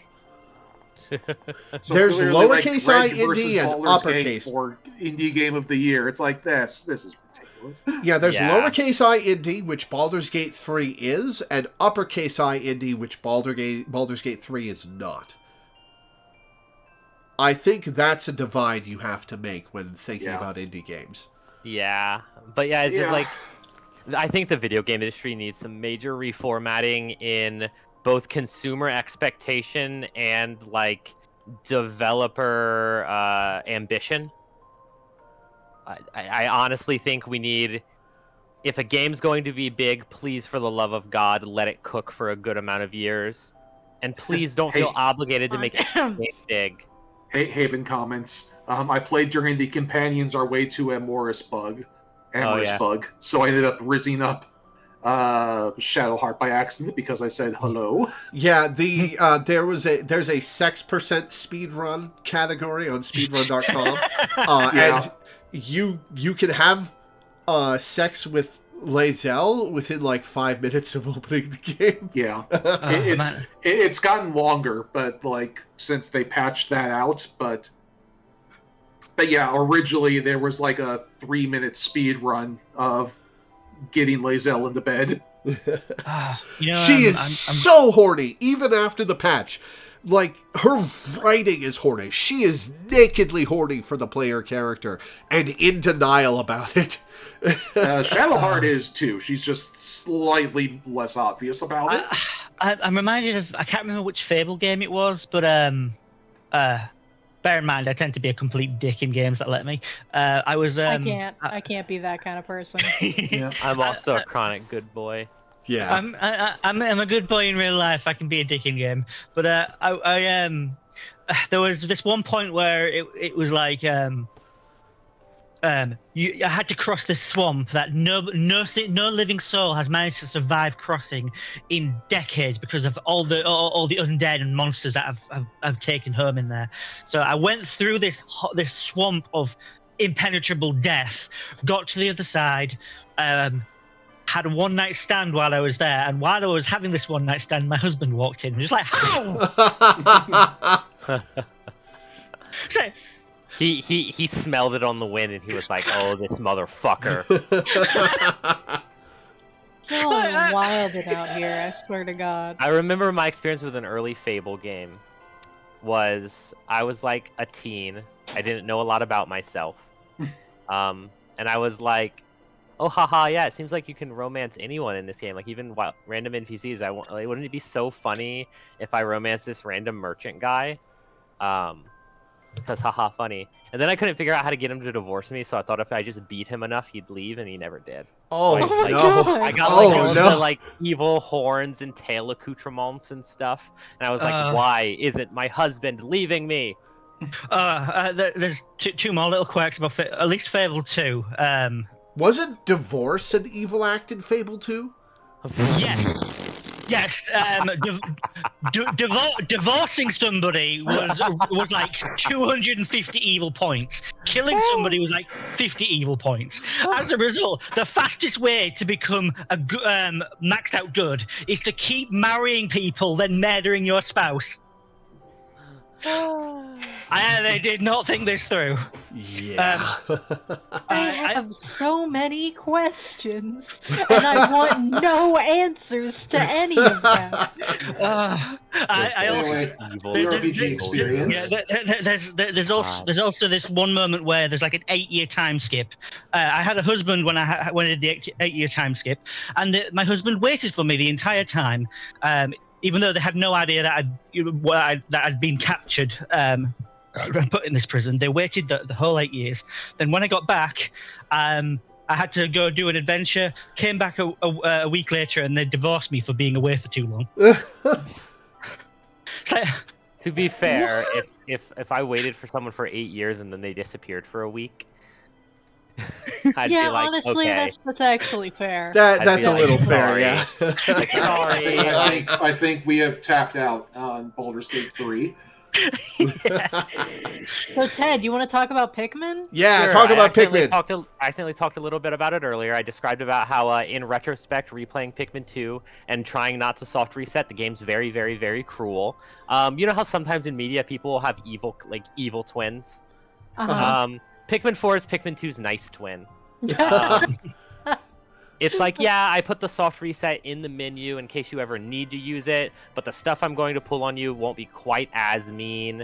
Pikmin 4 has fun and distinct boss fights, the final boss fight especially. Very fun. The final boss fight, to me, in Pikmin 4 is the platonic ideal of a video game boss fight. Really? Yeah. Yes, it is very cool. I forgot to bring certain kinds of Pikmin, and one of the phases just completely fucks you if you do not have that kind of Pikmin. But you can still do it without it, you know? I'm not good at video games. Exactly. So I was like... basically, it's like... you know how boss fights will be like, oh, this boss goes on cycles, and it gives you one big opportunity to hit it, and then hit it a bunch of times, right?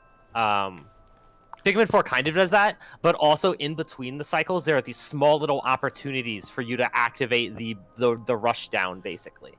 So it's got the big obvious cycle opportunities, and then it's got, if you're an adept player and you know what you're doing and you know how the boss moves, you can get its ass just in the middle of its, like, you know, it attacking you, but only if you know what you're doing. And that's like really good design to me. Yeah. That's like kind of the whole thing with Pikmin, is you got to learn how everything works and learn how to time everything properly. Yeah. And I'm honestly not super good at it. I'm kind of an impatient motherfucker. But it gives you forever, so it's fine. Yeah, it's nice that there's no time limit. There's, you just kind of, and, exploring in Pikmin 4 feels really cool. Like, just, like, seeing the cool-ass world that you've got to look around in. And when, like, when you beat, like, the first segment of the story and new areas open up, I was like, oh, yes, sick, finally! And, like, the areas are fairly large, and it's pretty cool to just, like, to do all the puzzles and stuff that you need to do and everything. It's just, like, very fulfilling to just play and play and play, which I really appreciate. And then, like, the final challenges with the Sage Leaf Trials are like, hey, do you have Game Mastery? We're going to actually be a difficult Pikmin game for once. And you try them and you're like, what the fuck? I didn't manage to, I was like, I don't want to do that, because, like, so in Pikmin games, there are the purple Pikmin, right? Who can lift 10 times what a normal Pikmin can lift. They're strong. And so in this game, there is an item that you need 100 purple Pikmin to pick up. And so I didn't Wow. Yeah. and Normally you can only get purple Pikmin in caves by finding a specific type of flower that you throw the Pikmin into and they scream, and then the flower spits out some seeds that are. I mean, they purple scream Pikmin. every time you throw them. That's not new. No, they land in the pot and they go like they got ate. Yeah. But it's kind of implied that also this is part of their life cycle, and they might actually be a variation of Pikmin. Yeah. Pikmin lore is fascinating and terrifying. The game does talk about how the Pikmin stare at the bud like they yearn to be thrown in. So I guess this is just a part of their life cycle that they can undergo that they feel some anxiety about, but ultimately often want. Pikmin are weird. But yeah, and then it spits out seeds, and those are the purple Pikmin. You can pluck them up and use them. There are similar flowers that transmogrify it into every type of Pikmin. Mm-hmm. But if you beat the really stupid hard Sage Leaf trials, you can get an onion for them that will allow you to grow their numbers the way you normally do. And I was like, I want to try and do this, but it is the final reward you get at the very end after doing 10 floors of this shit. And so I did have to look up a lot of the. Wait, or is it the 10 floor one, or is there a total of 10 Sage Leaf trials or 20? Because I know halfway through it's white Pikmin, and then I think there's 10 in total. Halfway through it's white Pikmin. At the bottom it's purple. I'm pretty sure it's like 10. 20. Yeah, it probably is 10. It just felt like 20. But yeah.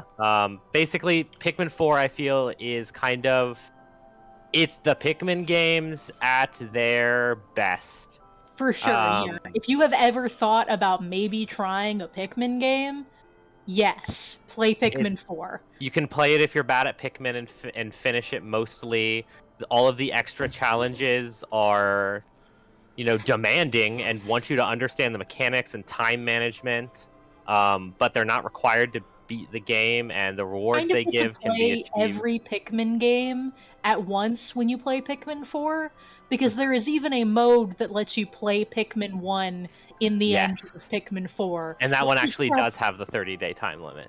Yeah, but it's actually shorter. It's 15 days. Oh yeah, so but it's also in maps that are easier to traverse. So yeah, but yeah.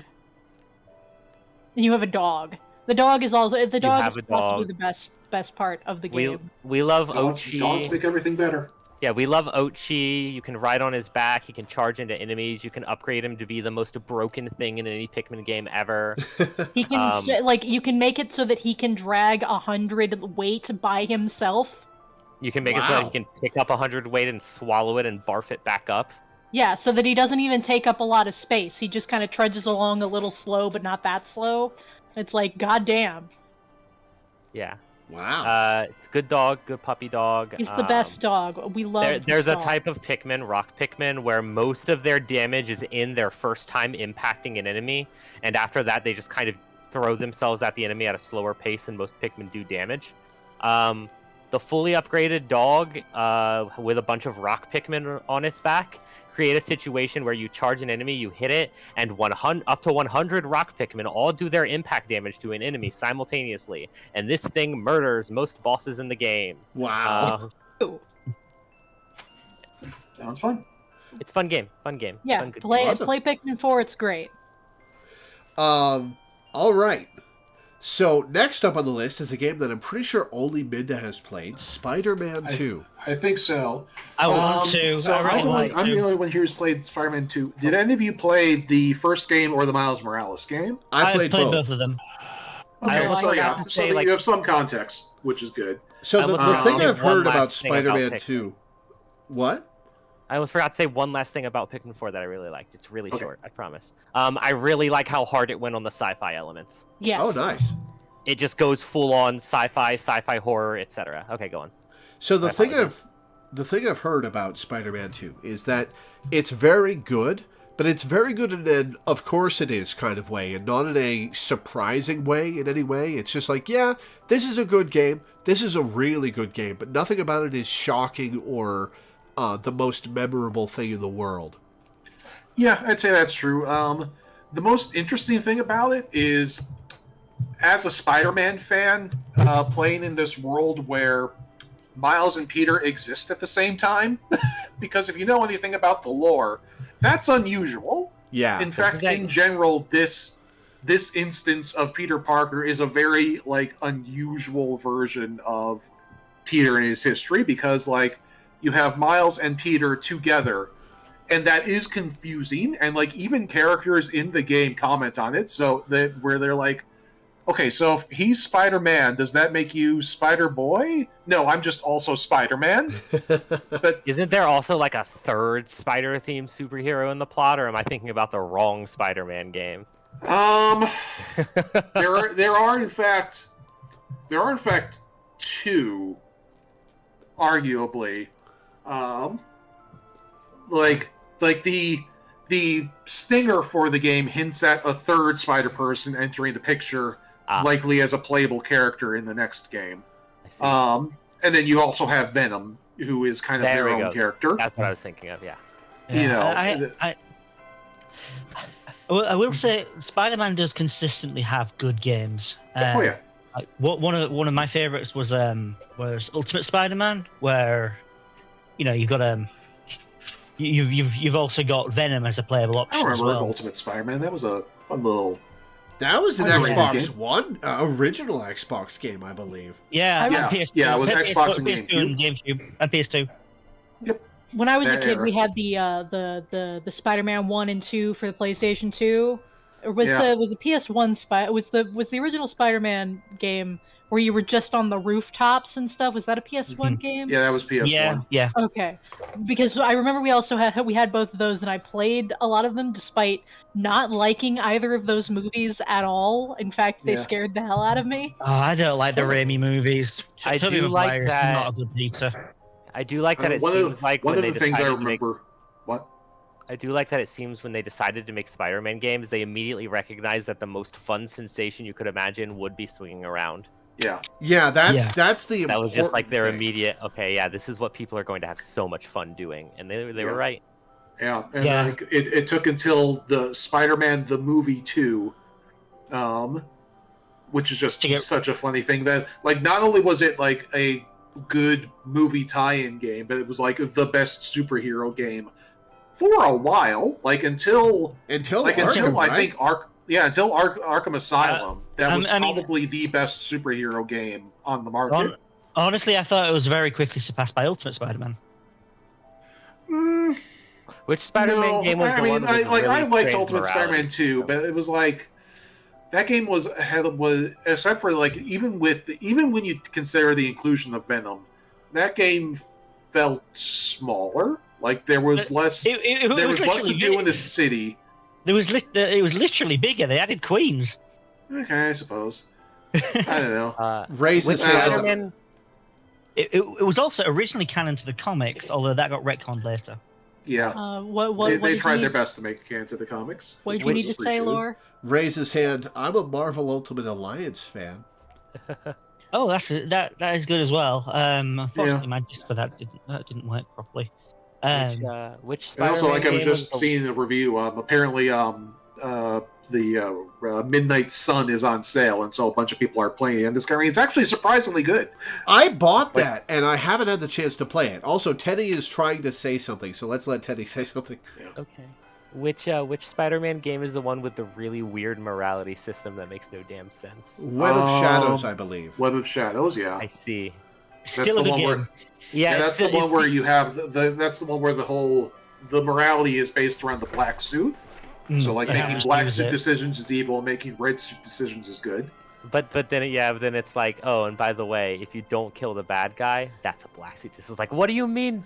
What do you mean not killing a person is a black suit decision? Yeah. What? And also I think if I remember correctly, one of the evil actions you can take is you literally rip Wolverine in half, which is fucking metal.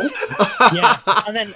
And then in the Stinger, if you've taken the bad side route and become the symbiote king, the Shield has managed to put Wolverine back together, and he has been infected with a symbiote, giving us a Wolverine symbiote sort of Okay, that's hook. kind of cool. Yeah. Yes. Yeah, it sounds like Web of Shadows is like stupid, but it's fun stupid. Yeah, I Web of had a Shadows is very lot much of fun stupid with it. fun game. Yeah, I had a lot of fun with Web of Shadows.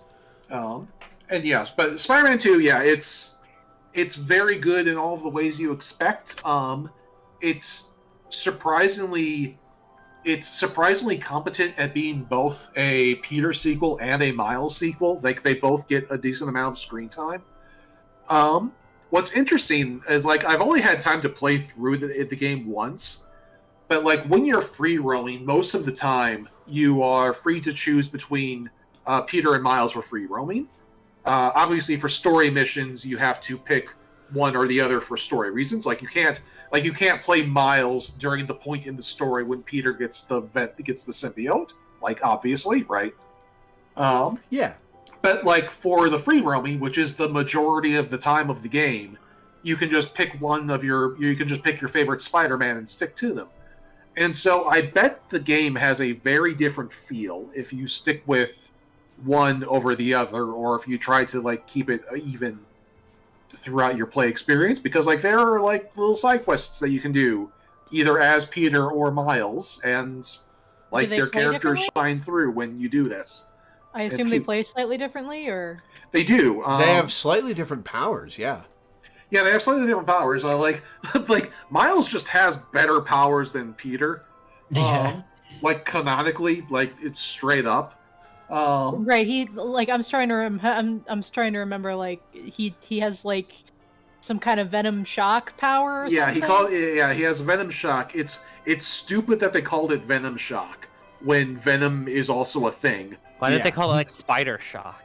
I don't know. But anyway, so Miles has Venom electric Blast, powers. I believe. Yeah, it's Venom Blast is what Miles has. In the comics, he can actually forge that into a sword shape. Yeah, that's a new thing that happened recently. But anyway, so it's not in the game because it's too new to the comics. Which is sad because conjuring a sword in this game would be fucking awesome. Maybe in the next game though. Wait! I just saw a. Please look at the chat. Please look at the chat. Spider-Man is now Bruce Wayne's alter ego. That's the funniest thing I've seen in a long time. All right. So, anyway, to make up for the fact that Miles has objectively better powers, Peter now has. So, if you remember in the first game, one of the suits you could get was the Iron Spider suit from Infinity War.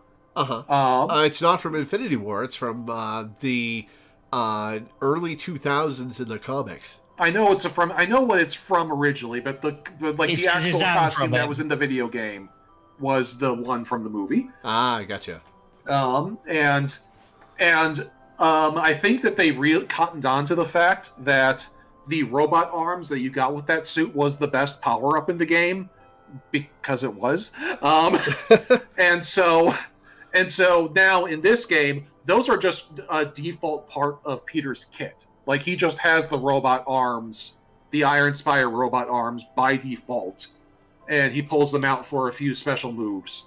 And that like makes up for the fact that he doesn't have Venom Blast like Miles does. And so that's how the two of them have some gameplay parity. And then of course later, Peter gets the symbiote suit and gets some symbiote juice out of that. Juice is the right word. Juice is the right word. You know what's really cool, actually, while I'm thinking of it, that I heard? Apparently, when you swap between Peter and Miles, whoever you left will stay where you left them, and you can find them with the other character. Oh, yeah. That's one thing that happens. And also, when you do that, it's instant. There's no load screen, which is just impressive. Yeah. If you fast travel, there's no load screen. If you switch characters, there's no load screen. Power of the PS5, baby. Power of the PS5, yeah. Like this game was very much made to show off the PS5. Hi, Eddie. Sony. So yeah, not only can you just find people on the world, sometimes when you're stopping random crimes, sometimes the other Spider-Man will just show up and help out. Nice. And like that always feels really good when like somebody like a thug is running up behind you and is about to punch you in the head, and they just get drop kicked by Miles, who swings in out of nowhere and That's those laser guns at you, and it's like, oh, this is the best. You also get extra dialogue if that happens and then you leave, because then your character will say like Miles can handle this or whatnot. Like the game is quite intelligent about it. Yeah, Nice. yeah. It's like there's a ton of dialogue, for like every way you could potentially approach a situation or not approach a situation. And yeah, it's a very good game. Story wise, don't want to get too far into story because some of you will want to play this at some point in the future. I want to play it. I do. But a lot of it is fairly predictable because, like, you know the black suit is involved, so you know how that's going to go down. Yeah, we all know how Venom works. We all know how this works, and like again, there's a weird spin on this compared to, the standard lore, which Venom was in the stinger of Spider-Man 1, or at least was involved in it. Yes. So they're drawing more from the Ultimate Comics Venom than from, a little bit, yeah. Or at least they're drawing some from Ultimate Venom.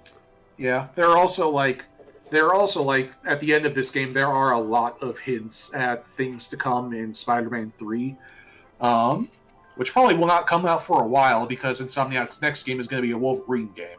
So look forward to that in 2025, 2026. Interesting.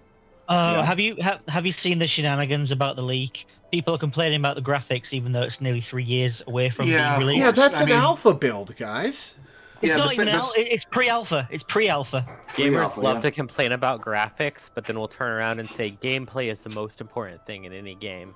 Well, also, like, when they complain about graphics in leaks, it's especially stupid because it's like, guys, it's literally a work in progress. Yeah, that's a placeholder. That's the last thing they care about is the graphics. Remember when the guy, like, hacked Rockstar and got a whole bunch of GTA 6 footage, and he tried to be like, I'll sell it back to you guys. And they were like, oh, this is, our lawyers are going to have fun with this kid. Like, oh, you get, like, we get to promote our game basically for free, and, you're thanks for the PR win, motherfucker. Yeah, like. Yeah, like the guy, the kid. I think it was like a 17-year-old kid or something, who like hacked the game. Is like, I would like to get into contact with Rockstar to work with them on how to disseminate this information. And they were like, thank you for providing us your personal information. It'll make it much easier to send our lawyers to your house. Oh, hey, at least they didn't send the fucking Pinkertons like Wizards of the Coast did. Yeah. So, excellent game in all the ways you expect. I'm sure Lore will get around to streaming it sometime since you have a PS5. Yeah, I'd like to. Yeah. I've just got so much coming up. Persona 3 Reload comes out in February. Final Fantasy VII Rebirth comes out in March. And then I'm going to have to catch up on all the patron picks that I'm setting to the side so I can play those two games, because I have a week I got to take off at the start of March to recover from my surgery. Yeah. I'm going to have so much to do in the first 4 months of 2024. Yeah, speaking of there being just so much, before we move on to the next game, I want to give a shout out to a couple of games that are not on our list because none of us have played them. But they are games that I've heard from a lot of people are very good. And actually more than a couple. Like, there have been a ton of games that are excellent that just haven't been on our radar. Street Fighter 6. That was very good. I tried. Yeah, you played a little bit of that. And that's like... I'm not a fighting game fan, so I can't really comment on none that. of us are fighting game fans, but it is like the best fighting game in all of the fighting games. I like Arc System fighters, and I like Dead or Alive. Yeah. Oh, yeah. I mean, the Arc System is thriving. They've got like 8 of those fuckers coming out. So like there was that game that came out, was great. Life of Pi or Life of P. Lies of P. Lies of P. The Life of Pi is a movie. Lies of P is a whole other thing. Life of Pi is a whole other thing. Lies of P, like I've heard from a lot of people, is arguably the best Souls-like to come out, including potentially some actual, like, FromSoft games. Better than Elden Ring? Not necessarily better than Elden Ring. I've heard people compare it favorably to Bloodborne, though. Ah. So Elden Ring is like at the top still, but Lies of P is like nipping at its heels. The phrase Pinocchio action game sounds like a joke. Pies of L. It really does. Like a shit Oh my post. god, wait, that's what it is? Yep. Yes. It's a dark Pinocchio. fantasy Pinocchio action game. Yeah, it's a dark fantasy That sounds Pinocchio. like fucking Epic Mickey or some shit. It gets even better. It gets even better. Spoilers for this game that none of us have or intend to play. The stinger for Lies of P apparently hints that the next game is going to be the same thing but Wizard of Oz. Ooh. Okay, you have my attention. So You like, have a my dark- attention too, actually. Hopefully So they'll like, keep yeah, the they lesbian hint in at it. a Dark Souls-like Wizard of Oz game coming Darth from these same Guillotine. developers. What else? Armored Core 6. That's a game I did purchase and try to play a little bit. Very hard? good. Too hard. It's a character action mecha game, right? It's a character action mecha game. I'll give it another shot sometime when I'm not, swamped in a backlog. But very good. And that is another FromSoft game that is worth addressing. People really love character action games lately. Oh, yeah. This is not negative. And Yeah, also just like so customizable. Like I did get to play with the paints a little bit, and painting your mech is a lot of fun. We really need to do our playthrough of Strangers of Paradise. Yeah, that would be a lot of fun. Yeah. Anyway, so back to games that we have actually played. One of us has played. One of us has Disgaea played Disgaea 7. So I'm a huge fan of the Disgaea series. I have been since the original. Disgaea 2 is near the top of my top 50 games of all time list. And Disgaea 5 is possibly the best tactical RPG mechanics I've ever played outside of Baldur's Gate 3. It's an improvement over Disgaea 2 by a wide margin.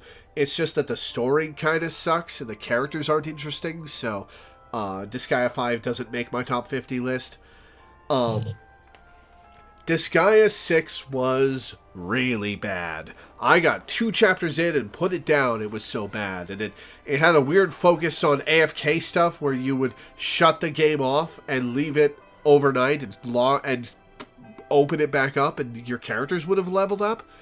And I've never seen a game encourage you to not play the game in this way before. And it's bizarre. And apparently the game, after the point I stopped, never gets better. It's just bad.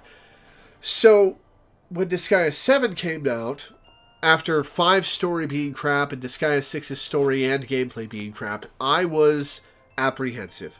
And there was no hype for that. I remember when it came out and you were like, oh, I'm going to be playing Disgaea 7. I'm like, there's a Disgaea 7? What? Wait, there's a Disgaea 6? Well, no, that one I knew about because I remember you bitching about it. True. I didn't realize it was coming out until I saw K Level Zero playing a preview copy that he got a couple of days before it was released. Like, oh, I didn't even know they were making one. Oh no. Yeah, and Disgaea 7 is sort of a return to form. The story is better, the characters are better. It's nowhere near as good as 1 or 2's or 4's, but and 5's gameplay was probably the best in the series. Yeah, 5's gameplay is the best. 7 isn't as good as 5.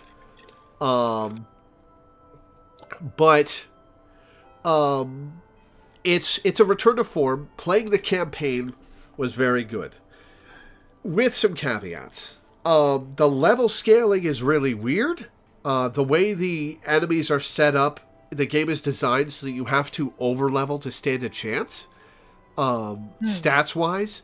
Because there are, in previous Disgaea games, there are challenge maps, right? There are maps where you have to navigate around zones where enemies are stronger, or draw enemies away from a super powerful boss so you can engage them one at a time. Stuff like that. That's every map in Disgaea 7. Every map is filled with enemy buffs and difficult encounters, and you have to over-level, which I think is bad game design to start with. But then you go to support that, the item world is weird. The item world level scaling goes from really low to really high very fast, and there's a low limit to the number of floors you can go through in an item before you have to reincarnate the item. And that takes away the long item world dives that were really fun in 2 and 5. That it's very stop and start gameplay, and you need to do that to level up your characters for the main story. And it's just a mess of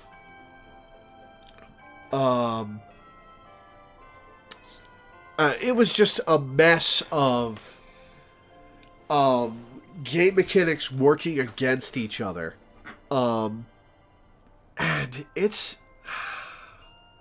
I like it, but it's the first Disgaea game that I've liked in a long time that I haven't spent any time in the end game, in the post game of. Like, I've just given up on it. Like, the replay value that 1 and 2 and 5 had it's gone. The gameplay loop is just not fun. And for a game that's structured the way Disgaea is, that's pretty bad. Mm-hmm. It's such a shame, because I love the series. Although, question for the fans of Disgaea. If you could, if somebody were to make a unit of you in a Disgaea game, what class would you want to be? Gunner. I make units out of my friends and stuff. I have since Disgaea 2. And since Disgaea 2, I've been a gunner. Have you ever made one of me? Yes. Oh, cool. I don't remember. It was in 5. I don't remember what I made you, because that was several years ago. I tend to make myself... when I did 5, I made myself a male celestial host. Oh, cool.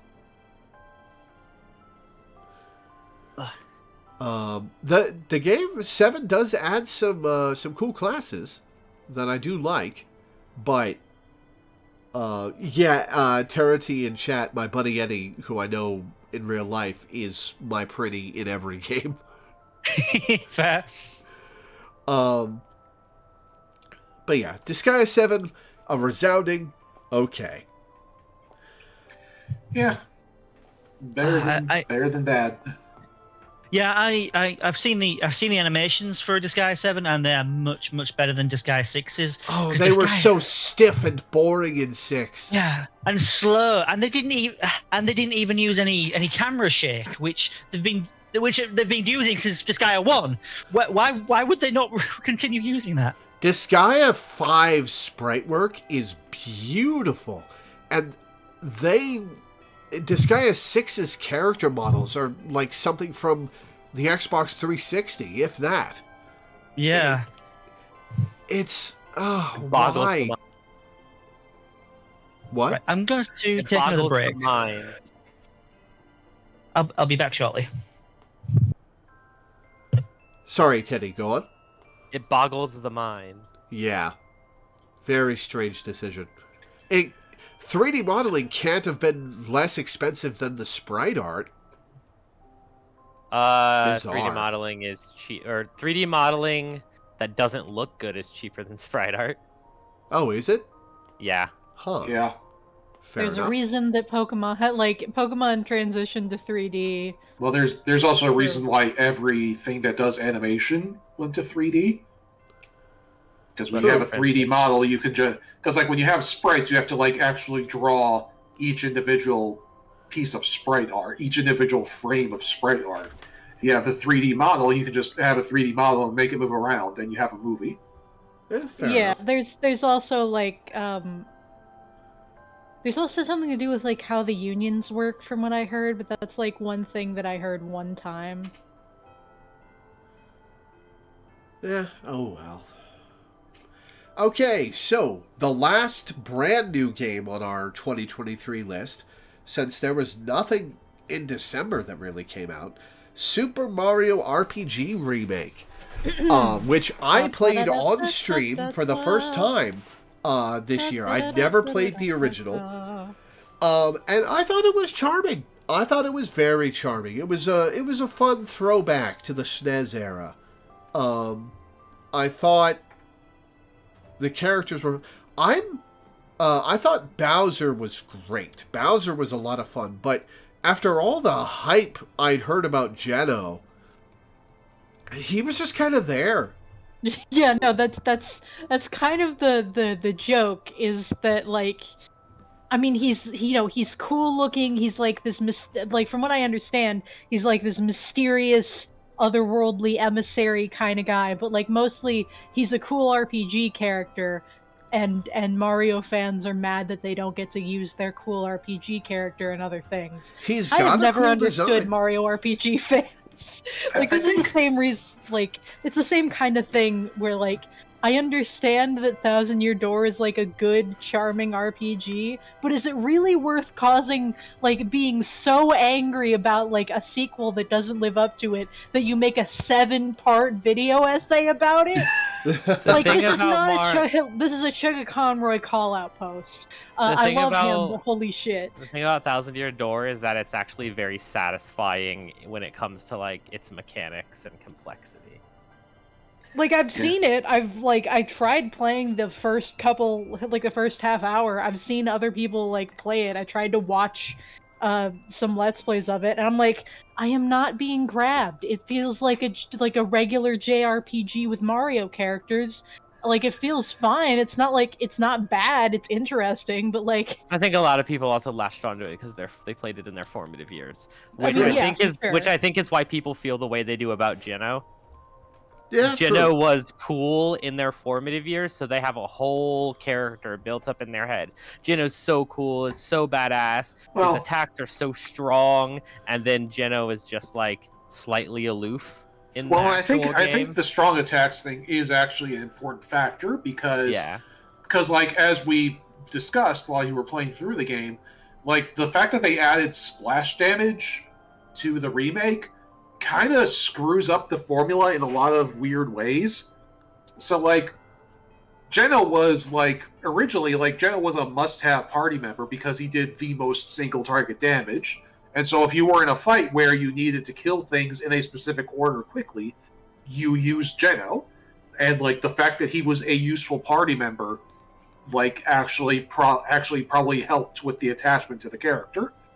But now in this game, everything does splash damage if you hit the action commands correctly, and so like everything, and so it just kind of flattens the usefulness of all the different characters.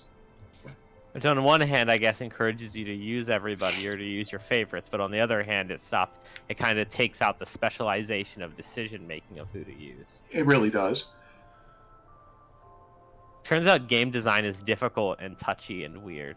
Turns out game design is difficult and touchy and weird, and like little changes can have weird knock-on effects. And I think a lot of people that consume video game, I forget who it was that said this, but video game players are great at telling when something's a problem.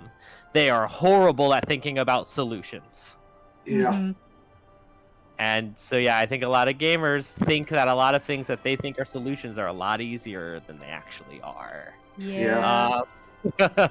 Like, I need to play Origami King, but, like, there's, like, this whole... like, I have thought this about Paper Mario fans for a while, but I have... but, like, when I wandered onto like the video from Arlo that talks about Origami King, and in the comments section there's Chugga Conroy commenting on how it feels like a half measure and how it feels like admitting defeat or some shit, and I'm like, they're doing what you are asking them to do.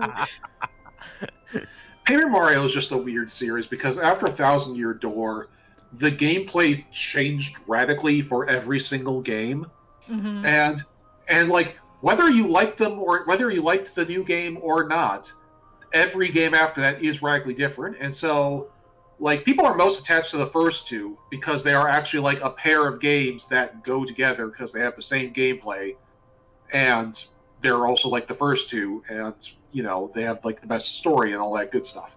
But then, like every other game every game after that is like some weird gimmick. Like first it's 3D/2D platforming, then it's stickers, then it's origami, and then it's paint. Paint was another one in there, and so that was between the stickers and Color the origami. Splash. Yeah, Color Splash was apparently like very heavily in development they released Sticker Star or something, and like they were pretty sure that Sticker Star was a good idea. They were ready to do it again.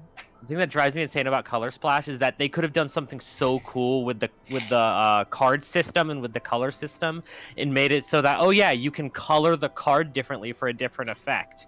But instead, no, this card requires this much of these colors of paint. Smiley face. Yeah, and so like even if you enjoyed any or all of those games,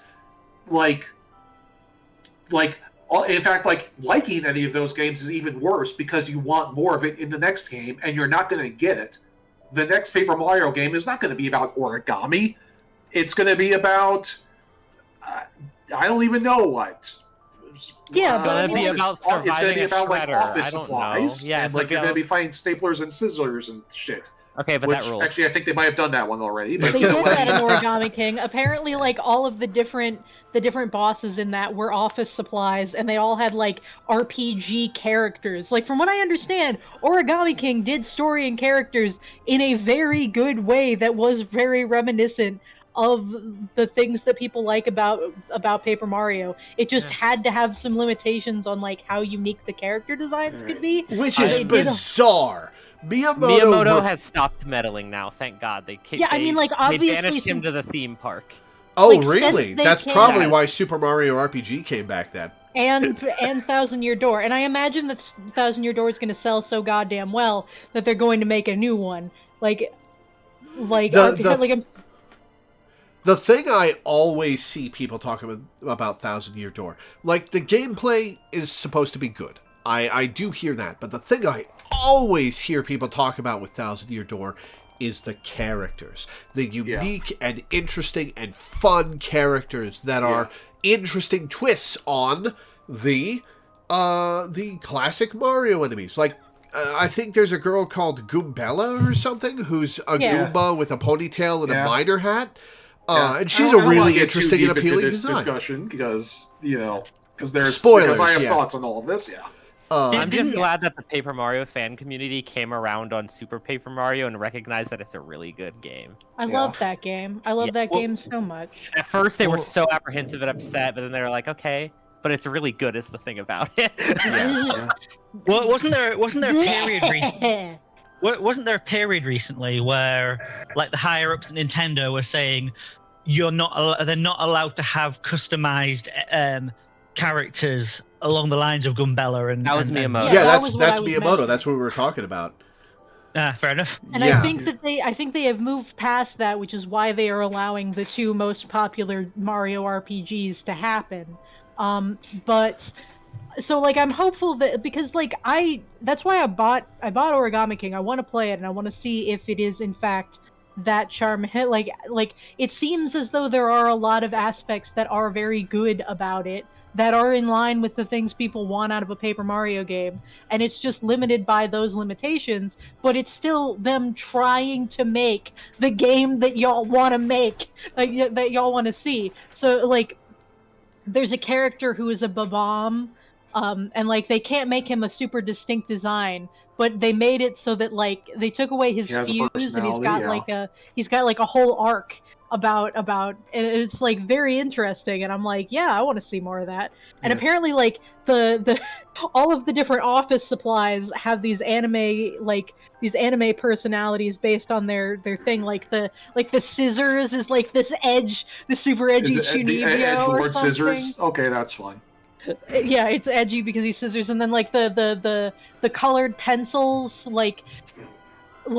mess with, because like the way that the battle system works is very visual, and so like a lot of them will just mess with all of the ways that you work with the battle system and everything. Like there's tape that makes it so that you can't move stuff around as easily and stuff like that. It's very funny and interesting, and I love that. Well, that I'm is still neat. hung up. I'm still hung up trying to think of the next gimmick for the next Paper Mario, and I think I've landed on one. And it's Microsoft Word. It's going to be about Word documents. That would be nifty. I mean, they already kind of did the computer art thing in Super. Like that was kind of the whole thing. It was. Yeah, I mean, like go like deep into it. Where make Clippy a boss fight. That would be very funny. Clippy being a tutorial character, and then he gets mad after you leave, and you start iterating on the mechanics, and he's like, "No." That would be very funny. What about something like snipper clips? Oh yeah, that could be funny. But I don't know. I mean, like for the next Paper Mario game, like if they decide they don't need a paper-based gimmick, they would have to come up with like some kind of like random storybook trope, like Well, we got I a mean, magical weapon, and that's what the Mario and Luigi games are for, because like those are the actual RPGs. Well, yeah, but I mean, like Paper Mario 1 and 2, before Mario and Luigi happened. Yeah. I feel like, and especially now since Mario and Luigi can't happen anymore. Yeah. So I feel like Alpha Dream. Yeah, so like if the first Paper Mario game is like, oh, we've got this magical weapon that gives you infinite power or grants your wishes or whatever, and then the second one we got a mystic door. We gotta open this door. Like that's the most JRPG thing I've ever heard It's of. very incredibly JRPG. I love it. So like, what's another good one? He's already had to gather up various crystals of the elements like a bajillion times. I mean, I have no idea what any of the stories are like for the other Paper Marios, so I don't know what to. But I feel like it doesn't matter. I mean, I feel like having 4 specific crystals of the elements would be very funny. Especially if the elements were like, I don't know, some goofy play on the paper thing, like the element of paste. Oh my god, that would be funny. That would be funny. That just makes me think of the 4 elements from Adventure Time. What are they? Okay, it's Oh yeah, it was like slime. It's fire. It's fire, slime. So slime is kind of like water, so we're not too weird yet. Ice, kind of like water, not too weird. And candy. Fire. That makes slime, complete ice, sense. Candy. That makes complete sense for what I know about Adventure Time. Yes, Yeah. yes, it does. Bling, I do not have a Wii, unfortunately. Crossover with Paper Mario and Nier Lego Automata. Mario. That would actually be interesting. I could see them doing something with building blocks. I did like how in the Mario RPG remake, they added a bunch of extra little content, and I liked that they had a lot of fun with the Final Fantasy villain archetype. Having a return fight where he gained the 3rd dimension, and I looked up his dialogue because I was fascinated. And you want to know which game they used music from, even though like more recent Final Fantasy games had happened? It was Final Fantasy IV, baby. Yep. It was Final Fantasy IV's boss music, baby. Before I played the game, I had thought that the Final Fantasy boss in Super Mario RPG was literally a Final Fantasy boss that showed up as a mystery, but no, he's original. Was too, but I want Kulex to appear in a Final Fantasy XIV Hildebrand story. That would be very fun. A lot of would be Lego so Fortnite funny. is very Minecraft oriented, from what I understand. My mom works at Epic, which she like works on some of this stuff. So I know a little bit about it. I haven't played it yet, but I have wanted to. But Lego Fortnite does appear to be actually genuinely good. And I want the plotline to be something like the billboard sprite Kulex just appears, and there's a bunch of jokes about him being 2D. Yeah, and then through the power of friendship or whatever, Hildebrand teaches him how to be 3-dimensional, and then he goes to return to the Mario RPG universe. That sounds remarkably plausible for a Hildebrand quest. That would be amazing. I was going to say, given what's been happening with the most recent Hildebrand quest, it would not be completely out of the question. Very All right. silly. So we I covered have- a lot of different we didn't just cover the Mario RPG, we covered a spread of them there. I have Covered one every more game. RPG possible. I have one more game that came out in 2023 that I forgot to put on the list. Slay the Princess. Your most yeah. popular YouTube series. My most popular YouTube series of all time. I have almost By a country 6,000 mile. views. Like, my second place is like 750 views. I have almost 6,000 views on my first Slay the Princess video. I blame your smooth reading voice. Yes, Queen Slay. Well, thank you, Teddy. I think what happened was I put it out at a point where a niche game with very content-hungry people who weren't getting a lot of content came out. Like, I did it a couple days after it came out, and I posted it in the Black Tabby Discord, and it showed up on YouTube, and I think I was just a lightning rod for content-starved people. Slay the Princess is a visual novel. The incitement of which is you are on a path in the woods. At the end of that path is a cabin. In the basement of that cabin is a princess. Your job is to slay her. What do you do? And the way it goes from there is so cool. And the mechanics of how the princess works and how the game works are so cool. And the looping routes are so cool. It's a horror game, and it's a at times very gruesome one, so I don't recommend it to people who don't like that. But It's also apparently meta. It's like a meta horror game, which puts it firmly on my list of things to avoid. To some degree. I don't want to get into spoilers because I hear that. It's such a good game that I highly recommend people play. But it's just amazing, and it's got a lot of freedom of dialogue choice, and every dialogue choice you make has an effect on the game, which is something we've talked about with other games today. It's got horror stuff, but it's not a jump scare horror. That is correct, Eddie. Anyways, play Slay the Princess. It's awesome. There's going to be a free content update next year because it was so successful, which means I'm not done making Slay the Princess videos. There's going to be at least one more playthrough. So yeah, play Slay the Princess. Now, I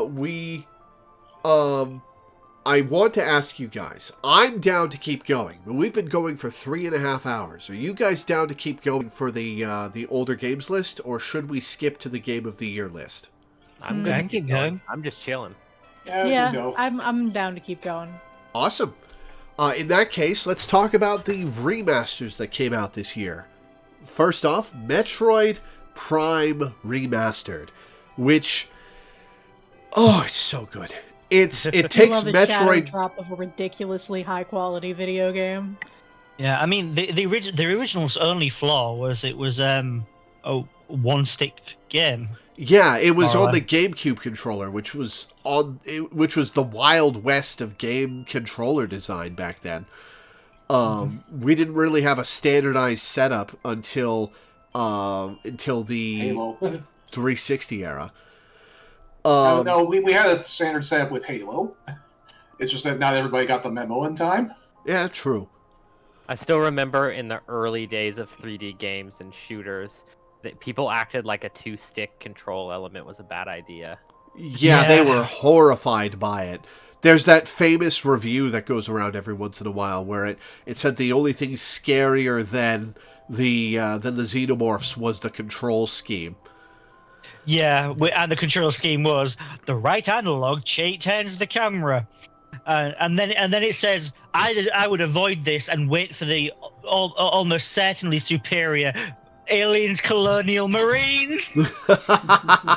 They fixed that game a few years ago. A fan fixed that game. Apparently the problem was a one character typo in the AI script. Wow. Yeah, it broke the entire AI script. When that typo got fixed by a fan patch, the game plays fine. It's actually kind of fun, apparently. Oh, The only thing more powerful than a bad game are fans of a bad game. yes, because Sonic the Hedgehog Project 06 is incredible. It has changed Sonic 06 to be one of the best Sonic games there is. I haven't been keeping up with it. I downloaded it like years ago. I heard some stuff recently about them revamping Silver, but Yes, it's fantastic. It is absolutely fantastic. I played. I've been getting the S ranks, and when you get all the Sonic S ranks, you get Super Sonic.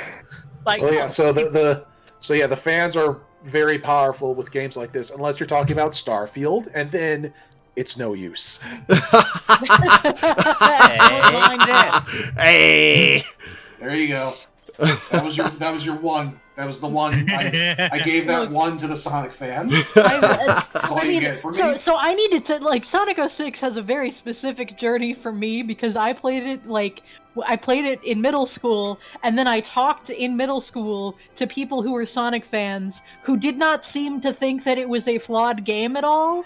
So, like, I did not know. Like, we talked about Sonic as, like, this combined meta that involved the comics and all the television shows and all the video games, and we, like, put together this long, drawn-out, complicated narrative. And, like, Sonic 06 was just part of that narrative, and we did not consider it to, like, so I did not know it was bad until high school. So, like, for, like, 3 years of my life, I was like, yeah, this is one of the best games I've ever played, because I liked the story, and I thought Shadow was fucking awesome. Shadow was awesome in that game. It has such an interesting story about, like, coping with failure and coping up with not measuring up to a situation. And Shadow is badass. That's a separate fascinating. conversation. That is the thing with Sonic 06. Despite the writing of Sonic 06, Shadow has some of his best characterization in the entire series in that game. He's very good. His final line in his story is like, "I will fight as I always have, regardless of whatever obstacles there are," or something like that. It was something like, even if everyone turns their back on me, I will keep fighting like I always have. Which means he's like, I'll stand up for, like, everyone's, like, livelihood and well-being, even if everyone thinks that I'm a beast. And I'm like, yeah! And Rouge and Omega are, like, genuinely very supportive of him in very cool ways, and their dynamic is, like, genuinely good, even though it's not, like, super pronounced. They're just, like, very clearly there. Gamer very conversations are amazing. What was this? What were we talking about? We started talking about the control scheme in Metroid Prime Remastered. Yeah, Metroid Prime. Okay, Metroid Prime is another game that makes my top 50 games of all time list. Metroid Prime Remastered takes an amazing game whose only flaw was really the controls, and gives it twin stick controls and a graphical makeover that makes it the prettiest game on the Switch. Metroid Prime Remastered is fucking gorgeous. Oh, it absolutely is. I finally got around to playing it recently, and yeah, it's great. It's Metroid the way you want to remember it being. There's a thing that Ray Narvaez Jr. said about the Resident Evil 2 remake in his first playthrough of it that really stuck with me, which was that RE2 Remake was how it looked, how the game looked inside his head when he played the original as a kid. Oh yeah. And Metroid Prime Remastered does that for Metroid Prime. This is how you felt it looked when it was 2002 and you didn't know any better. Yeah. And when TVs were a lot blurrier. Yeah. I mean, it's Metroid Prime, but the aiming's better. It can't be anything but awesome. Yeah. Ghost Trick, probably less to talk about compared to the original game. Because Danny and Amazing I. game. Yeah. Amazing game. Well, amazing game. Like, this re-release was absolutely vital because the original game was trapped on the DS. And it only sold 300,000 copies globally. Oh, jeez. That's a travesty because Ghost Trick. Wait. 300? Yeah. 300,000. Okay, I was a little confused. 1/3 of 1 million. Yeah. Like that is ridiculously low numbers.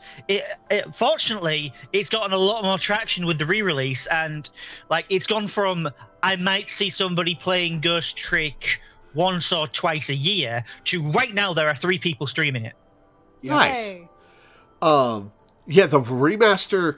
The only things the remaster changes are the graphics, bringing it up to date and 3D modeling everybody.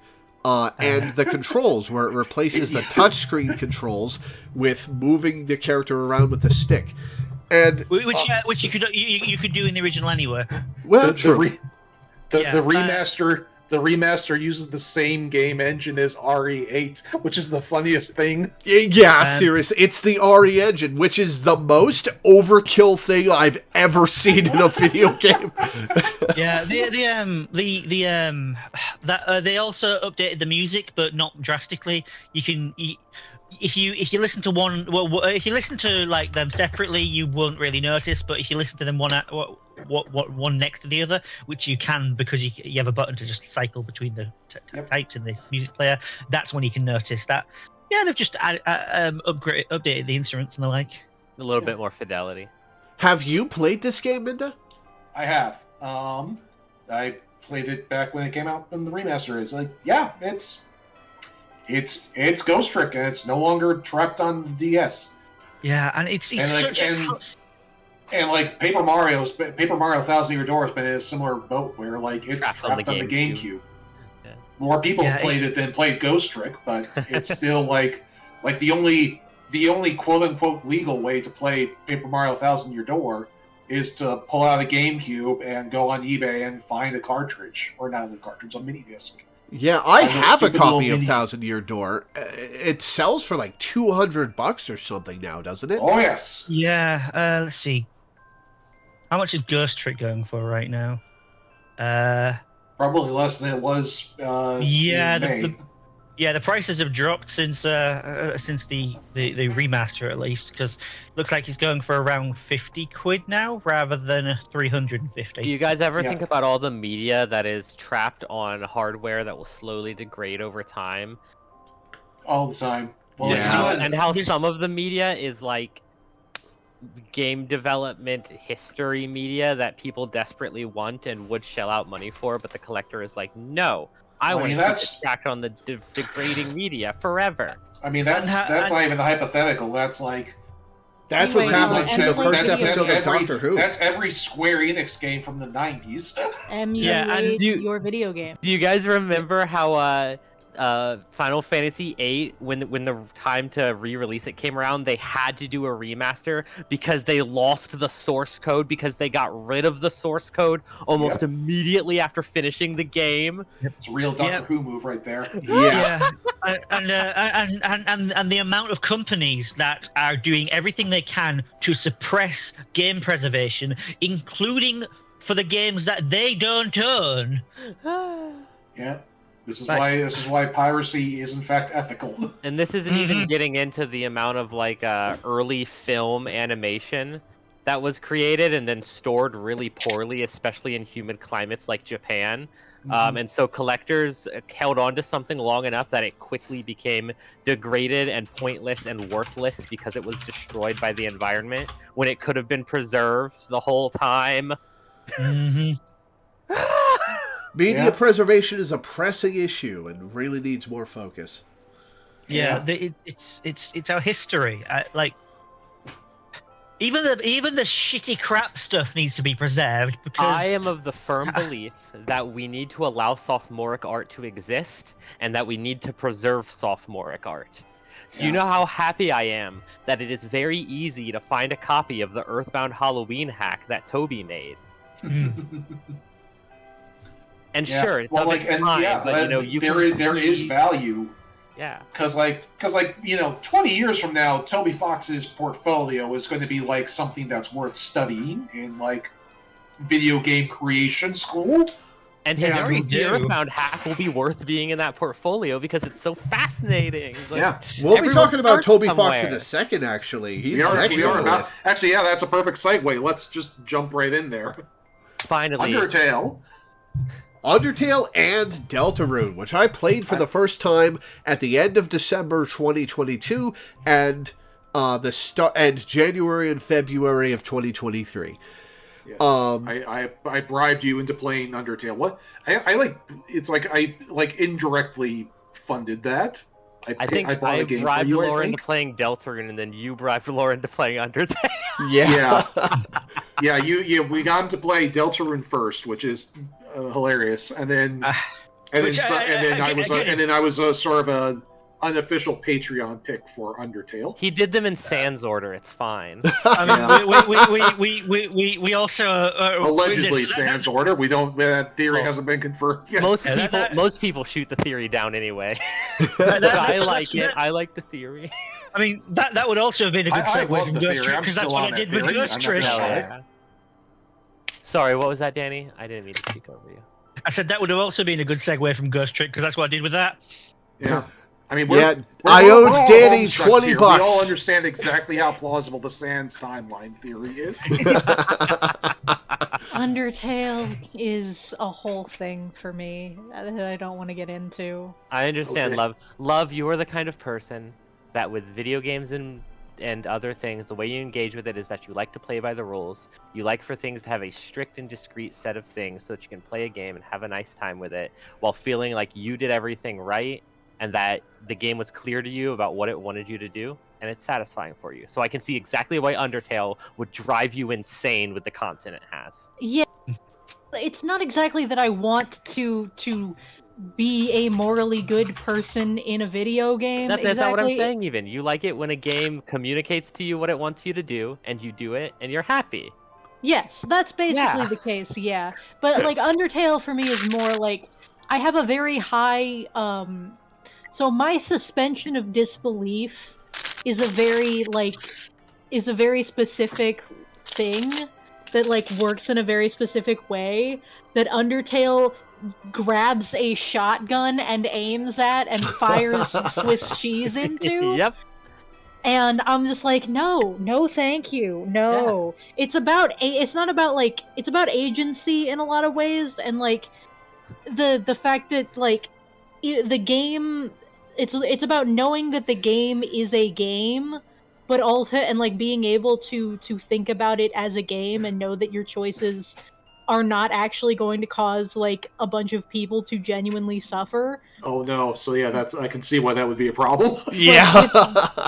But like a very specific, but like the Undertale brand of meta is like, hi, would you like a rundown of all of the ways that you are a terrible person? For watching someone play video games, by the way? I did not play the No Mercy route. I had no interest in the No Mercy route. I started with Pacifist, and I went through with Pacifist, and I got to the end of the game, and I got the message that said, thank you for playing Pacifist route, now please let the characters rest and don't start a No Mercy route. And I put the game down, and I never touched it again. Okay, so Laura, I don't know if you've been told about this. I don't know if you've been told about this fun little tidbit from the No Mercy route, but near the end, you get this whole monologue from Flowey about like how basically he did a similar thing to you. He tried to be nice, he got bored with it, or he was curious and wanted to see what else there was, and how, you know, he kind of felt like it made him more and more bored with the world he was in, trying to explore every single possibility, and it made everyone feel more hollow and fake. And then he's like, so I feel like I became a bad person over time, but I stopped feeling guilt about it. But that still makes me better than people that don't have the guts to try things out and would rather just watch someone else do it. So yeah, Flowey calls out people who watch streams of the No Mercy route. But it's And, really like, funny to me obviously because it's Flowey coming is the from Jackass of antagonist. the Year, yeah. Like, that's not, like, he's not, like, you're not supposed to necessarily, like take him at face value, but, like, Toby wrote him! Like, it's a fictional thing. Toby didn't wrote have him to to make him say poke that. fun at you, yeah. It's a funny prank. Like, holy Undertale, shit. though. Undertale, since we've been going for a while. Undertale and Deltarune. Undertale is magnificent. The story is heartfelt. The characters are engaging. The meta narrative is not Love's thing, but I loved it. The fact that it integrates non-diegetic game mechanics into the diegetic experience was fascinating. The music. The music. music. There's a reason that Megalovania is a meme. And it's because it's just such an iconic and fascinating piece of music.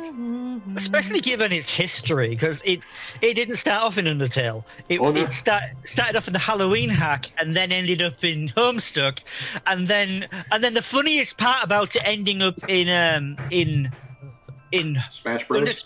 In Undertale is that from a meta level, it's not actually meant to be there. Sans has a proper, unique boss theme. He was just too lazy to get the boss theme out and snatched a different song. Actually, yeah, it's an unused track that's on. It's on the soundtrack, but it's not used in the game. That's called it's literally called song that might play if Sans. It was released simultaneously with the game, so it's more like Toby just playing a funny prank because Megalovania wasn't on the almost said Homestuck. Wasn't on the Undertale soundtrack in its initial release. It was added later after people found the No Mercy route. No, one of my funniest interactions I was ever had at a con was shortly after Sans got into Smash Bros. And I was playing Smash Bros with another guy at the con, and one of us was playing Sans. He was like, "Oh yeah, it's so cool that Sans got into the game, and so did Megalovania.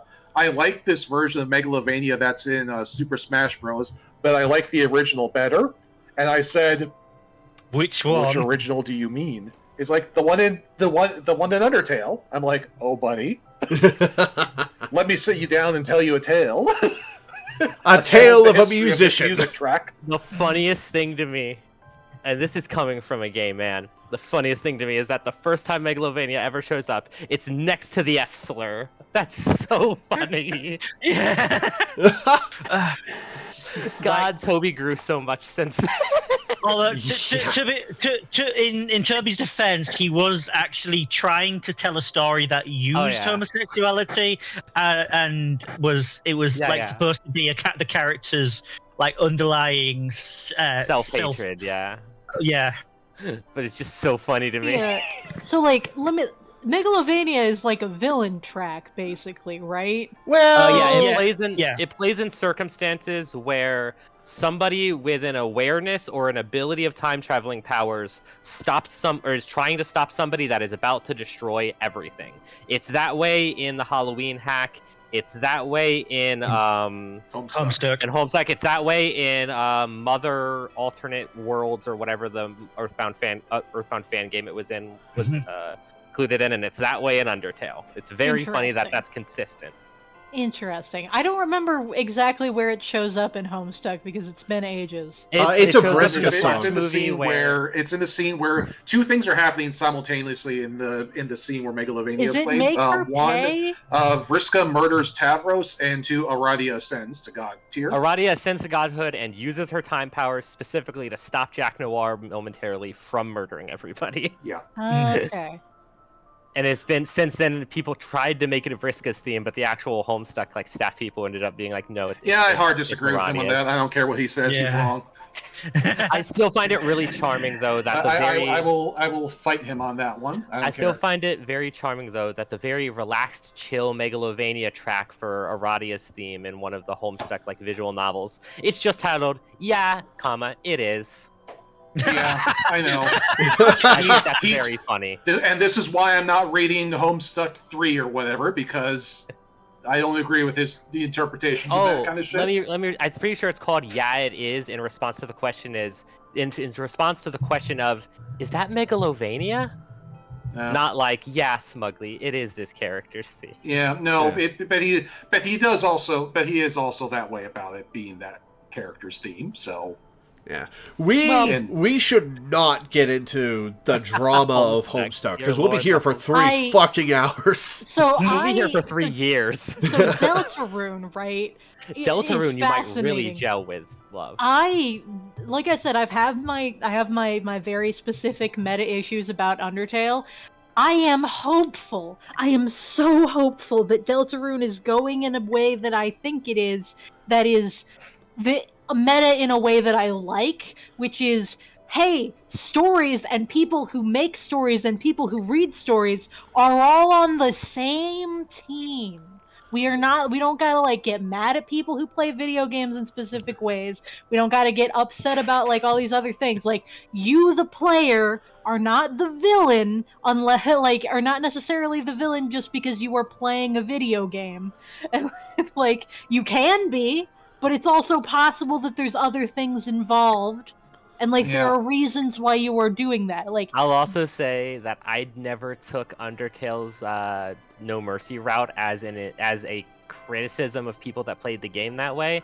I took it more of as, how would a world react if you started to have these behaviors in the game? that's fair, but for me it's very hard to disconnect the judgment aspect of a game that allows you to do that while very clearly that allows you to make yourself the villain. Like, I never do villainous routes in games with morality systems. I don't play a lot of games with morality systems.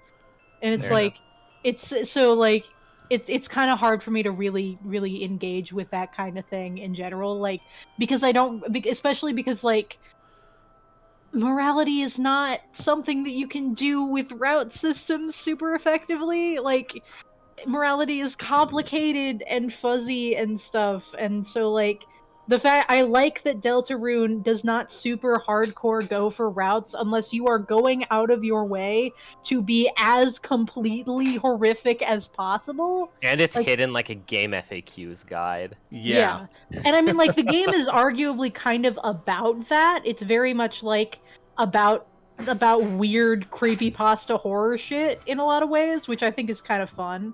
Spamton is fascinating horror. I love the Spamton encounter. I like like his. Undertale I like is kind of about that too, because like they're both based on like old RPG Maker horror games, from what I understand. Did and you then, say but, like, Jevil? No, Undertale I think is also kind of like, Undertale is based on like RPG Maker horror games and stuff. From what I understand, like, it's got a bunch of Easter eggs, and like the character design that everybody associates with Gaster is kind of an Easter egg to that genre and everything like that. Oh yeah. There's that kind of, but that kind of angle is being given a little bit more focus in Deltarune in a lot of really interesting ways, because like, you know, the video game secret Easter egg thing is like seemingly part of the direct story, because it's possible that you are an agent of Gaster or some shit. We got no idea. I want to know more about the Deltarune story, and I hope that it does not do the things to me that Undertale did. Yeah. So I'm worried. But if Deltarune stays at its current level of quality for the next 5 chapters, it's going to be a top 10 game of all time for me. oh yes. yeah. Yeah, Chapter like- 2 especially, it was like, holy shit. Like, just the comedy alone. Like, I didn't always laugh about all the jokes in Undertale. I But got in Deltarune, holy shit. Deltarune is so fucking funny. Oh my god, it's so good. Birdly, I only play mobile games. I wish that I could take Deltarune. I could go back in time to myself as like 14 years old, and I could say, hey, play this game. In the second chapter, there's a character that I feel will help you understand a lot of things. Because seeing Birdly in general, I just had this dawning realization of, oh my god, that was me when I was like 14. I saw him and I was like, oh god, not only have I been there, I am arguably still there a little bit. Like, so I kind of want to wrap Birdly up in a towel and like hug him. But then it's still so funny because we get lines like, it's okay, Noelle. I'm stupid now. And also just the satisfaction of Noelle choking him out. What?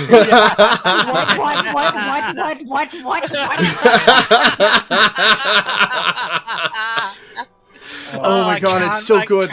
I cannot wait for the wait. next part. Like everything Queen does. Oh my god, Literally she's so everything. fucking funny. Deltarune? Chris, get the banana. Deltarune? Queen- Toby Fox is a comedic genius. And I feel like the second chapter, which had people adding to the humor, brought out even more of like his sort of brand of comedy, because it went from just stuff he thought was funny to stuff that other people thought that he would think was funny. Yeah, but yeah, clearly Toby Fox is just perfect at making robot characters, because my favorite in Undertale is Metaton, and my favorite in Deltarune is Queen. Yeah. I also like Sweet Cap'n Cakes. They're excellent. Yes. Oh man, you know what I'm mad about in Deltarune though?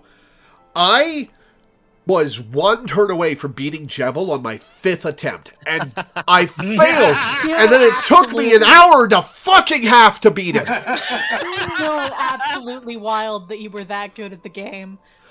See, I really like that Spamton EX's theme is like a musical ransom note. Yeah, it's like Toby is like, oh I'm Leitmotif's Georg, you say. Well, adjusts glasses. My other favorite thing about to my true form. my other favorite thing about Deltarune is that anytime an Undertale leitmotif shows up, it's almost always there explicitly to make you uncomfortable. Yeah. Yeah. Except for like at the very beginning where it transforms like the main Undertale, where it like sprinkles in the main Undertale theme under the new main Deltarune theme. Yeah, like there it's like... meant to comfort you and be like, don't worry, it's fine, it's fine. Like, but yeah, Love touched on the reaction my viewers had to me, which is that apparently I'm fucking incredible at the game. But it was so frustrating. It felt like it took me so long. When I found out that people spent entire streams trying to beat Jevil and failing, it bewildered me. Because the game is it's so natural and smooth, right? The gameplay is so good. It's so easy to get lost in. That it felt like the most natural thing in the world to me. And finding out that I was apparently just really fucking good at the game, was quite the surprise and very affirming, let me tell you. I still need to actually go and... Glad I bribed you into playing it. I still need to actually go and beat Spamton, because when I played Chapter 2, I played it like the day it came out, and so people didn't even figure out where Spamton was until like a couple of days later, and by then I had to move on because I was doing like a billion other things. Spamton is easier than Jevil. Yes, I beat him with my second try. Not by a lot, but in amount. He is a lot easier than Jevil. Like, I beat him with my second try. Like, I don't know, it's different in a little bit. Like the true final boss of Chapter 2 is the goddamn lasers. Oh my god, yeah. Lasers. When you're trying to get to Spamton's to the Spamton encounter, the lasers that you have to spin around with. Ugh. Yeah, Jevil has a couple of attacks with like weird hitboxes. And a lot of circular movement, which I hate. Yeah. I caught somebody in chat saying, I've never seen somebody no-hit that before. Which was likewise very affirming, let me tell you. Do you play a lot of bullet hell games, Lord? No. Deltarune was my first bullet hell game. I might have to recommend you a good Toho game at some point. I just have to figure out which one. I don't play a lot of them either, and I'm only like sort of good at them because like I'm decently good at bullet hell attacks in RPGs, so like I'm not bad at these games, but like Yeah. What a good ass game. Yeah. Such a So good yeah, good game. game. It's gonna be really interesting to see where it goes because we're only 2 out of 7 chapters in. So there is. At some point, if we haven't already shoved it in your face, we've got to show you the Spamton sweepstakes information that we got. oh You yeah, guys there's did a show lot that to going on me, there. actually. Oh, good, great, fantastic. Okay. Lots of good characterization for Noelle there. One of my favorite characters. Man, what a good ass game. It's a very good game, yeah. We Yeah, could be it's- here talking about Deltarune for the next hour and a half, but we Yeah, probably shouldn't. We have like a half dozen more games left. Let's go. Yeah. So, the next game on the list is a personal favorite of mine. Have I need any to of you play this. played The Legend of Dragoon? I played it Nope. when I I've was not finished a it. child. Like When I was a I have babby. vivid memories of some of the like areas, like the pre-rendered areas that you would walk through. I remember some of them, but like I didn't remember much about the plot. I just remember that there were scrolls and they turned into super forms. It's the Legend of Dragoon is exceptionally rare in the UK, so it took me so long so long to find a working copy of it that when I got it, it was kind of at a standard that it couldn't live up to. So I think I need to go back to it at some point when that's died down. It's on PSN for PS4 and PS5, so it's easy to pick I up. own it. I own it now. Oh. But Yeah, I remember there was a big excitement when it got because like it was put up on the digital store, it was broken, but then they fixed it, and Yeah. people hadn't expected them to fix it. Was The that roller same coaster of emotions I went through when I stumbled into Legend of Dragoon on the PlayStation Store. Like, I was just browsing and I saw Legend of Dragoon? What? And I have vivid memories of as a kid, as a preteen, even, well, barely a preteen. The game came out when I was 12. As a preteen, standing in Walmart underneath one of the slanted TVs, playing the Legend of Dragoon demo over and over every time I went to Walmart because it was so cool. And then when I finally got the game and played through it, I loved it. And then I put it down for 15, 20 years and didn't go back to it. And then I knew I liked it. I knew it was really fun, even with all its flaws. And then I spotted it in the PlayStation Store, browsing randomly, and my heart leapt into my throat. I was more excited than I ever thought I could be about that game. You're that kid in Walmart again. I was that kid in Walmart again. And I immediately grabbed it, and I immediately replayed it, and it was just as good as I remembered it being, if not better. Here's the thing about Legend of Dragoon. It has my favorite combat system of any traditional JRPG. Action commands, right? It has action commands that you do that range from a single button press to like 7 or 8. You are going to love Thousand Year Door. Yeah, I mean, yeah. The Paper Mario series had like its whole thing is that I mean, like a Super Mario RPG We'll had get it there. too, where there were like a various different kinds of button presses that you did. I will say the absolute best voice line in the entirety of Legend of Dragoon is Levitz saying harpoon, or should I say harpoon? The thing about Legend of Dragoon is that the English translation is kind of shoddy. Which 3D helped me when models, the 3D models are very much designed to be seen on a CRT, and the music is very simple, but the story is very solid, very charming. The characters are very fun. The gameplay is extremely fun. And the whole package is greater than the sum of its parts to a ridiculous degree. It is So much fun. And it's I think it's like $10 on PSN. So if you've got a PlayStation 4 or PlayStation 5, go play it. It's really good. It's my 5th favorite RPG of all time. And that position really solidified when I replayed it. I cannot recommend The Legend of Dragoon enough. Tell you what, Law. Get your ass back in gear and play Persona 2, and I'll play Legend of Dragoon.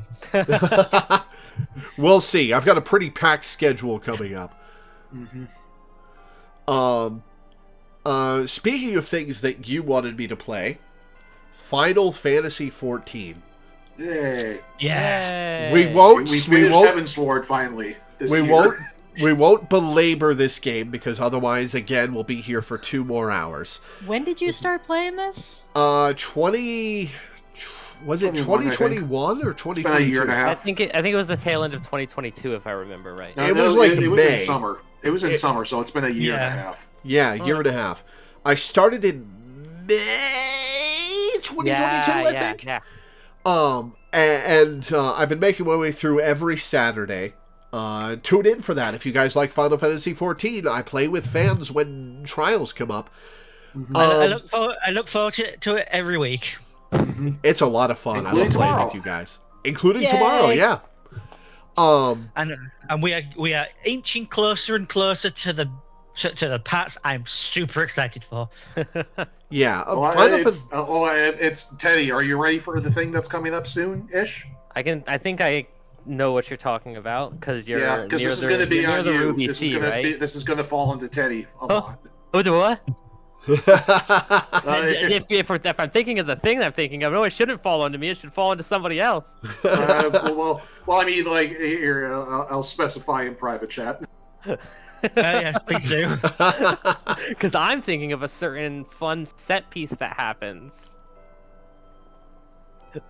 Yes. Yeah, that's going to be Teddy's responsibility. No. Oh, okay. Yeah, I can do that. Yeah, I can do that. I thought you meant it falling onto me. No.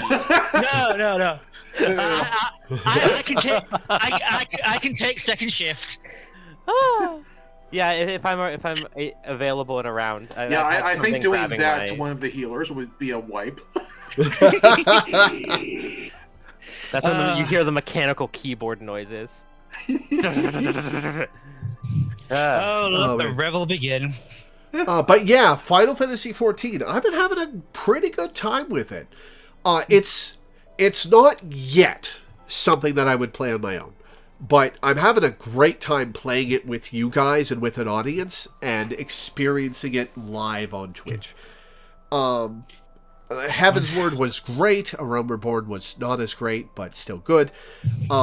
The playing through dungeons and trials with you guys is great. And yeah, I've been having a great time. How are you liking Stormblood so far? Stormblood's fine so far.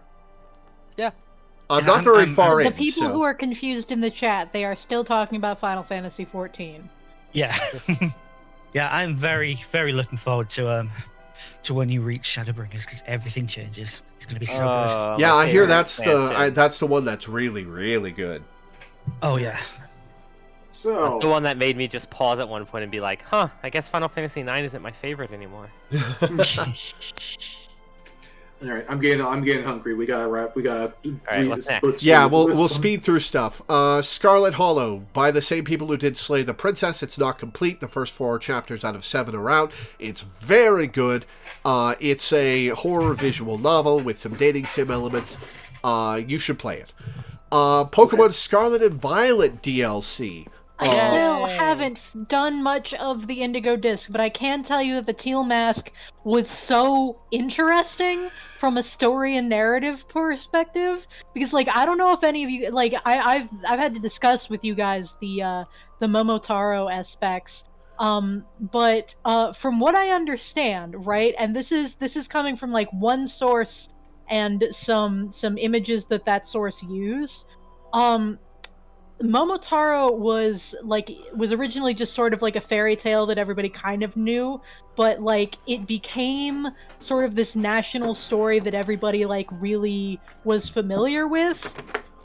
because of World War II, it was used as like propaganda to for you know, it was used as like war propaganda, and you know, so having it twisted around to tell a anti xenophobia message is phenomenal. That's like the coolest thing I've ever seen in my entire life. The thing about Scarlet and Violet in the DLC, especially Teal Mask, is it really feels like the people writing for this Pokemon game decided that they had some shit to say about like broad cultural things, and I'm like, okay, Here for it. I'm here for this. Yeah, Yes, the break down the deals- like distrust of authority and institutions because they don't seem to actually care about you. Break down xenophobia and racism. Yes, go off, Queen. Oh, Definitely. like talk about how parents do not always have your best interests at heart for the third time in the series. Like Jesus Yeah. Christ. Like I feel like it's very funny that it feels Big. like all of the times that they've talked about abusive parents or like neglectful parents, they've made sure to do it in a different country than Japan.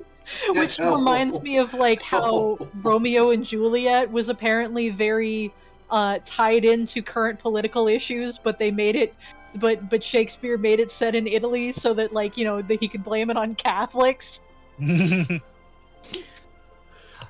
I don't know much about the cultural background of the Teal Mask DLC, so I'll take your word for it, but I thought it was a very interesting story. Though I wish Carmine wasn't I wish- lionized in Teal Mask. Like, she's part of the problem. She is, but I feel okay. So I have a lot of attachment to Carmine as a neurodivergent older sibling, who is not always the best older sibling. Like I feel like she does learn a lesson at the end, and I feel like she is doing her best to help constantly. And I have not seen how her story concludes in the Indigo disc. So I feel like her story works fairly well because I can relate to her a lot. Yeah. And like I have seen much worse, and I have seen like a lot of things that make me be like, oh yes, I recognize this. The thing I find really fascinating about Carmen personally is she has such a strong sense of justice and such a strong sense of what she thinks is the best way to keep people from being harmed that it gets in her own way, because she also seems to have a very distinct struggle with the concept of self-reflecting. Mm-hmm. She can recognize, like, her immediate response to learning that the noble three, I almost said four for some reason, that the Loyal noble three. It's the loyal three. the learning that the loyal three was a lie we've been doing this horrible thing to the ogre for so long, everyone needs to know. Yeah, the fact that and- was her immediate response Yes. was like, hey, yeah, good. She is a good person. She just is very incapable of self-reflecting, and once she decides that she has the right of something, she is very difficult to change her mind. But I also think that there is a sense of messaging in the Teal Mask of if something is a lie, making sure people know the truth will always be good, even if there's fallout. Mm-hmm. Yeah. Telling And someone a lie to make them not feel bad is always going to just make things worse. Yeah, the only problem I had with Teal Mask is like we did not need to keep this from Kieran in any way, shape, or form. Yeah, all. when you have a role-playing game where you're locked into a bad decision, the game takes... like, the game frames the avatar character of Pokemon Scarlet as you. The series has always done that. That is you. That is you collecting Pokemon. That is you battling the trainers. That is you becoming the champion. And that is you lying to Kieran. And that is you lying to Kieran. Yes. Just have a Ninetales curse me or something so I can't tell him the truth. It's so frustrating when a game like this makes you the... do something stupid or wrong without the choice of not doing it. Yeah, so... But otherwise, great story, great DLC. Carmine is a great character. I hadn't really thought about the thought of her being neurodivergent until now, Love, but now that you're mentioning I saw it, her, she's constantly physically stimming. She has a strong sense of justice, and she has a very black and white view of how to do things right and wrong. And she's got a temper issue, which is another thing. Like, especially, she's got a hard time especially in girl folks that have trouble with it, I've heard. Yeah. She has a lot of trouble like regulating her emotions, and immediately I was like, oh, I've seen this, so I know this.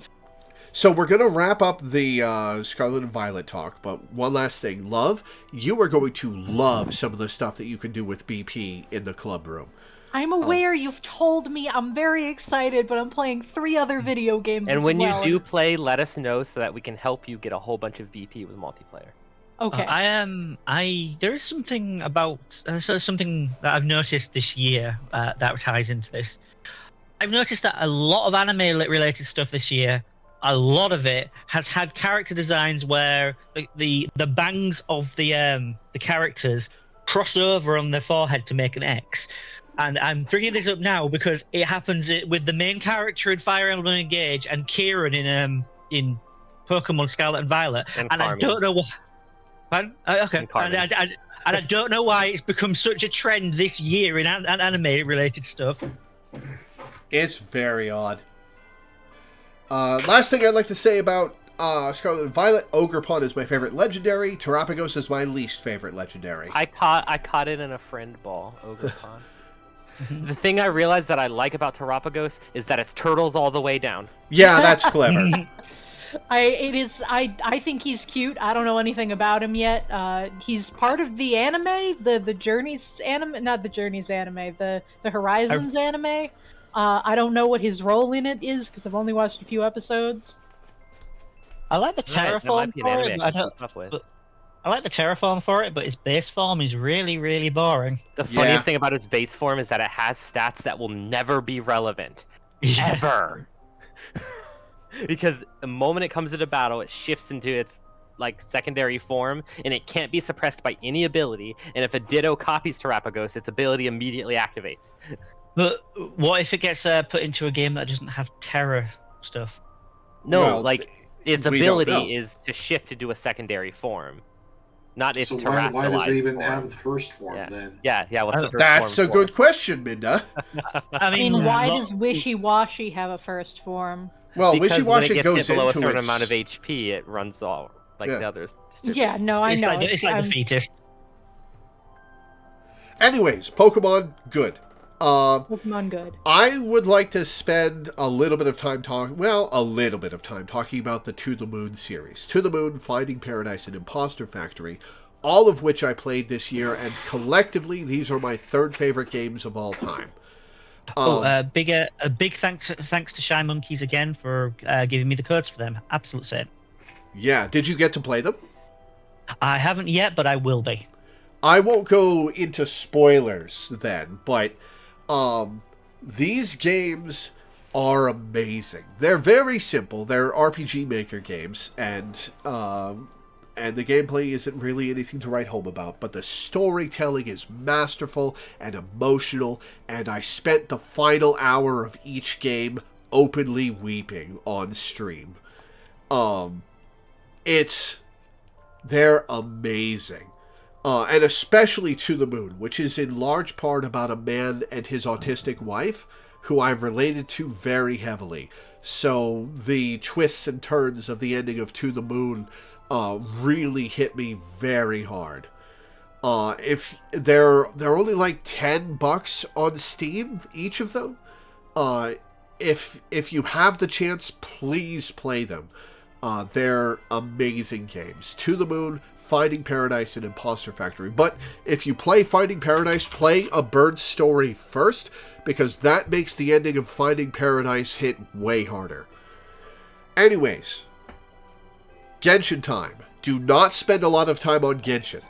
Okay. Is there anything to say about Genshin that we didn't talk about with Honkai Star Rail? I fully believe that if you were a little bit disappointed by how Tears of the Kingdom followed up on Breath of the Wild, you should try Genshin. I don't know if it's actually like the right call, but I feel like it's enough of the right call to say. I think that I was not expecting to like Genshin. I just downloaded it sort of like as an obligation because I was getting Star Rail also. Is it free at this point, or is it still $60? It's still what, Genshin? I don't think it was ever $60. Genshin is a free-to-play video game. Has it? I thought. Yeah. I could have sworn it was like a full-price game plus Genshin. Okay. Because you can buy it, because there are physical discs, are there not? I don't know. I've never seen a physical disc of Genshin. I don't know. Maybe it's Genshin's also really old, so maybe it used to be a $60 game like 5 years ago or something. I don't know.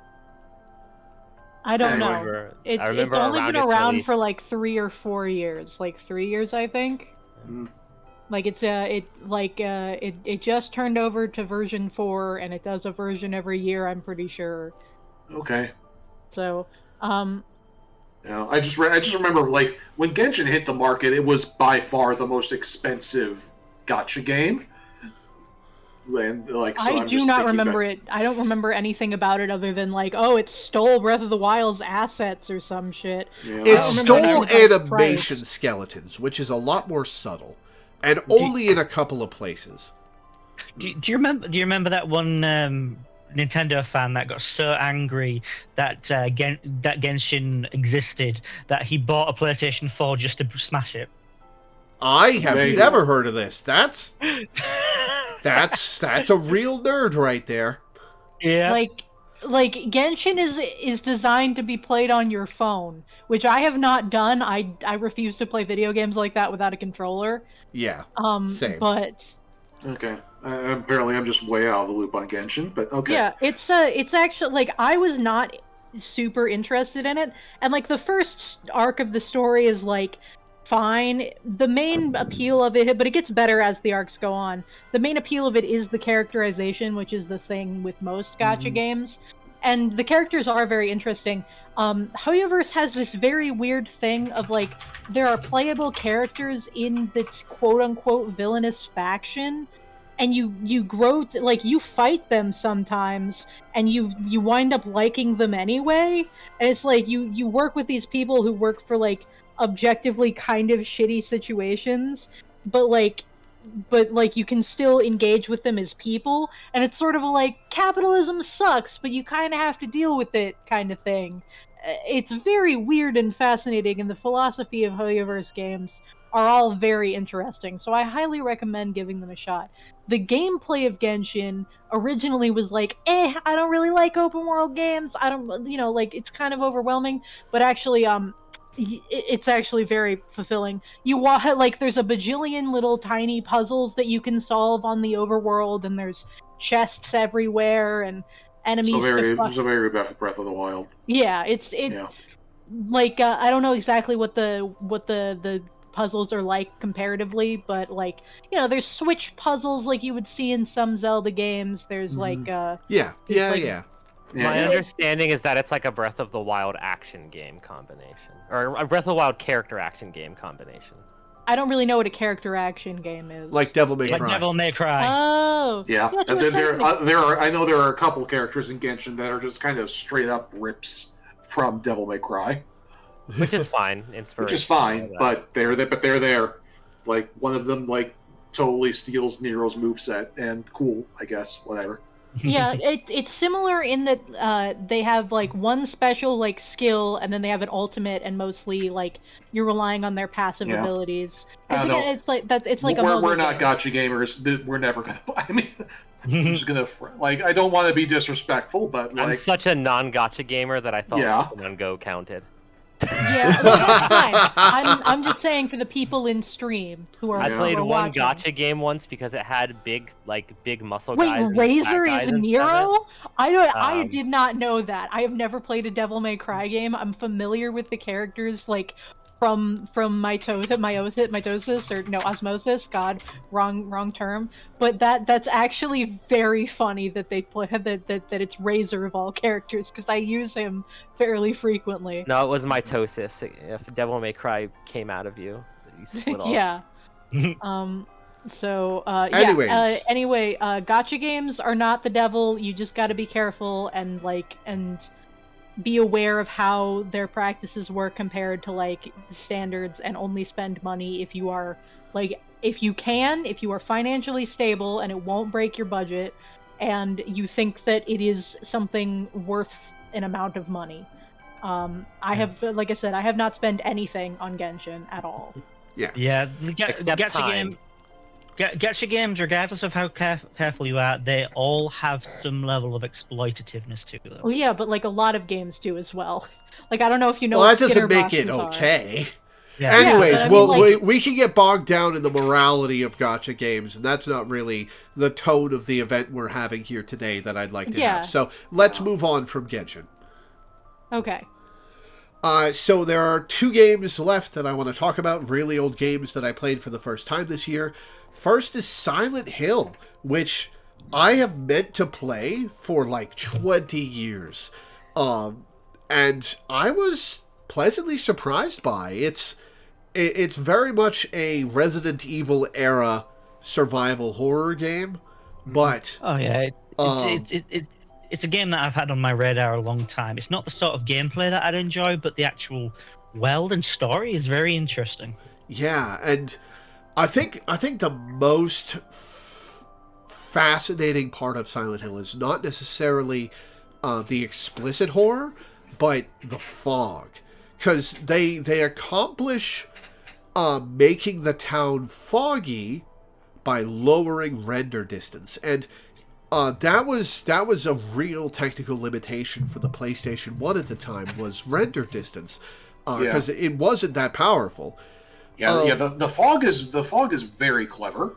Yeah, and I'm wondering if the fog was using the fog as a set piece was inspired by seeing render distance limits in games of that era, or if they decided to make the town foggy and decided to use render distance to do it.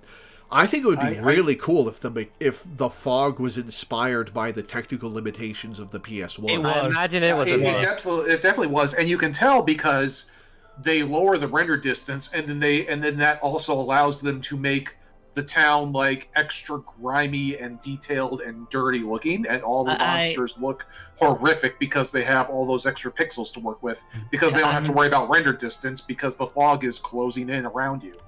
I do believe that like early development screenshots exist where they don't have the fog at all. So it came later as part of the limitations and became one of its defining traits, to the point where all the follow-ups have it.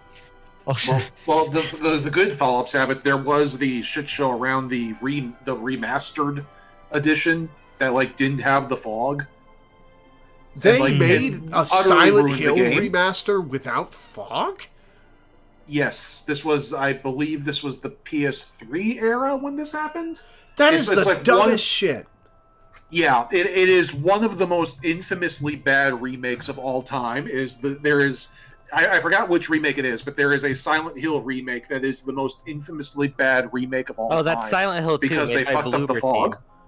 They fucked up the fog, and it fucked up the entire like mood of the game.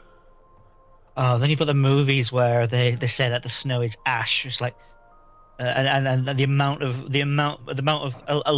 like, it is infamous in the Silent Hill community for people coming from the movies to start asserting to people who enjoy the games that it's ash, not snow. It's like guys, not to be a Gen 1er, not to be a Gen 1er, but man, all the Silent Hills after Silent Hill 3, I'm just like, man, whatever. I mean, that's actually just valid. Is the problem? except I'm a little weird, and I liked the Wii Silent Hill. I just think it was very poorly executed. It was. Well, I mean, if you want to talk about poorly executed, like let's talk about the grand return to video gaming that happened this year when we finally had a piece of Silent Hill media for the first time in more than a decade with Silent Hill Ascension. Oh god. Yeah, and the also 4 is well thought of as well. Oh yeah, 4 is also very well thought of, but like I feel like it could have been a horror game that wasn't a Silent Hill game, and people would have liked it even more. Oh, yeah, did you see Ascension is it's basically, it's not literally on Netflix, but it's essentially a streaming Netflix series with like every week when it airs, the viewers can watch and like vote on what happens. So it's like sort of like it's like Twitch plays, like a horror game, kind of. This sounds like a really clever idea that is a really bad idea. It's a really bad idea, and I haven't even gotten to the bad part yet, which is Silent Hill was a live service game. Yeah, which is it's a live service game, which means there are a bunch of like mini games and things you can spend money on to increase the value of your vote. So it's a pay to win, like that's live service game. It's a live service MMO visual novel. Yeah. People just want to make money. It's I know Konami's money grubbing lately, but oh my god.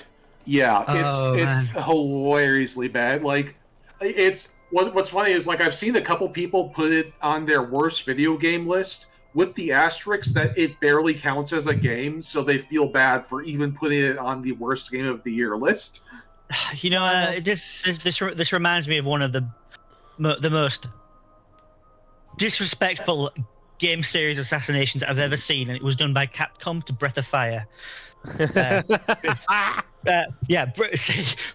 of Fire, like they're SNES, two on the SNES, 2 on the PlayStation, and they're really good, really good, really pure RPGs that are just very enjoyable. Breath of Fire 5, they made it into an SRPG survival horror kind of thing, and it's weird.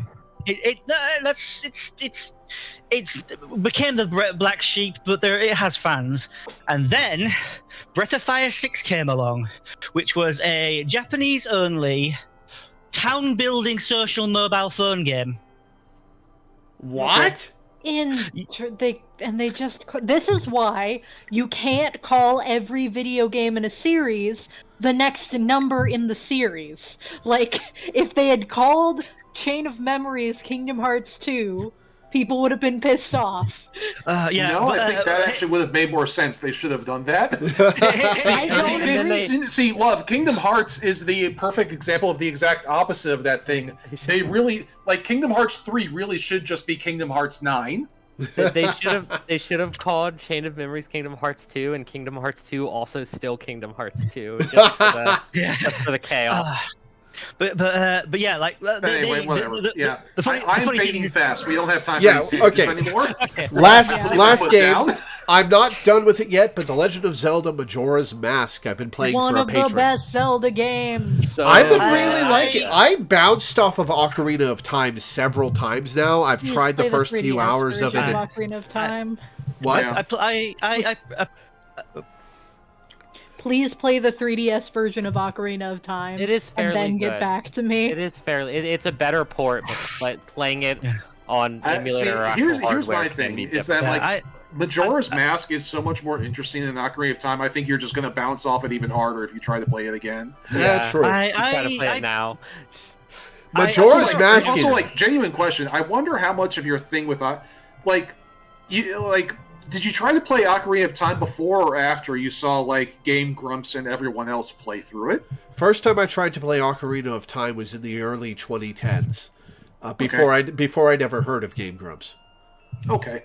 Yeah, I'm just wondering because a lot of the experience of Ocarina of Time is going through it and unpacking the story, and at this point, it's a story that has been thoroughly unpacked and analyzed and let's played a zillion times over and then studied for like the arc of how you do video game stories, and it's just kind of hard to like actually experience the story the way it's meant to be experienced. This is weird because I don't really see Ocarina of Time as a super story heavy experience.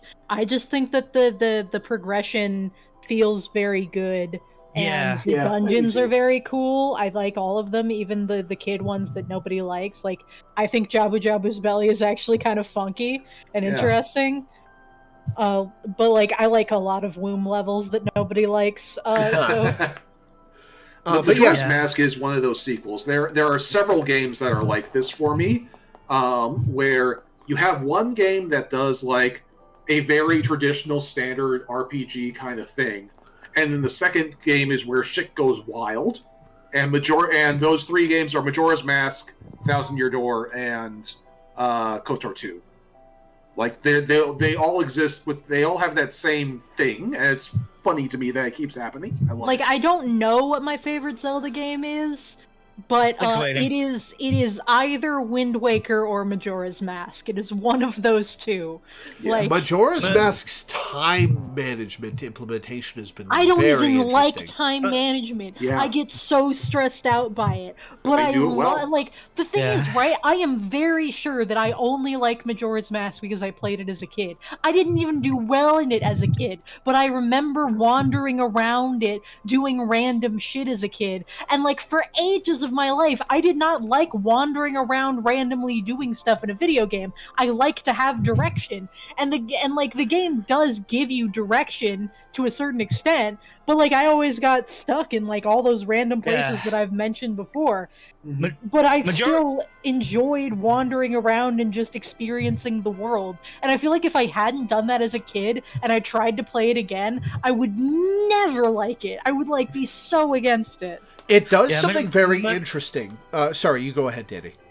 I was just saying, Majora's Mask is a game that I bounced off a lot of times when I tried to play it until finally I managed to click. Because while the game itself, for the most part, has pretty good direction from getting place to place, the very start of the game, up until you get to the first dungeon, has terrible direction, and it is so hard to work out a proper through line to get you to that first dungeon. Once you get there, everything falls into place. Wait, you're telling me that I'm not the only stupid kid who was told not to go into the garden and didn't go into the garden? I didn't even find the way to go into the garden. I was told not to, and I'm like, what the fuck are you talking about? How would I go into the garden? It's literally just in the hallway. You just go through the door that says do not enter. I never claimed to be a smart child. But like, yeah, I would never have done that. Like as a child, I was like, no, it says do not enter. I've played other video games. It's gonna turn me around and stop me. Yeah, it took me like 6 or 7 proper attempts to actually get to the first dungeon. Like I said, once you get there, everything falls into place. But getting there is just a metaphorical maze. Like from there, you get like all of the items that you get tell you where to go from there. Like you get the bow, and now you can get to you can open up the way to the next area. But then you also need bombs to get and it's like it's a very well progressioned area. But also, as soon as you get the dungeon item of every dungeon, you can just not finish it and leave and go to the next area. Which is actually kind of funny because, like, you need to refight the bosses every reset to clear out the area to, like, make the post-fixing version happen again. So it's almost like they kind of did that on purpose. It's very funny and interesting. But the dungeons are all also designed so that once you have it all figured out, you can just walk right in and just fight the boss. Well, I mean, the boss is, like, you get, like, a warp to the boss. Yeah, you get, like, a warp to the boss, yeah. Yeah. The thing that really strikes me about Majora's Mask is that I'm a big fan of Elder Scrolls 4 Oblivion, which came out in 2006. It was a launch title for the Xbox 360. I had a blast with that game. I played the shit out of that game. It was one of the games I played the most with my friend group at the time. It's a multiplayer game? No, we just played it in the same room. Oh, okay, so it's like a Yume Nikki like experience. Okay. I suppose. I don't know Sorry. anything about Yume Nikki. Sorry. I have no That that play went and talk over to my friends everyone's about. head. Sorry. I'm, Sorry. I'm familiar No, with it. don't apologize. Yay. But Oblivion does something that, for the time, was revolutionary. Every NPC in the game has a script that they follow every day, every in-game day. They wander around, they do specific things, they go specific places, they talk to specific people. Revolutionary, you say? And I thought that was the first game that really did that. Until I played Majora's Mask, which does that very well, very much. Every NPC has their own story. Every NPC has their own routine. It's a lot simpler than juggling an entire Elder Scrolls game's worth of NPCs, but it's And you get still... a notebook that helps you. And you get a notebook that helps you, yeah. And I thought that was really interesting. Anyway, that's my last thought of Majora's Mask. So we've got... This Majora's Mask is fascinating, right? Because I played the 3D remake of Ocarina of Time, and I was like, man, that's so good. They should really do that for Majora's Mask so that more people can play it. And then they did that for Majora's Mask, and it's actually not as good. Yeah, like, it's a worse game. They like, fucked the boss like fights it up. has things that are better than the original. Like you can choose your time more granularly, and like the way that the notebook works is a little bit more intuitive. So like it makes some things more interesting and easier to manage, but they ruined every single boss fight. That's unfortunate. Because Yeah. the way the boss fights are in Majora's Mask originally is you can damage them multiple ways, and as long as you deplete their health, you win. In Majora's In the Mask remake, 3D, they you turn have all of them into eyeball weak point bosses. I mean, It's- except the one in the fourth dungeon where yeah. Don't tell me about That- that. I'm not there yet. No, obviously you not. I'm just Aren't you?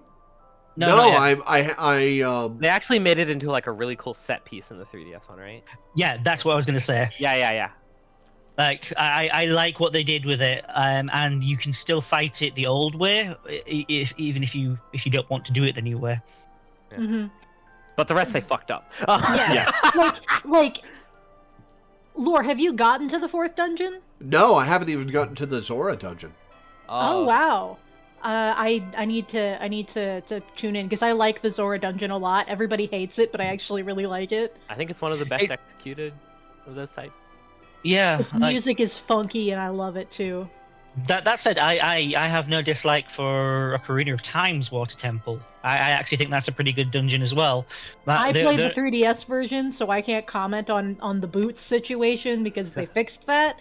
But I also thought that it was pretty good. Although the mid boss of that dungeon did give me a lot of trouble, and I wound up I was like, okay, I cannot fucking do this. I'm gonna go get the big orange sword. I will say the biggest problem with that dungeon, in my opinion, was the fact that after you beat that mini boss, in order to progress, once you've opened the treasure chest, you then have to go behind the treasure chest and see that there is a movable block on the floor hidden behind the treasure chest. That took me a long time to find because it's mandatory and it's not in a good... It amuses me that there is no explanation for that mini boss. Yeah, it's a thing that shows up and is never spoken of again. Like the idea We need is more that shit like that water in video causes games. reflections, I guess. Yeah, we need more shit like that in video games where something happens and there's not any lore about it. It just happens and you move on. Yeah, and I don't think it's even. I mean, other than being like a costume in Smash Bros., I don't think it's ever shown up ever again in the series. It's referenced. Okay, so in that game, it's a reference to Zelda 2, and they kind of bring it up again in like I think it's in one of the Four Swords games. It is also a costume in Tears of the Kingdom, Breath of the Wild, I suppose. or like maybe Shadow it's Link? Yeah. Yeah. It's like either Four Yeah, that Swords dates or, back like, to Link Zelda the 2. Past, like the Link to the Past port on the GBA that had Four Swords attached to it. Like I think it they was include Four Swords, something in Yeah. there. I don't remember exactly. There's Yeah. a lot of stuff with Dark Link in Four Swords Adventures. That's the bitch. Cool. Like, he is constantly showing up there. Speaking of the Water Temple and the Iron Boots, I'm so glad that there's a hack of the N64 Ocarina of Time that just puts the Iron Boots in the Ocarina on the D-pad. Yeah. And the Hover Boots. Those three. There's one for Majora's Mask that puts the Ocarina in all of the transformation masks as you on get the them, D-pad. Yeah. which is also extremely useful. Yeah. Okay. All right, so Game of the Year, for me, it's a toss-up between Tears of the Kingdom, which I actually finished, and Baldur's Gate 3, which I put a lot of hours into, but haven't actually completed yet, because it's one of those types of games. Final Fantasy 16 for me. I loved every part of it, and Yeah. I've done everything except I haven't done the DLC yet. I need to get that, and I'm working my way through the harder difficulty. Then I'll have all the trophies. Pikmin 4, finally, a kid's game with a character creator that lets me make myself an adult man with facial hair. Dear Lord. Oh my god, yeah, I didn't think about that. That would appeal to you, huh? Why don't kids want to be grown-ups? They want to feel like grown-ups. Why don't character creators in games let kids make... Sorry. I mean, I never wanted to play as a grown-up when I was a kid, but... when I was a kid, like, kids want to feel respected, they want to feel in on things, and they want to feel mature. That was my for opinion. sure, but I always wanted to be like a superpowered teenager, not like a grown-up. Like Anyway, I thought the grown-ups were boring. I am fading fast. I'm locking this shit down now, because I have like 5 more minutes before I fall asleep at the computer. Minda don't feel so good, Mr. Lore. I'm so sorry. All right, what's your game of the year, love?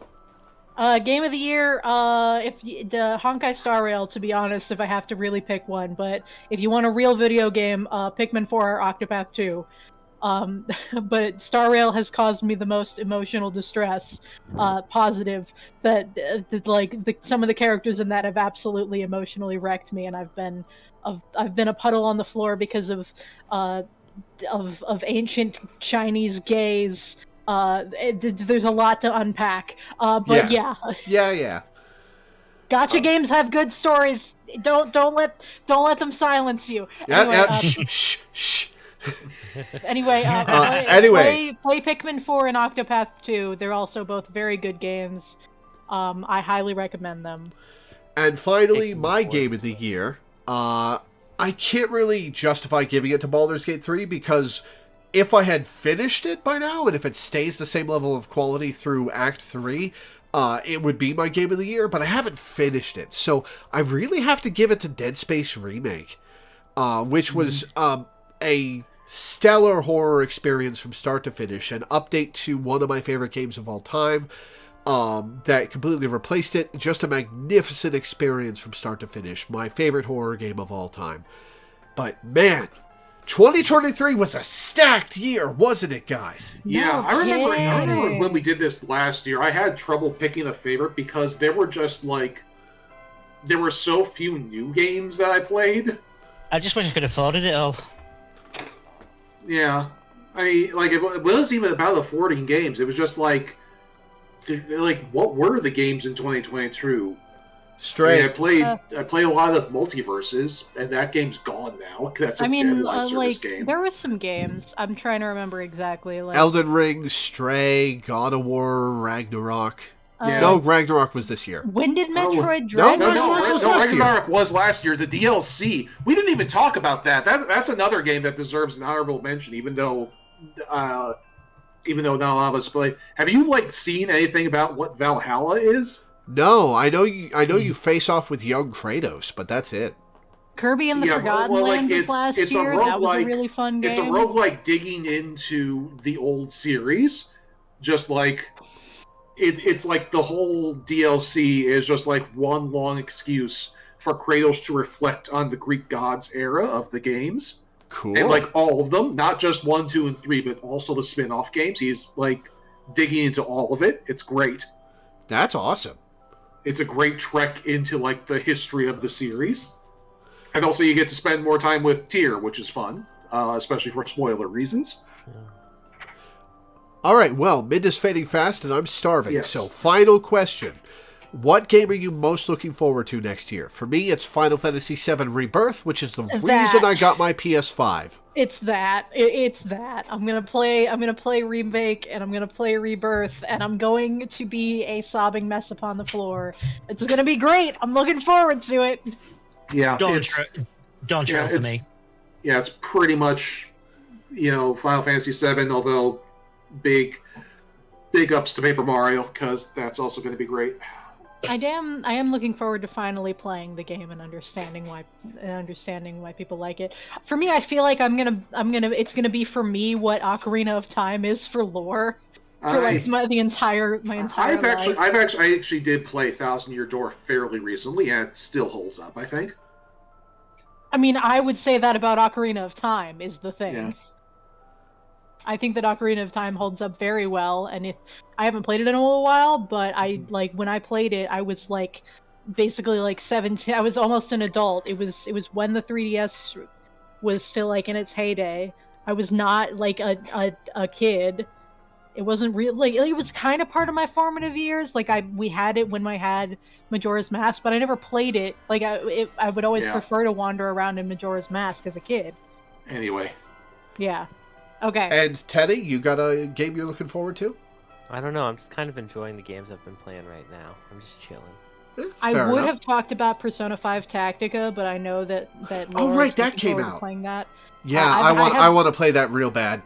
I've only gotten a little bit into it. I've gotten through the first main area.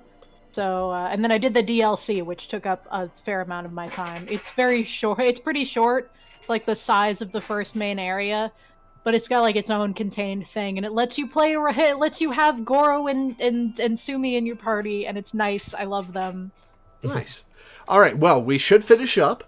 Thank you guys for doing this with me. I know this went a lot longer than we expected it to. No, this is about how long I expected this to go. Yeah, I expected this as well. A little bit longer. I could have been a harsher judge on these things. I appreciate. Probably should have. I appreciate your patience with this, Minda. Thank you for having us, Laura. It's always fun to talk to you and podcast with you. Definitely. Mm-hmm. Yeah. And most of us will see you tomorrow for Final Fantasy. Yeah. Heck yeah. Every single time you guys bring up your group Final Fantasy 14, I'm like, maybe I should try it. But then I'm like, no, I'm already playing two gacha games right now. We're still in Stormblood. You can still join us with a free trial. Just have to catch up all the way. Yeah. Well, and I'm sure you can make your own OC. You can meet some Blorbos. I know that it's a good game, and I'm sure that I would like it. I tried it ages and ages ago when I was still in high school, and I didn't know how to play MMOs. But my mom was playing it, so she had an extra account for me, and I played it a little bit. But I was easily overwhelmed. Cool gamer moms. We would be delighted to have you, and we would help you every step of the way. My mom is, in fact, a rad gamer mom. If you look at, if you find her on anything, her username is always rad gamer mom. All right. Lucky. All right. Well, thank you guys for coming. Thanks for doing this with me. You guys want to do this again next year? Always and absolutely. Yeah. Definitely. Awesome. It was great fun. Yeah. I love all of you guys, and it's nice to be included. All right. Definitely. Well, thanks for watching, everybody. Have a nice night. See you tomorrow for Final Fantasy 14. Farewell. Ciao for now. Have fun, stay safe, and be brave enough to be kind.